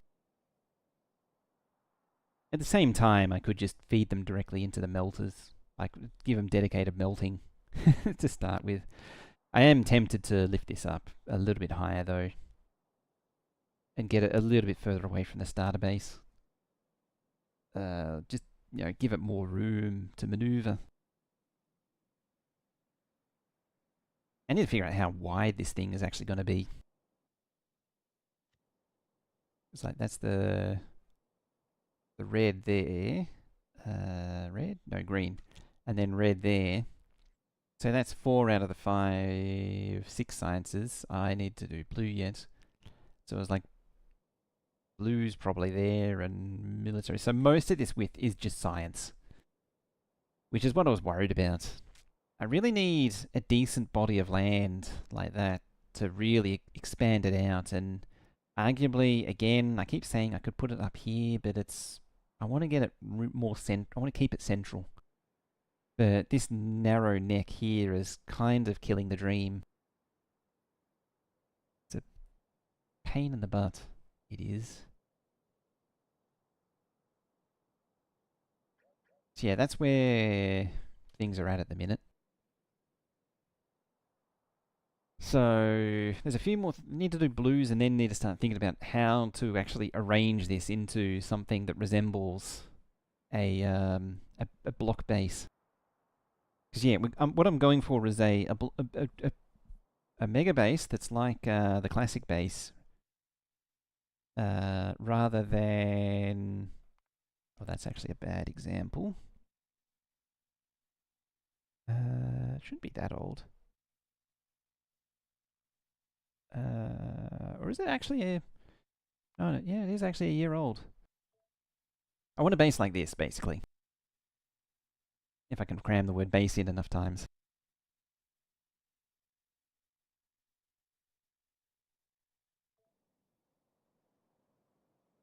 Something like this. So yeah, you got all your ore come in, does all your things. The thing is though that because this is 1.1, like, you know, these are assemblers to copper wire to glorious green circuits. It's not quite the same. I think most of it will be circuits and the rest of it will be science. Like, these sciences are quite small by... Even this was big at the time, but, like, these are tiny by comparison to what we're doing now.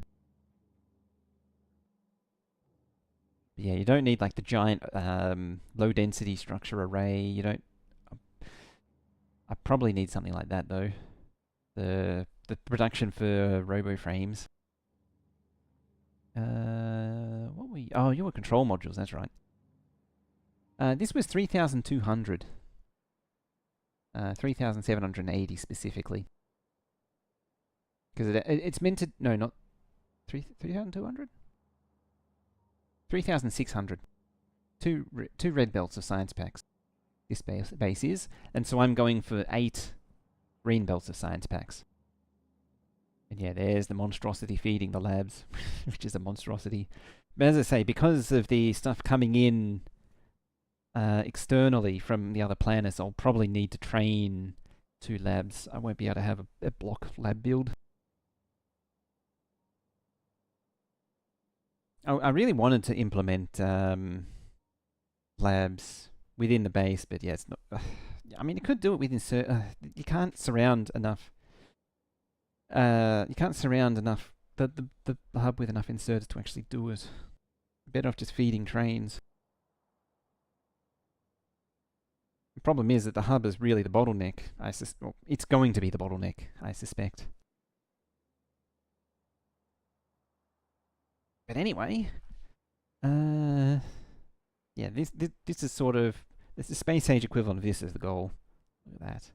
It only needed 8 belts of stone, and what is that smelter wise? Is those were 8 smelters?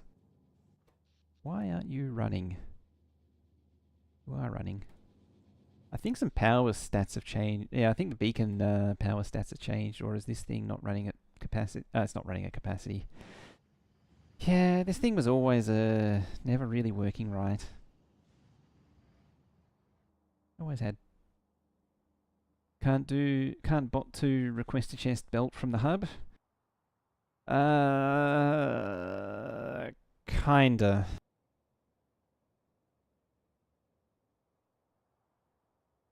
It, mm, it could do that. I'm just thinking. Let's go back to the hub. It's still a lot of load on the network.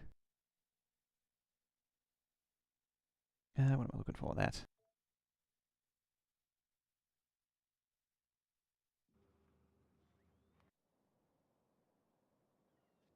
Yeah, having bots move something a short distance that isn't like a train, there's a big logistics load. They're saying bots are bad for UPS. Oh, it's just that moving stuff a short distance like that isn't great. It isn't ideal. 1, 2, 3, 4. You would have to do something like that to get it done. Let's get it out of there. Yeah, like you would have to have a single thing to match all the hubs. Now, it's specifically, the issue is you would need like that there, and then requester chests. Oops.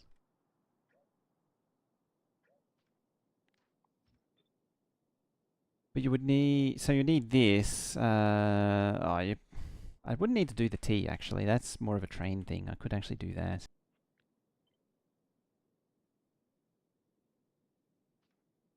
Funky cargo wagon built from the hub. Yeah, I kind of wish that the hub just had the ability to like ship things directly. So that's half of 1.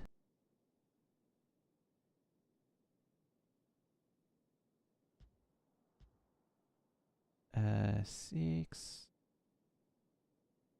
7, 8. 1, 2, 3, 4, 5, 6, 7, 8. So I would need 1 electromagnetic, metallurgic, moldy, and then I need another one again, cryo. So that's when the sort of thing you'll be looking at to fill this thing, to fill all the belts with the different science packs. So yeah, moving some science packs or some belts will always be favored by the bots because the bots always want to fill up the closest thing first, and so like the furthest ones are always going to suffer, which is part of the problem with this sort of setup. And the other thing is that moving items a short distance by bots to belts is generally a bad idea, because for that reason that they'll tend not to favour filling up this belt here, so it'll always be a little bit short. There's always be issues over there. Whoever's furthest away, it would be a game in balancing whatever's closest, and that's not even factoring in charging that needs to be around here too. Because there's a lot of continuous activity, it means there's a lot of continuous charging. That's not to say that other things the other way isn't ideal, because it also has charging issues. I don't actually know. I think once I get to 115k, I'll probably be hitting pretty close to 1 million with the productivity I have. I mean, even if I don't, I'll probably blow through it pretty quickly. I'm very keen to get it up and running. I'm very impatient to get it up and running too. The alternative is, like this. Yeah, like this actually, it should. It works a little bit better for trains. To fill up a train, and because then the train is able to absorb the irregularity. Yeah, it's like, it's balanced out already. Yeah, because it's 6 inserters across the train, it's able to absorb the irregularity a little better. I mean, there is actually some logic that deals with it as well, I must confess. This thing has some logic that it stops it partially requesting things. So it runs a little nicer.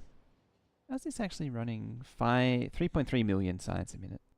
I was looking at the 524 million science progress.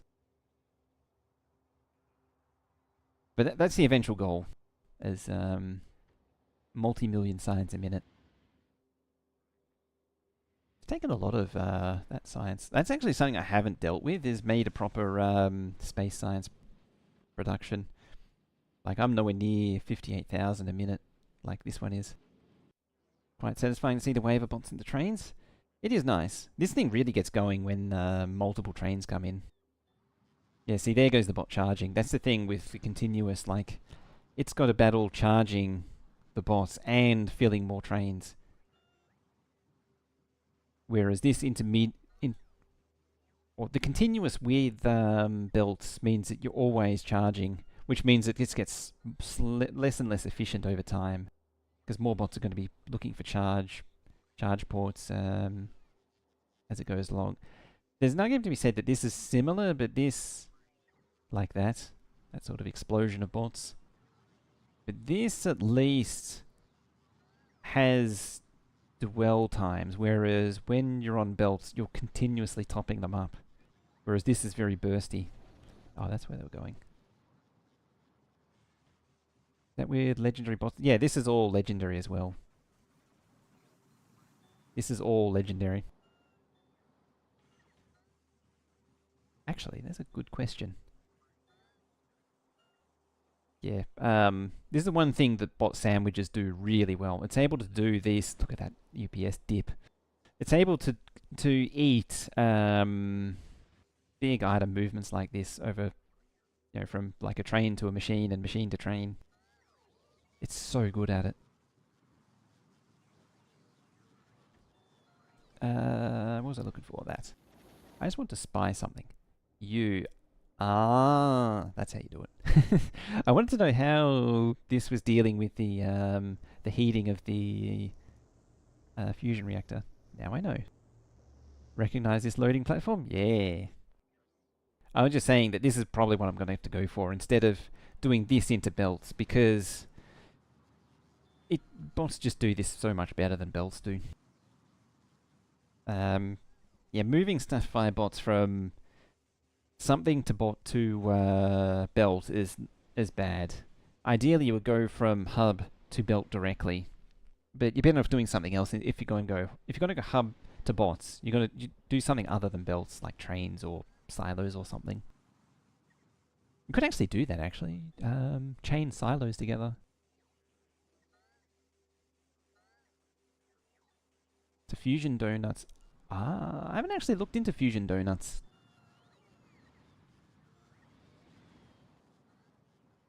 So is that having like a fixed ring, or is that having like you make something like that? I imagine it's a bit chonkier. Probably like that.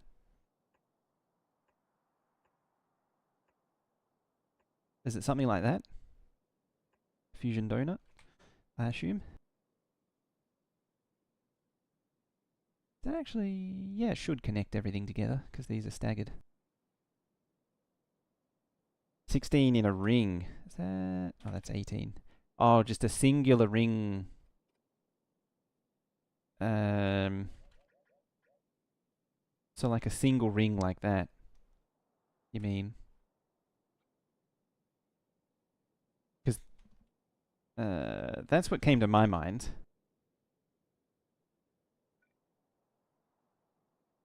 I'm gonna have to look that one up. It should be pretty good, because I mean, this one, all of those in the center should be pretty close to max. What's my one look like? Oh, yeah, there's my one. I actually just inadvertently made my one. Yeah, all the inner ones should... No, the top and bottom ones that are maxed out. And then the next lower... That's a 5-way neighbor bonus, the top and bottom. And then the left and right are 4-way neighbor bonuses. There you go. Apparently I'd actually already done the donut, and I'd forgotten about it. But anyway, I need to end now. I need to get to lunch. I was meant to end 20 minutes ago. So I'm going to leave it there for today. So thank you all very much for watching, hanging out. Appreciate you being here as always. We're going to be next on Friday, which is 2 days from now. Where did my cursor go? My wake up mouse. There you go. Yeah, we're on Wednesday now. Next time will be Friday. It won't be Factorio. It'll be something else. I want to do something else. I think that's actually Good Friday as well. Let me check the calendar. Was Good Friday? Or was it next week? I always forget. I'm pretty sure it was Good Friday.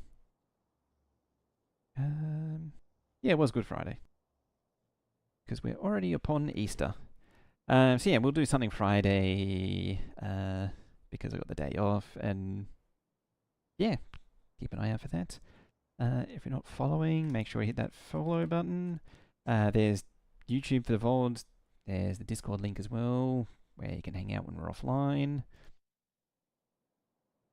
That's the wrong chat. If I type it in, it should come in like a minute later because of the YouTube rate limiting stuff. And yeah, other than that is it from me. So, once again, Wednesday is for me today.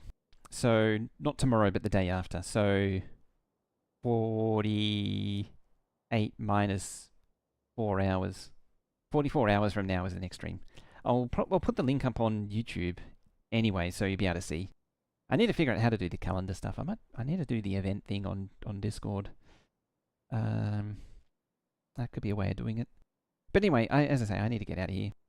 So once again, thank you all very much for watching, and I shall see you next time, and bye-bye for now.